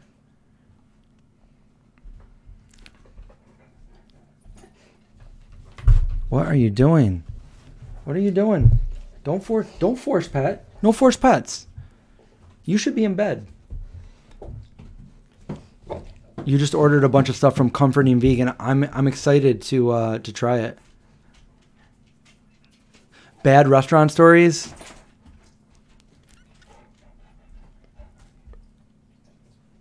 Was I into hardcore straight edge music scene? Yeah, I really, my favorite band out of that time was Shelter. I really like Shelter. My first show was Shelter 108. Earth Crisis is from Syracuse. So I've been to a bunch of their shows. Actually, I have some VHS tapes that I want to show you guys that I want to put onto the of me at a hardcore show back in like probably 93, 94. You want to hear? I'll tell you probably. Well, there's two really bad ones, but I went when I was in DC. I went to this place, vegan place, and we went to order food. I was with my sister and her husband, and Rachel, and we went. We ordered food, and then I went to go pay and get a drink, and I asked for. I wanted a juice, you know. So I was like, I'm gonna get the juice, and she goes, we're not doing juices right now, and I'm like, oh, okay. So I'm thinking like, maybe the juicer's down, maybe they just don't do it, and like when it's too busy. Can you guys please stop? Maybe they're not doing it when it's too busy, whatever. So I'm like, maybe, all right, so I'll get a smoothie. I'm going to get, she goes, we're not doing smoothies. I'm like, oh, okay. So now I'm kind of like, do they just not do it at this time? Because there's no way the smoothie and the juice machine are broken at the same time. That just doesn't sound right. So I'm like, all right, I'll take a water. And she's like, she gives me a water. And then I go to sit down, and then the guy behind me had, 2 kids with him. probably around 10 or something. And he orders 3 juices, and she makes him 3 juices. Directly behind me. Like right when I sat down, he ordered juice and she made them juice. And I'm like, what the? And that still bothers me to this day that happened. So don't know if I'm ever going to go there again.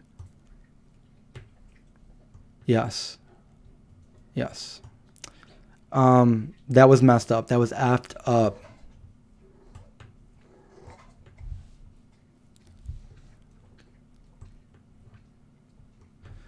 Mosh pit stories, like I just didn't like being in, just because I'm claustrophobic. I didn't like being in there. I was the guy filming everybody. Linda said it. Oh, Gomez, good night. Thank you for joining us, Gomez. You are not invisible. I'm looking at the camera when I'm talking, so I miss everything. So sorry. I could just not look at the camera and I'll just look here when I tell stories. Oh my God, why didn't she make you juice? You'd have to ask her. Unfortunately, another place in that area I went to and I've been to since like they opened when I used to live down there has always been bad service, like really bad service. And I don't think I'll ever go there again.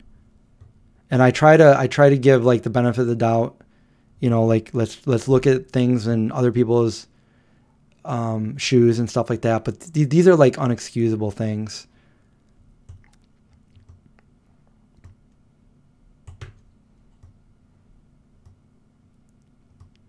Is Linda okay? What is Gomez take care? I don't know.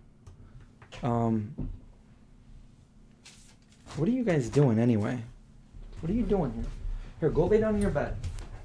Go lay down in your bed. Can you go lay down in your bed? Here, take this. Go lay down.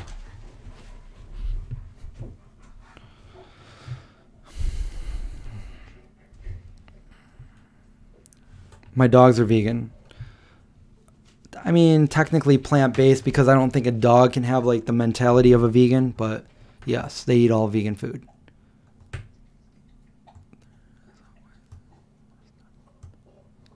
I don't think they were vegan stuck up, to be honest with you. But it just was yeah, it just hit me the wrong way. That was really messed up.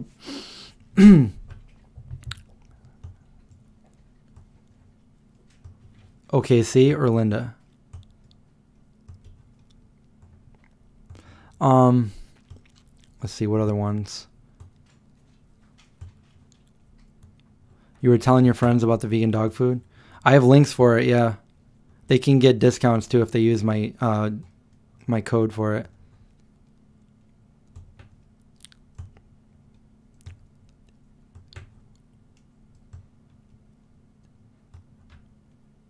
A Punkorama comp. Probably that what I already just said, the survival of the fattest. That was, we listened to that a lot. If you guys know what I'm talking about. Who else did I like? I like Millencolin.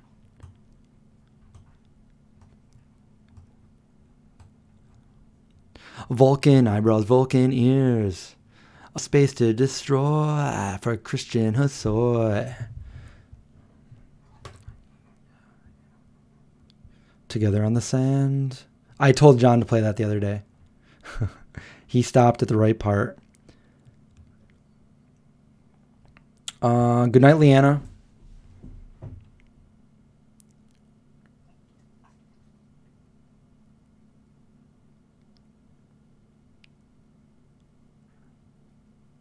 I wonder if vegan restaurants have to be what?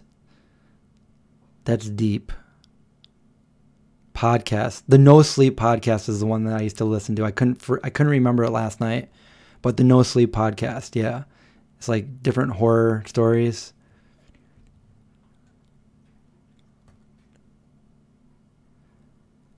The reaction video to dogs eating veggies. Well, what I was going to do is I was going to give each one of them different veggies and see which ones they would eat and which ones they wouldn't eat.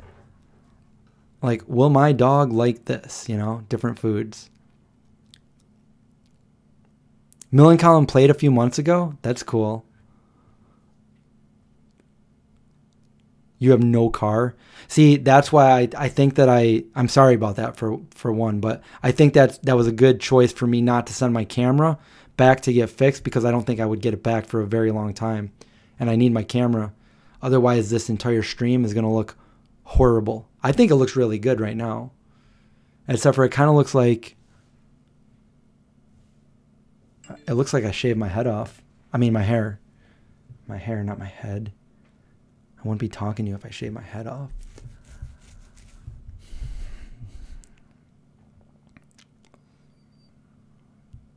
Linda, that's true. Linda's very nice. She's very welcoming. She says hi to a lot of people and bye to a lot of people, except for me. No, I'm just kidding.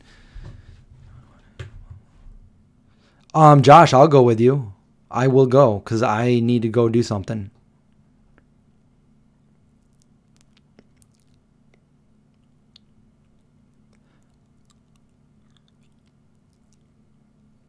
The Darkness. I've heard of it, but I don't know them.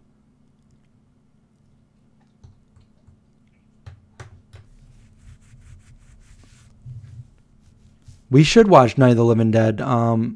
Maybe I'll try to find it. I do have it. I think it's on my laptop, though. Maybe we'll play that, and I'll have it in the background. I'll be on a green screen, and we can just have it in the background playing, kind of. And we can just play it while we're talking. I actually went where they filmed it. It was, for me, that was amazing. Like, for some people, they're like, big deal. But for me, going there like 40 years, 50 years after they filmed it there, oh, man, that was such a good day.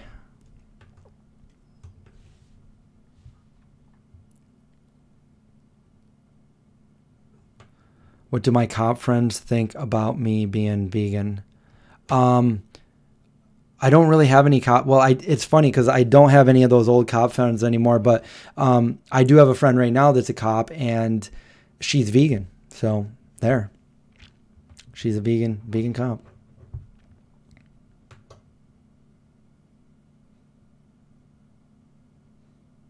Wait, what song does anyone? Oh, Believe in a Thing Called Love. See, I don't know what that is. I don't know what love is.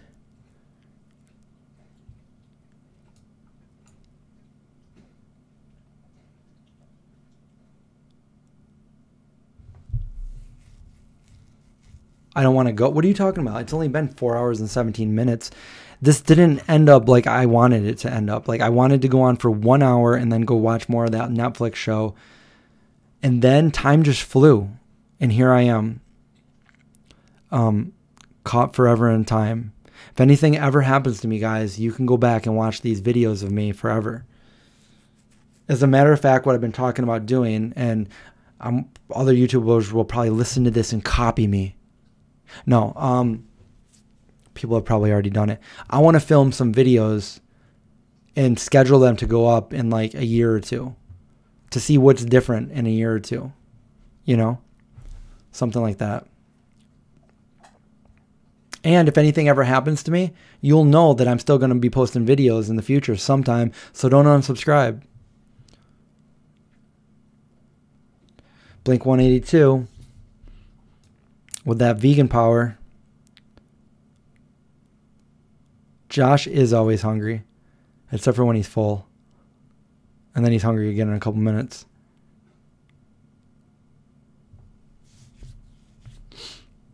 Linda, you don't sleep. Like, you will respond to a comment or a question any time of the day or night. Like, do you sleep? Like, what?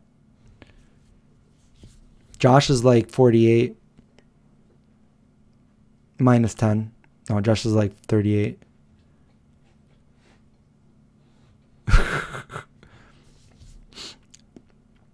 Yes, Blink 182. So Travis is a part owner in Crossroads vegan restaurant. He's a vegan. Did Tom DeLonge, is he vegan now? Mark is, and the other singer from Alkaline Trio is vegan. My brother met him and gave him my shirt, my Vegan Zombie shirt.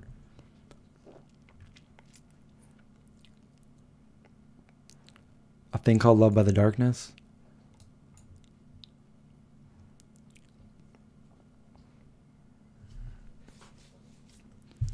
A live grocery store run. That would be fun. We did that kind of before once. We should do it. We'll do it. Why would Josh, who you texting? Gosh has hollow legs. Gosh. I like that. I'm going to call him Gosh from now on. How old is Rach in plants? She's like 48.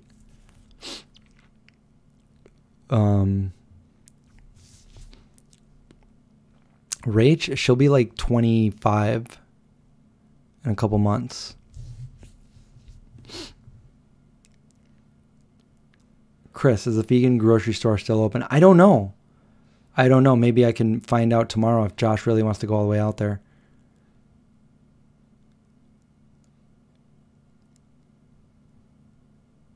I've never been to Crossroads. Do you live out there in LA, Dallas? Or do you live in Dallas? Josh has a question. What is his question?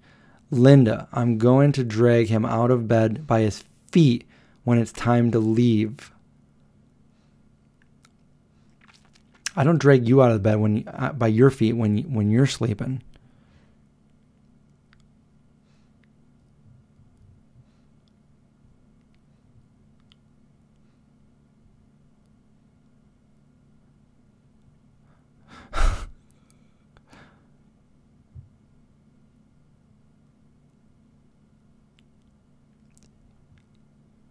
I've never tasted alcohol, and I've never smoked a cigarette.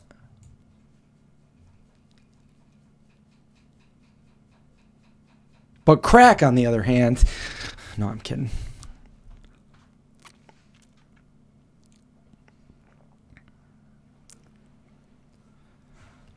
Thoughts on the 5G coronavirus conspiracy? I saw something about the 5G thing, but I didn't know there was a coronavirus 5G together conspiracy. I'd have to look into that. I don't know.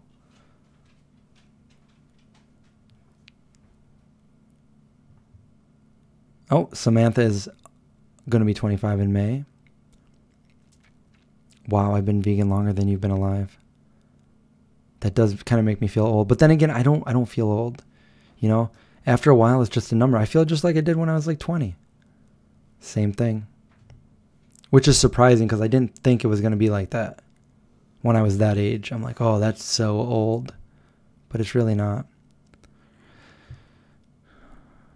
Josh, do text and drive.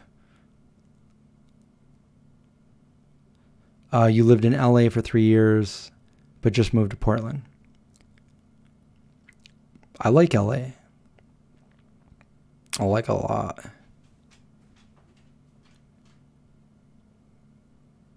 Oh, we're under 100 people. We're losing. We're losing people.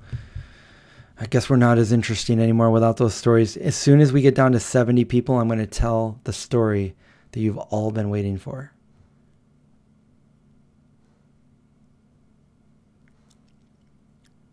Pure morning. Computer trouble? You mean with this stream? I hope not.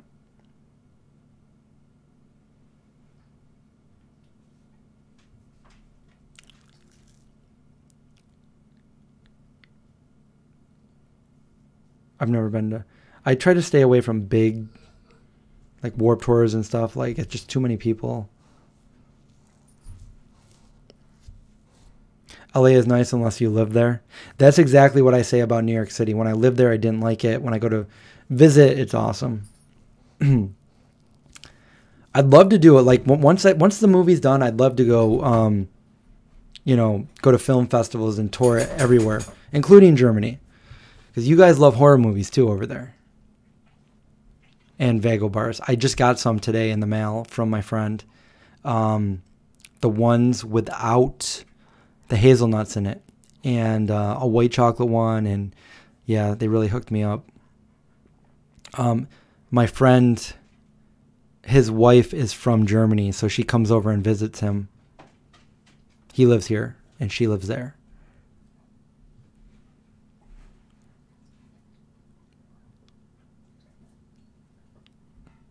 When should we do the 24-hour live stream? I'll have to figure that out and actually do it. That would be fun.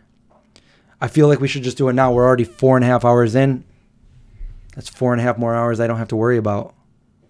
I'm kidding. I'm not going to do it now.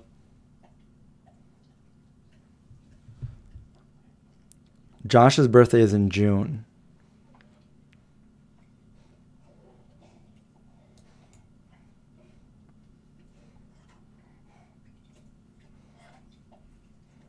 Chris, you have miraculous jeans. Well, I used to wear diesels, but then I found these. They're kind of like, I forgot what the name of them, but they're really cheap. I got them at Zoomies, and I liked them, so I just bought like a ton of them. Like buy one, get one half off. So I just bought like a ton of them. And they're not even really jeans. They're like black pants, but yeah. I hope you look as young as you at 44. I'm 31. Look older than you. You got to get the right jeans.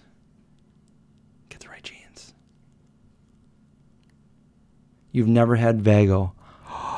Okay, so you guys, if you haven't had Vago and you love chocolate, it's literally vegan milk chocolate. It melts in your mouth. It's so good.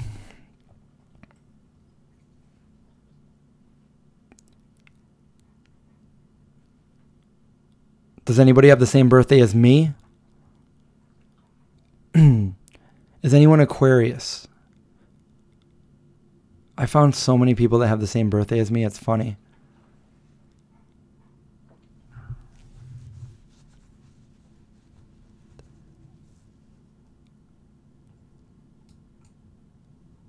The chocolates from the organic supermarket.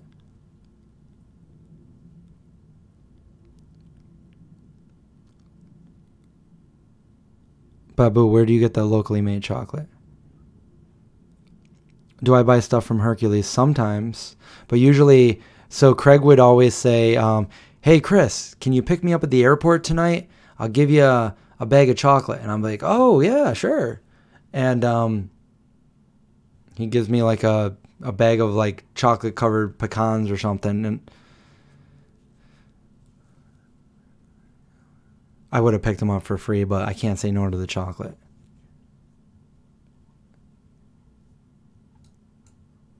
The only reason I would not like really buy as much is because the more I buy, I would eat it, and like I try not to eat too unhealthy. I try to eat as healthy as I can, so I try not to buy the junk. I mean, I have Vago bars laying around that I'm trying not to eat.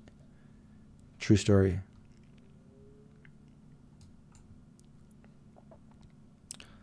We're going to Buffalo. We're all going to Buffalo. We're just going to get everybody in the car, and I'm going to sit in the front because I'm claustrophobic, and we're just going to go to Buffalo.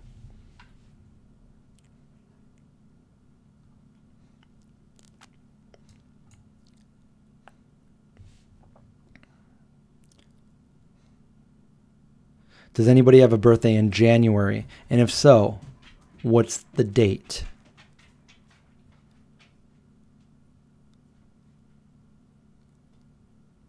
Who's going to meet us in Buffalo? If you're in Canada, if you're in Ohio, and you're close, if you're in Pennsylvania, go up to Buffalo and we'll meet there. And we'll have to stand at least 10 feet apart from each other, and we'll do like a, we won't really actually touch hands. We'll just be like, yo, hey, how's it going? Stay away from me. Oh, January 21st. That is my dad's birthday. The 21st. We have 2 Aquariuses in this room right now. Just kidding. He just left. Indy is also an Aquarius. Your cousin's birthday is January 13th. Your dad's is January. My friend is January 9th. All right, and now we're all close. So Matthew, you and my dad have the same birthday.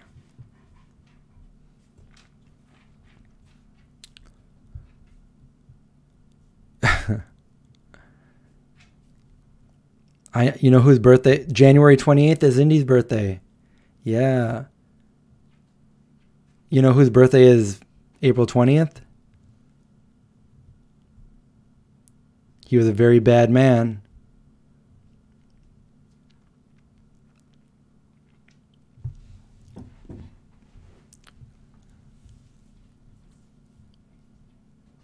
The Hercules candy isn't... Okay, so... Yeah, you and Hitler. Oh, man.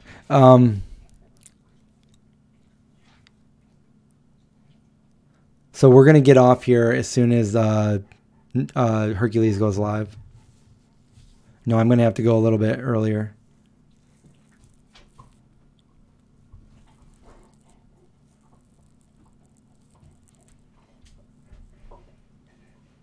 Your dad's is November. That's Jeremy's birthday too. My friend Jeremy. You know, you haven't met Jeremy yet. It's not like we should even like meet up because of all the situation that's going on. Yeah, we definitely shouldn't do a meetup. November 8th, that's the day that I moved to Florida. This is weird too. The day that I moved to Florida, November 8th, 1995, I went to Florida. I lived there for exactly 2 years, and it wasn't even planned. It just happened to be I moved back the exact same day. 1997, November 8th. Boom. Crazy. And I have a picture. I took a picture on my parents' porch. It was snowing out. Snapped a picture November 8th, 95.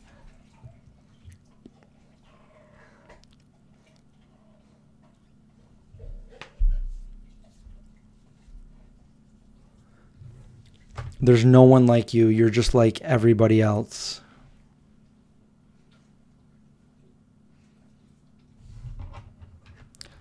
January 23rd. Carpool and chill.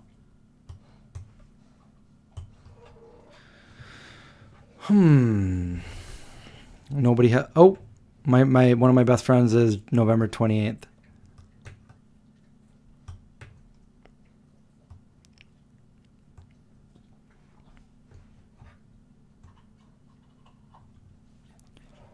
Boom. Ooh, September 23rd. That's the day I went vegan. That's my vegan anniversary. That's cool.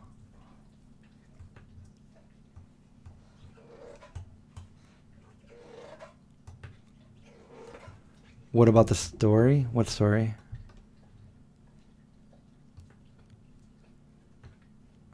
The Mom Dre shopping trips.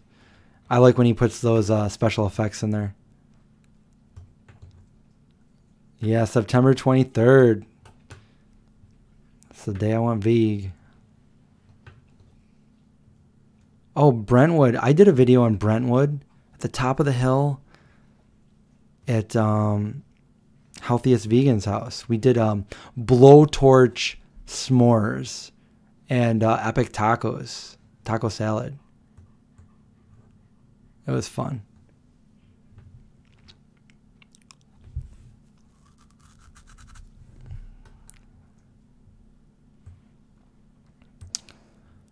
Well, guys, I think I'm running out of things to say.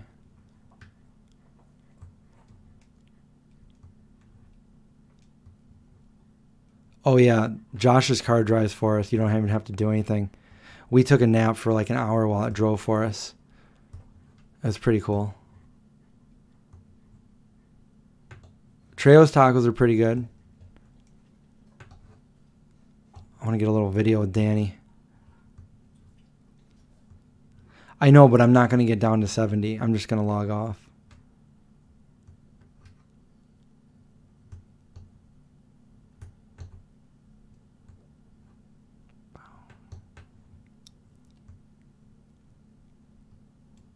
Oh, yeah, all the time I have dreams that do that. It's crazy.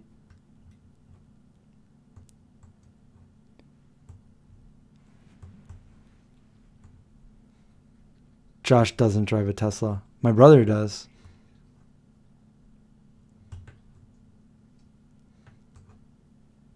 Favorite vegan restaurant in LA? Well, there's a bunch of them. The one that I like the most closed down, but I really like Sun Cafe.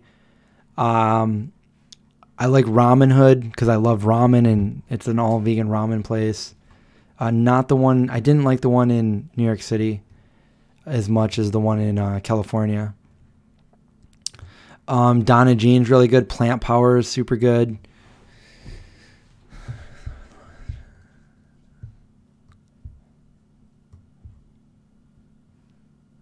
Have I ever tasted in a dream? Yeah, but I think the tastes were all bad in a dream.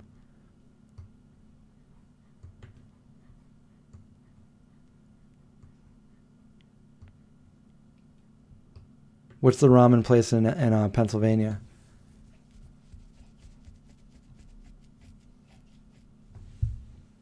Yeah, you can see Josh's car in one of my recent videos and also Josh's last video.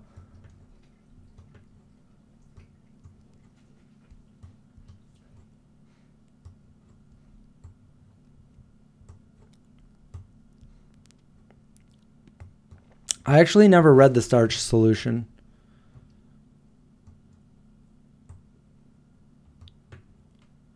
Is a Tesla? Yeah, the Tesla is amazing. My brother has one. I did a video. We did the ludicrous speed. It's crazy. It's like a roller coaster. It's like it'll beat a Lamborghini and off the start. It's so fast.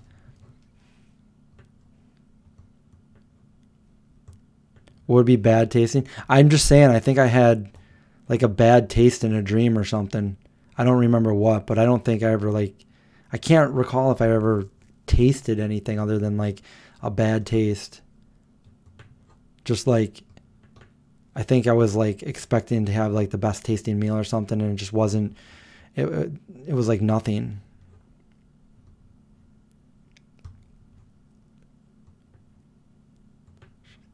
Maybe we could do a whole live stream where I just talk about dreams.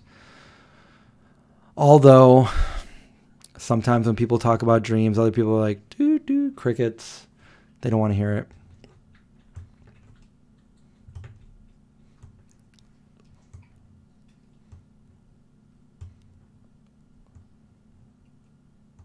What the? Jorge.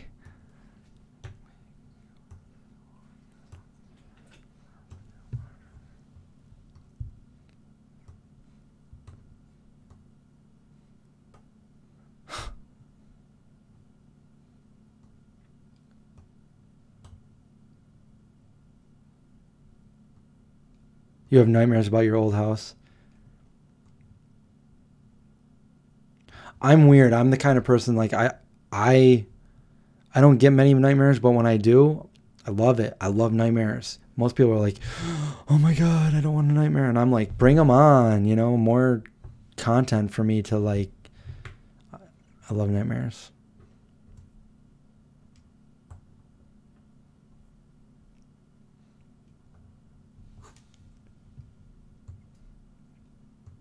So my brother has a Tesla and he's got solar powered panels on his house. So he basically drives the Tesla for free because he powers it for free and he doesn't have an electric bill. Except for I think it's like what, a $5 connection fee that he has to pay. Other than that, like, yeah, just charge it up.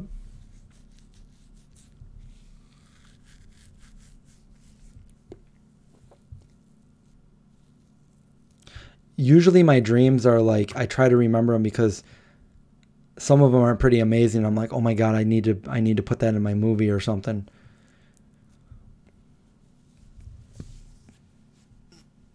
And then sometimes I'm like, I can't believe my brain came up with that.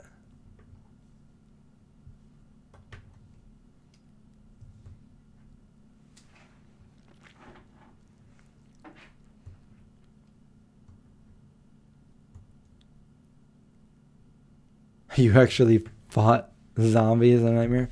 That would be cool for me.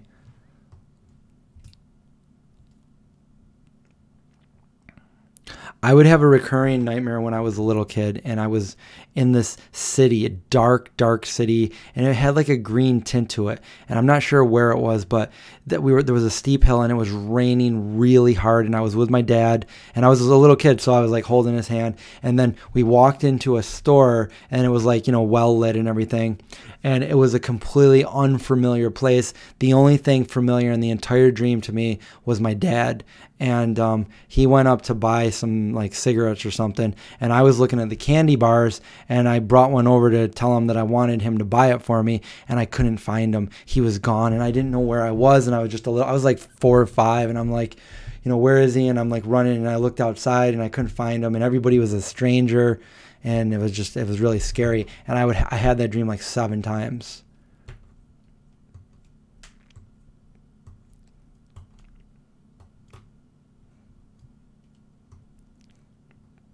And then I hate potato salad. I must have missed everything else because that's just random.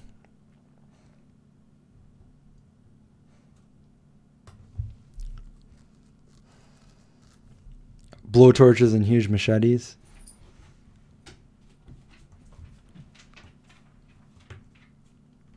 Yeah, I kind of talked about the lucid dreams. I think I talked about them recently. Jim Thorpe.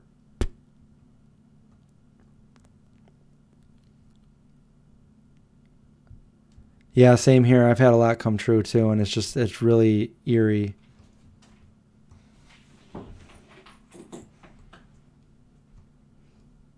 My favorite food is probably, it all depends one, but probably pizza. I love pizza. I could eat pizza all the time.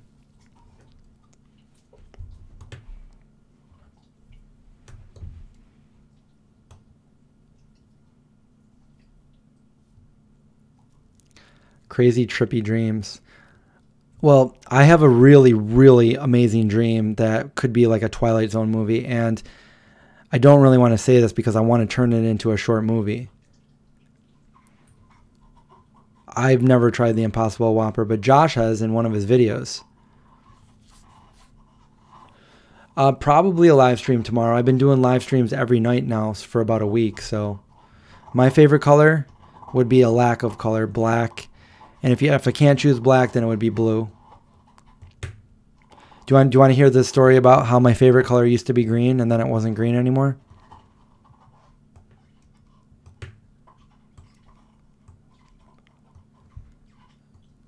Pizza, yeah. Okay, so I'm going to tell it anyway. So when I was a little kid, less than 4 because I lived at my old house and I moved when I was almost 4. And obviously I wasn't vegan back then because I was just a little kid. I was eating a piece of bologna, ugh. And I had my head like, I was like 3. I was 3. And I had my head resting on the table, which was a loose leaf table. The dog is biting his toy behind me. And it was a loose leaf table, and it wasn't reinforced right. And it collapsed, and it cut my chin open. And I still got a scar there. I don't know if you can see it. But, can you see it? Let me see move your hand up there. Anyway, I had to go to the hospital emergency room and get stitches. So I go in the hospital room, and the doctor says, "Hi, Chris, what's your favorite color?" And I said, "Green." So they come out with this green. I didn't know what it was called for the longest time, but somebody confirmed it's like a papoose. And they took this green Velcro papoose and they wrapped it around me so I couldn't move. Like it was so like I was a little kid, so I wouldn't move when they tried to please stop. So they would put the stitches in my chin when I was like I couldn't move. So they put that around me, and I was like, maybe that's why I'm claustrophobic. It all makes sense. Anyway. That's what they did to me, and after that, I was very sure to never tell anybody my favorite color was green again.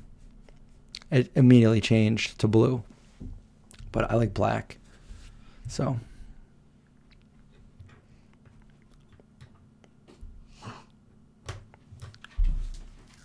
Am I that delayed? I've never broke a bone, but I've had stitches a few times.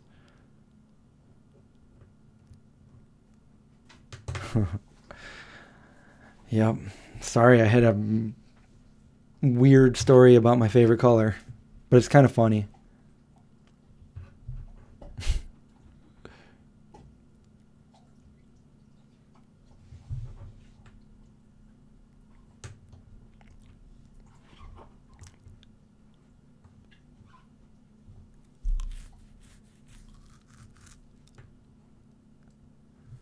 It still boggles me. But hey, if they never did that to me, I wouldn't have a cool story. I'm glad they did that to me. How old was I? I was about 3. What? Oh, that must have hurt breaking your feet?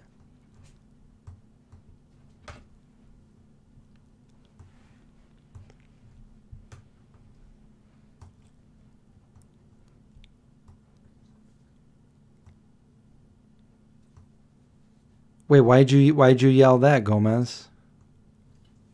What's my favorite plant?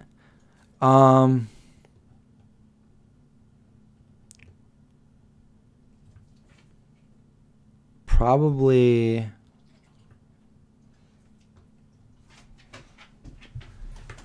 my snake plant back there behind me, right there.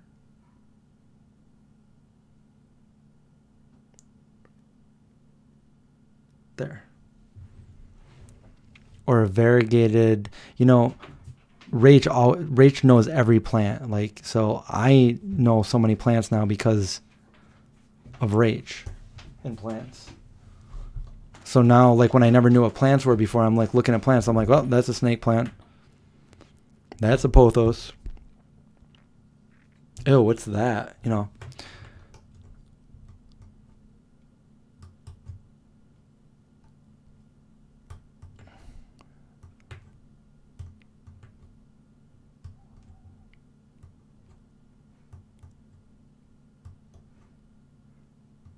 Oh, don't be sorry. I remember. I literally remember everything, even when I was even younger than that. And some people don't believe me, but I have those memories. And some memories are because I had no intellect to speak or anything like that, are just more of feelings and observations. But I have those memories, and they're my mom. We were looking at some like pictures. I hold on a second. Battery. I know. Don't say it. I know. I see it. You guys go to bed. You guys should be in beddy by. No, don't push it around. You eat it. Eat it. Eat your vegetables. Don't just push them around.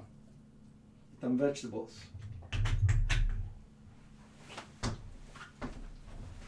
So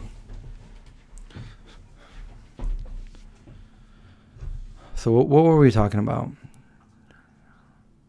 Josh has never been to LA, and it was going to be an amazing trip. We were going to go there. I was going to show him around LA, and then it didn't happen.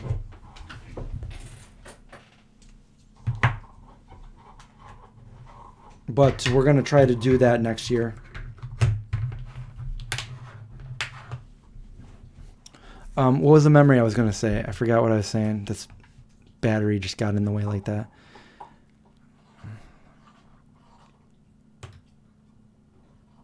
What is my least favorite color? Maybe like a pukey green. Like a yellowish orange maybe. Or like, I don't know. Yeah. I don't like those kind of colors. I don't know. The color of the sun. Vampire, so. Chartreuse.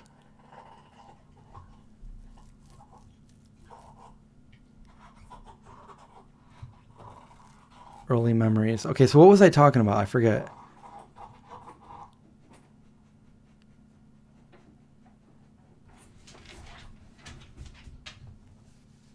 Oh, yeah, I was looking at pictures and I found one from like really, really young, and I was like, I texted to my mom. I'm like, it was a childhood friend that I haven't seen in like 40 years. And I'm like, Mom, was this Mike and Julie? And she's like, how do you remember that? I'm like, I remember everything, Mom. And it's funny because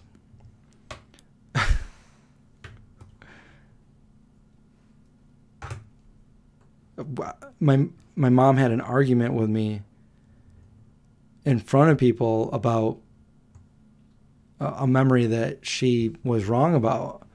And it was something stupid too. It was like, I'm like, remember when we used to have a rug in our bathroom? She goes, we never had a rug. I go, yes, we did. It was a brown rug we had in our bathroom. She goes, no, we didn't, Christopher. We never ever had a, and she's like arguing in front of other people. I'm like, yes, we did. And then later on, like everybody confirmed. And then she finally remembered. She goes, oh my God, you're right. We did. I'm like, yeah, we did.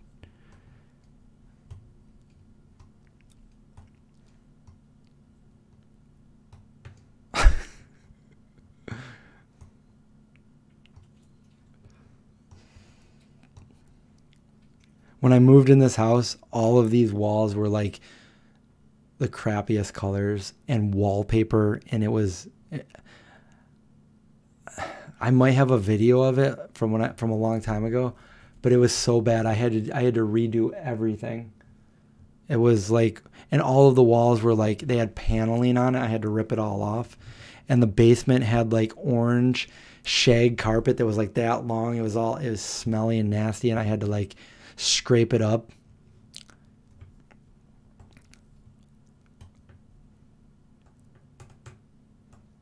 Do I like late night calls? Like, what do you mean? I don't like whatever when people call me. Just text me. Well, I guess it depends who it is.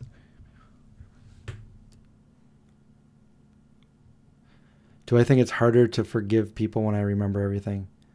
So I do. I never forget anything. But I'm really forgiving. Like, I could be really mad at somebody for something, and I'm like, and then as soon as they say, like, dude, I'm sorry, I'm like, oh, really? That's cool. You know?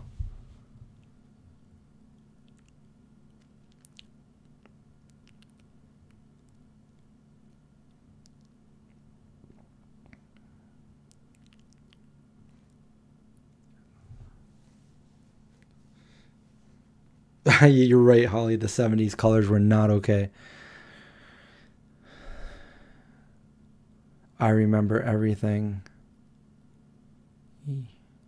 You could have it all, my sweetest friend. Everyone I know goes away in the end. You know what was funny? 315.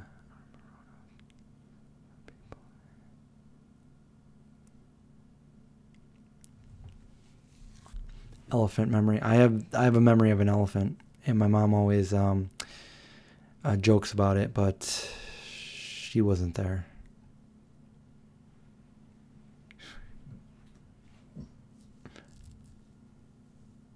Wait. Speaking of moved in, did you see my comment in one of your videos about my late night encounter with a facialist? No, I didn't. Tell me about it. I love chocolate brown from the 70s and rust. Chocolate rain. Dun, dun, dun, dun, dun, dun, chocolate rain.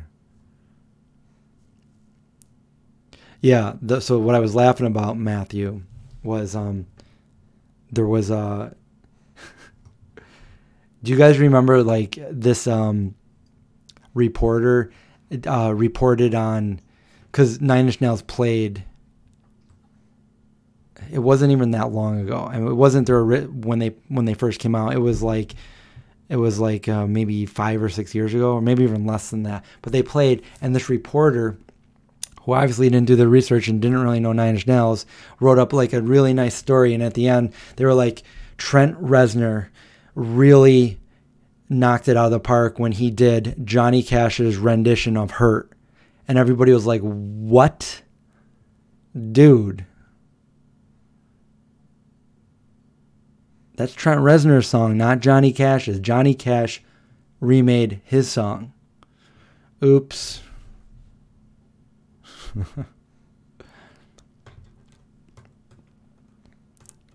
What is the last important thing you've lost but found later? My Joby, just today, I couldn't find it. I'm looking all over. I'm like, where is my Joby? The Joby is that little handle thing that looks like a spider thing that goes on the bottom of my camera to set it up like the little tripod thing. I couldn't find it, but then I found it. What is the most happy memory you had from the past other than turning vegan? The most happiest memory I have is going to see E.T. in the movie theaters when I was a little kid with my mom and brother and 2 kids that we babysat. That my mom babysat, not me. That gives me such happy, nostalgic memories. But not just because of the movie, but because of everything that was going on at the time. Like, just that happy moment, you know?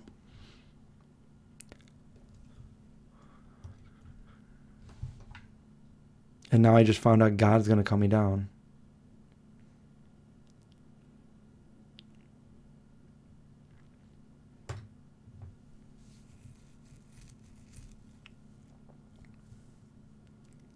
Trini, of course we're still here. We were waiting for you to get back.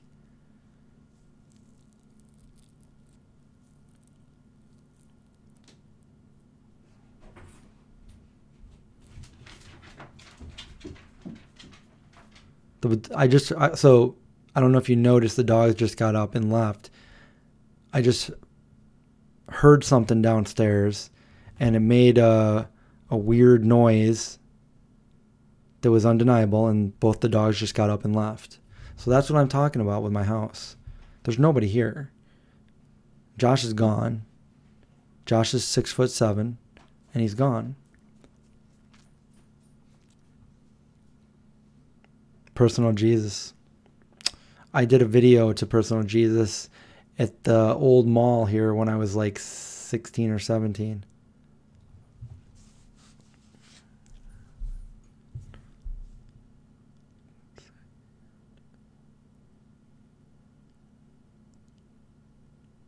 You found the end? What?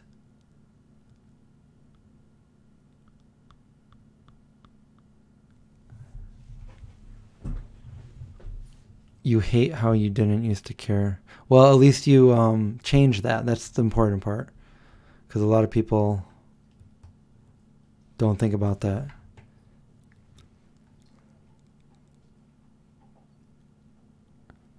You've seen white faceless people too. Were you in my chat last night when I told that story? If not, you should go check that out too. Personal Jesus. Reach out, touch faith.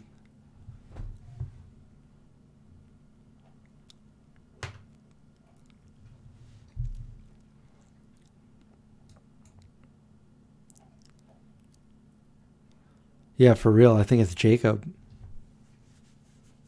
Peggy, have a great night. I probably should get going too. So, and bye, Elka. Again. Sorry that we've been on for 5 hours again. Did not intend for this to happen. By the way, it's almost 6 o'clock. I'm not tired.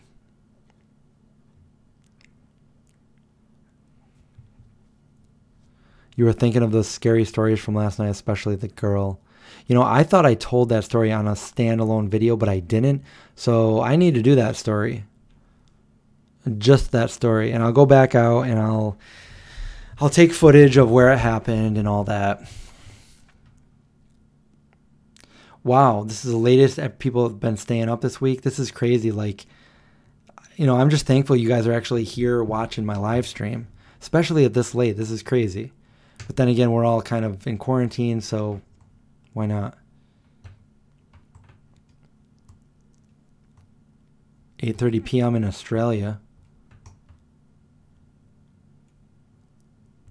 You work at Hot Topic.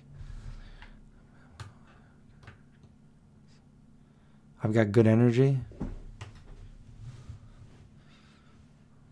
I ate my vegan food, so I got some energy going on. I had the awesome burger at the expo, but I haven't seen it in stores yet. When I say the expo, the last one that we went to. Are you guys seeing lag in the video? Like what? What kind of lag? L's back. What if we were just here forever? So anytime you needed to come on, it was like a story time. That'd be very Twilight Zone-y though, I think. I was trapped here forever and all I could do was talk. Oh my God, that's a Black Mirror thing. I'm always trapped here. I can only talk to you guys. And then you guys would come on here and then finally you would get the hint that like, because I couldn't like straight up tell you that I was trapped. I would just have to, you would just have to like figure it out yourselves. And it was like a long time before anyone figured it out because I couldn't tell anyone. I'm trapped in the internet and I can only talk to you guys. So I can never hear anybody ever again except for my own voice because I can't hear anybody and I can't see anybody. Please, I need to get out of this dream. It's a bad dream. I've been here for too long. Everybody is in the Matrix. We need to wake up. It's a glitch. We've been here for a millennium. And Josh is still driving. You wish you were in this chair? Oh, right, because you're not in your comfortable car. You're not in your nice car that drives itself. Is this a shifter car? I drive cars that shift themselves. You ever hear of Cadillac Eldorado? That's what I drive. They shift themselves. Hold me. Don't touch me.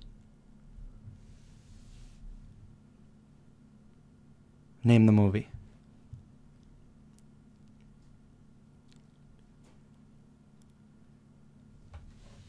It thundered so loud after. Where are you that it's thundering?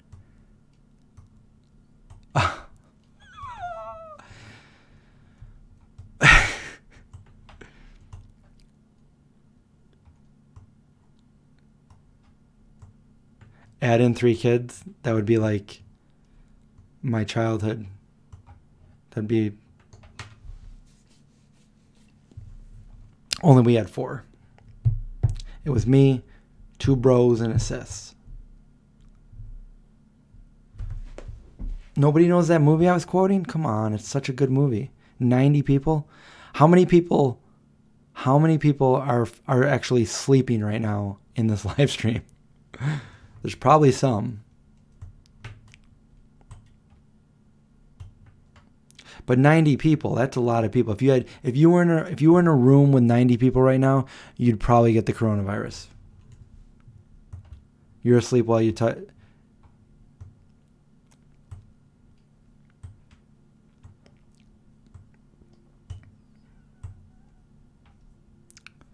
We have a lot of awakes, but there's 90 people here, so there's definitely some sleeping people here. What if I was like, wake up?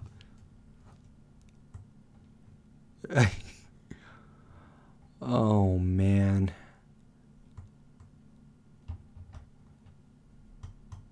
Nobody knew that movie. Buffalo 66. Vincent Gallo, Christina Ricci. Such a good movie. Candace, I'm not going to be that mean. I'm not going to yell.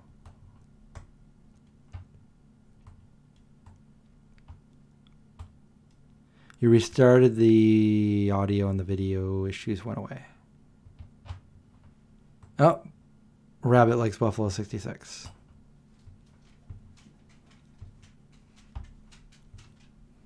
The Big Lebowski. I'm the dude, man.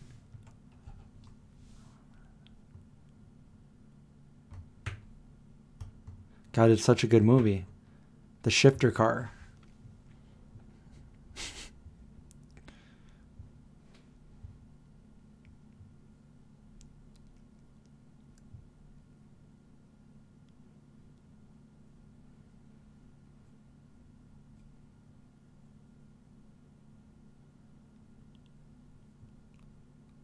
Chris has a calming voice. How old was Christina Ricci in the movie? Oh, I don't know. 20 something, maybe 20. She's around my age, so. And that was, I've been watching it for what, the last 20 years at least. I used to watch it at least once a year. It's such a good movie. If you haven't seen it, check it out. It's pretty funny.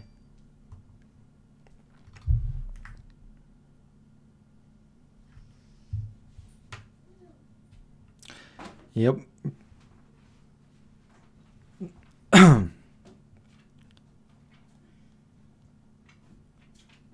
Josh, are you quoting a movie? What is Josh saying? I like food. Your vegan horror story. Ooh, like American Horror Story, but vegan horror story? Uh-huh. Oh, yeah. Actually, yeah, I did see Midsummer and Hereditary. And I liked them. Well, Hereditary, okay, I think Hereditary was amazing until the end. I feel like somebody wrote an amazing movie and let somebody they couldn't write finish it. Like, the ending sucked. But everything else in the movie was amazing. I really liked it. I was into it.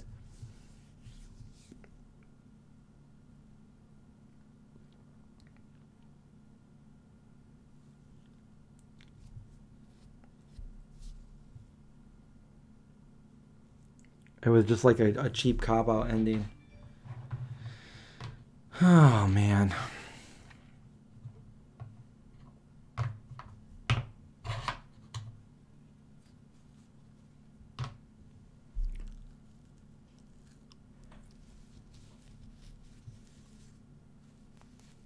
Oh, wow. Vigo. Wow, that's a compliment there. Vigo says, I've never been on a live stream this long. I usually click out of one because it gets boring. Well, thank you. Yep, that's true. The horror always gets snubbed, even when it's like one of the best movies.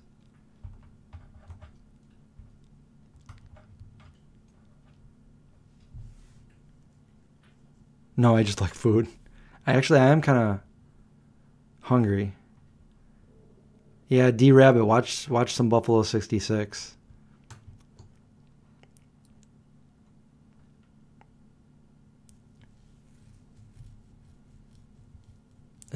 There's so many good quotes from that movie. Okay, we're gonna span the time. Okay, pretend that you like me. Pretend that you like me, but don't touch me. We're gonna span the time. We're gonna span the time. Am I gonna waste another quarter? Am I gonna waste another dollar? We're going to span the time. Spanning the time, okay? Let's span time. Don't touch me. Do a live mukbang. Yeah, that sounds good right now because I'm hungry. What should we eat? Right now I could just go for something quick, like a bowl of cereal.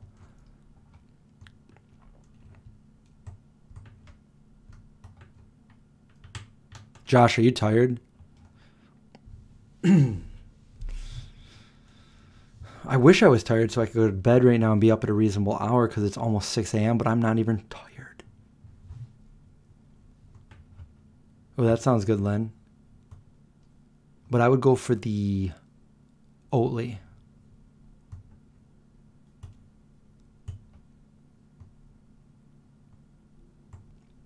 Yeah, I gotta say Buffalo 66 is definitely bizarre, but Billy is just, it's so funny. Like most of those.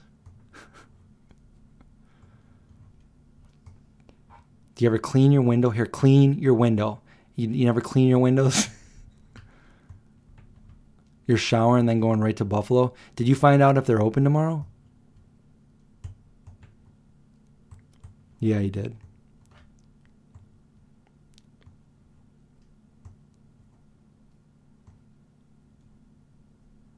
Intentionally, Kimberly. Well, thank you for thanking me. Thank you for being on our live. It's because of you guys I'm doing the live. what are some good soups or broths? I just kind of throw things together. I have a few soup recipes. I like the root vegetable ones. You can either eat them just like that, or what I like to do is blend them all together with some spices and herbs, and that's good. So I have a few of those on my channel. But for like a nice broth, if you don't want to use like the already bought like broth that I showed in my video today, you can, throw some different spices in there. I usually just mix different things in there, like a little bit of soy sauce, apple cider vinegar. I put some paprika, cumin, dried basil, sometimes chili powder in there, and then like some miso paste. And I'll just mix that all together, make a nice little broth. Or you could just use veggies, like a veggie broth. We have a video on making your own veggie broth too. You could do that as well. But yeah, no matter what I throw together, it usually, well, it always tastes good. Because lately I've been, oh, that sounds good right now, ramen. We bought some ramen. Josh, I could totally make that ramen right now.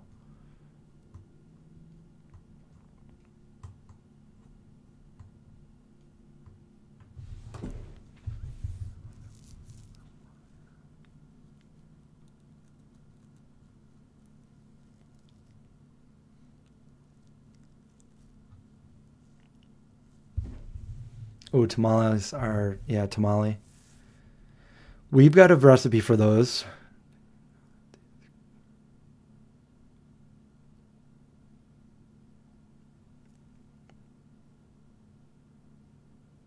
Yes, I did see Eternal Sunshine of the Spotless Mind. It's a good movie. That's one of John's favorite movies.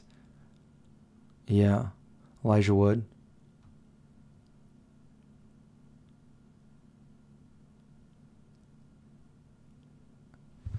Can you boomerang watching live stream to share on your Instagram story?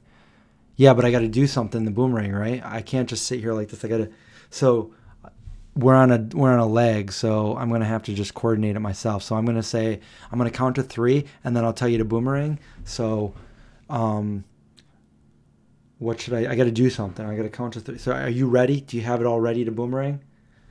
What if I boomerang you, boomerang and me? No, I'm just kidding. We got to do something.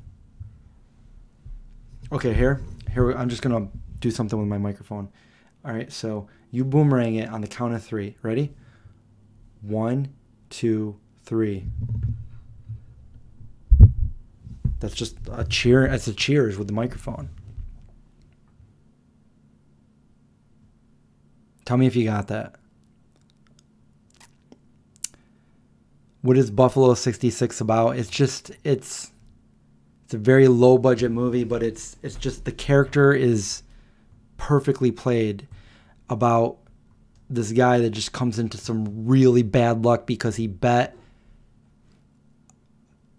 on Buffalo, the Buffalo Bills to win back in 1966, and they lost. And instead of paying, he didn't have enough money to pay it up, so instead, his bookie was a crooked guy, made him take the fall for a crime that somebody else, that one of his buddies committed.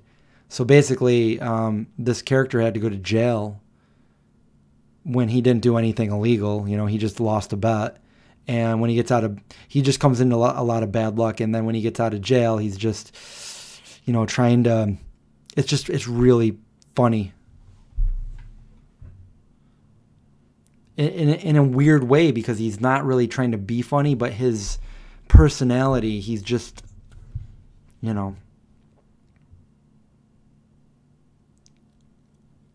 anybody that's seen it knows what I'm talking about.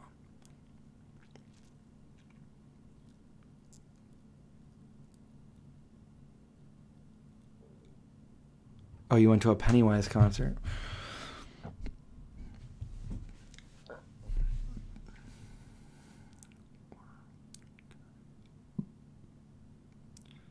No, I think I'm going to go to bed shortly. I'm going to try to go to bed, Josh.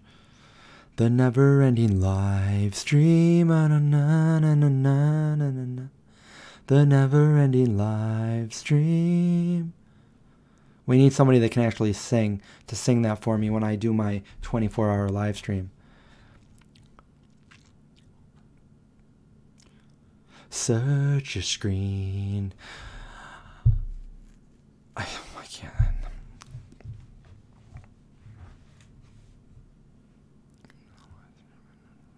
Did you ever get? I missed. Did you get the? Did you get your boomerang?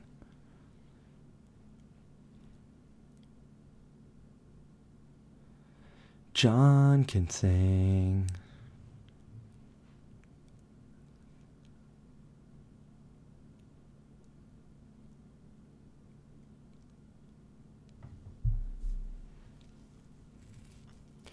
Greetings from Syracuse to Australia. Regenerative Designs. Welcome to the chat.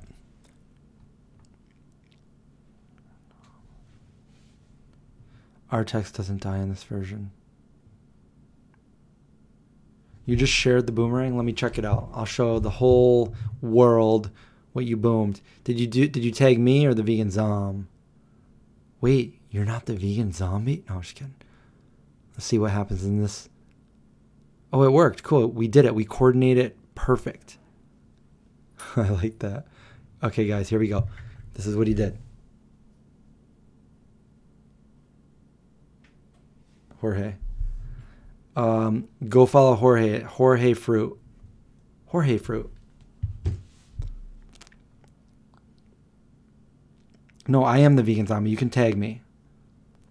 I just wasn't sure if you...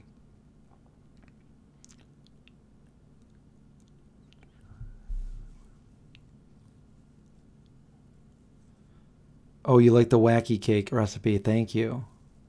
That was a fun recipe. Holly feels like I'm breaking up with all of you if I leave. Darn right. Damn right.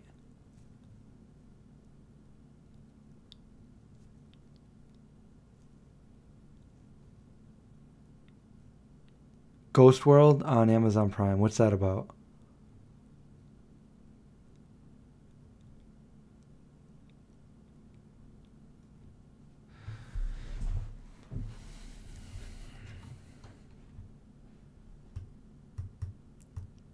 All right, I'm going to end the stream in 3 minutes. So if anybody has something that they need to tell me, now's the time. I've been waiting this whole 5 hours.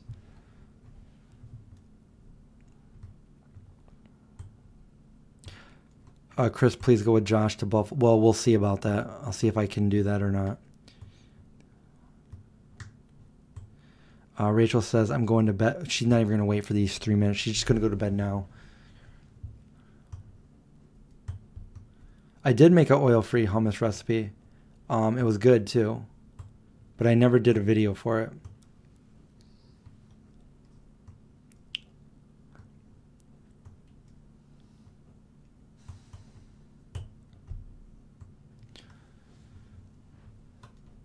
Good night, everyone that's going to bed right now. I will be logging off in 2 minutes.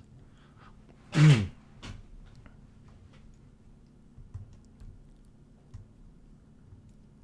night to everyone. Well, it doesn't look like there's any more questions, which is fine with me. I mean, it's inevitable. We'll probably do this again tomorrow night. Should we try ASMR one of these nights?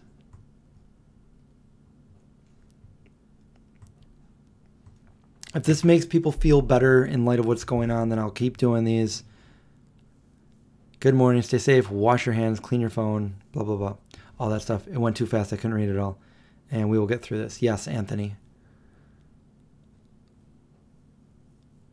93 people saying good night. If somebody in the stream did not give a thumbs up, do a thumbs up. If you like the stream, if these helped you, whatever, I don't know. We got less than a minute to go, guys. It's almost the end. Yep. T-minus 50 seconds. What if that was it and you never saw me again?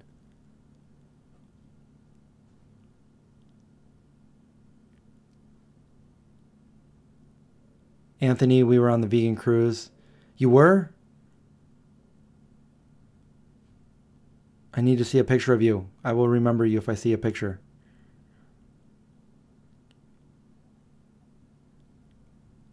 All right, we're almost off. We have 20 seconds left. Yeah, we've been doing these every day. If you guys didn't see my last video that I posted today, go watch it. Share it, like it, comment, whatever. It's I wanted to show people what I had stored up. You know, everybody's saying like, hey, buy supplies. Buy. I want to show you what I had, so I show you guys what's in my refrigerator, and I'm going to do a follow-up. Oh, it's time to go. So everybody have a great night. I enjoyed this. Thank you. Watch out for zombies and get some sleep, or have a great day.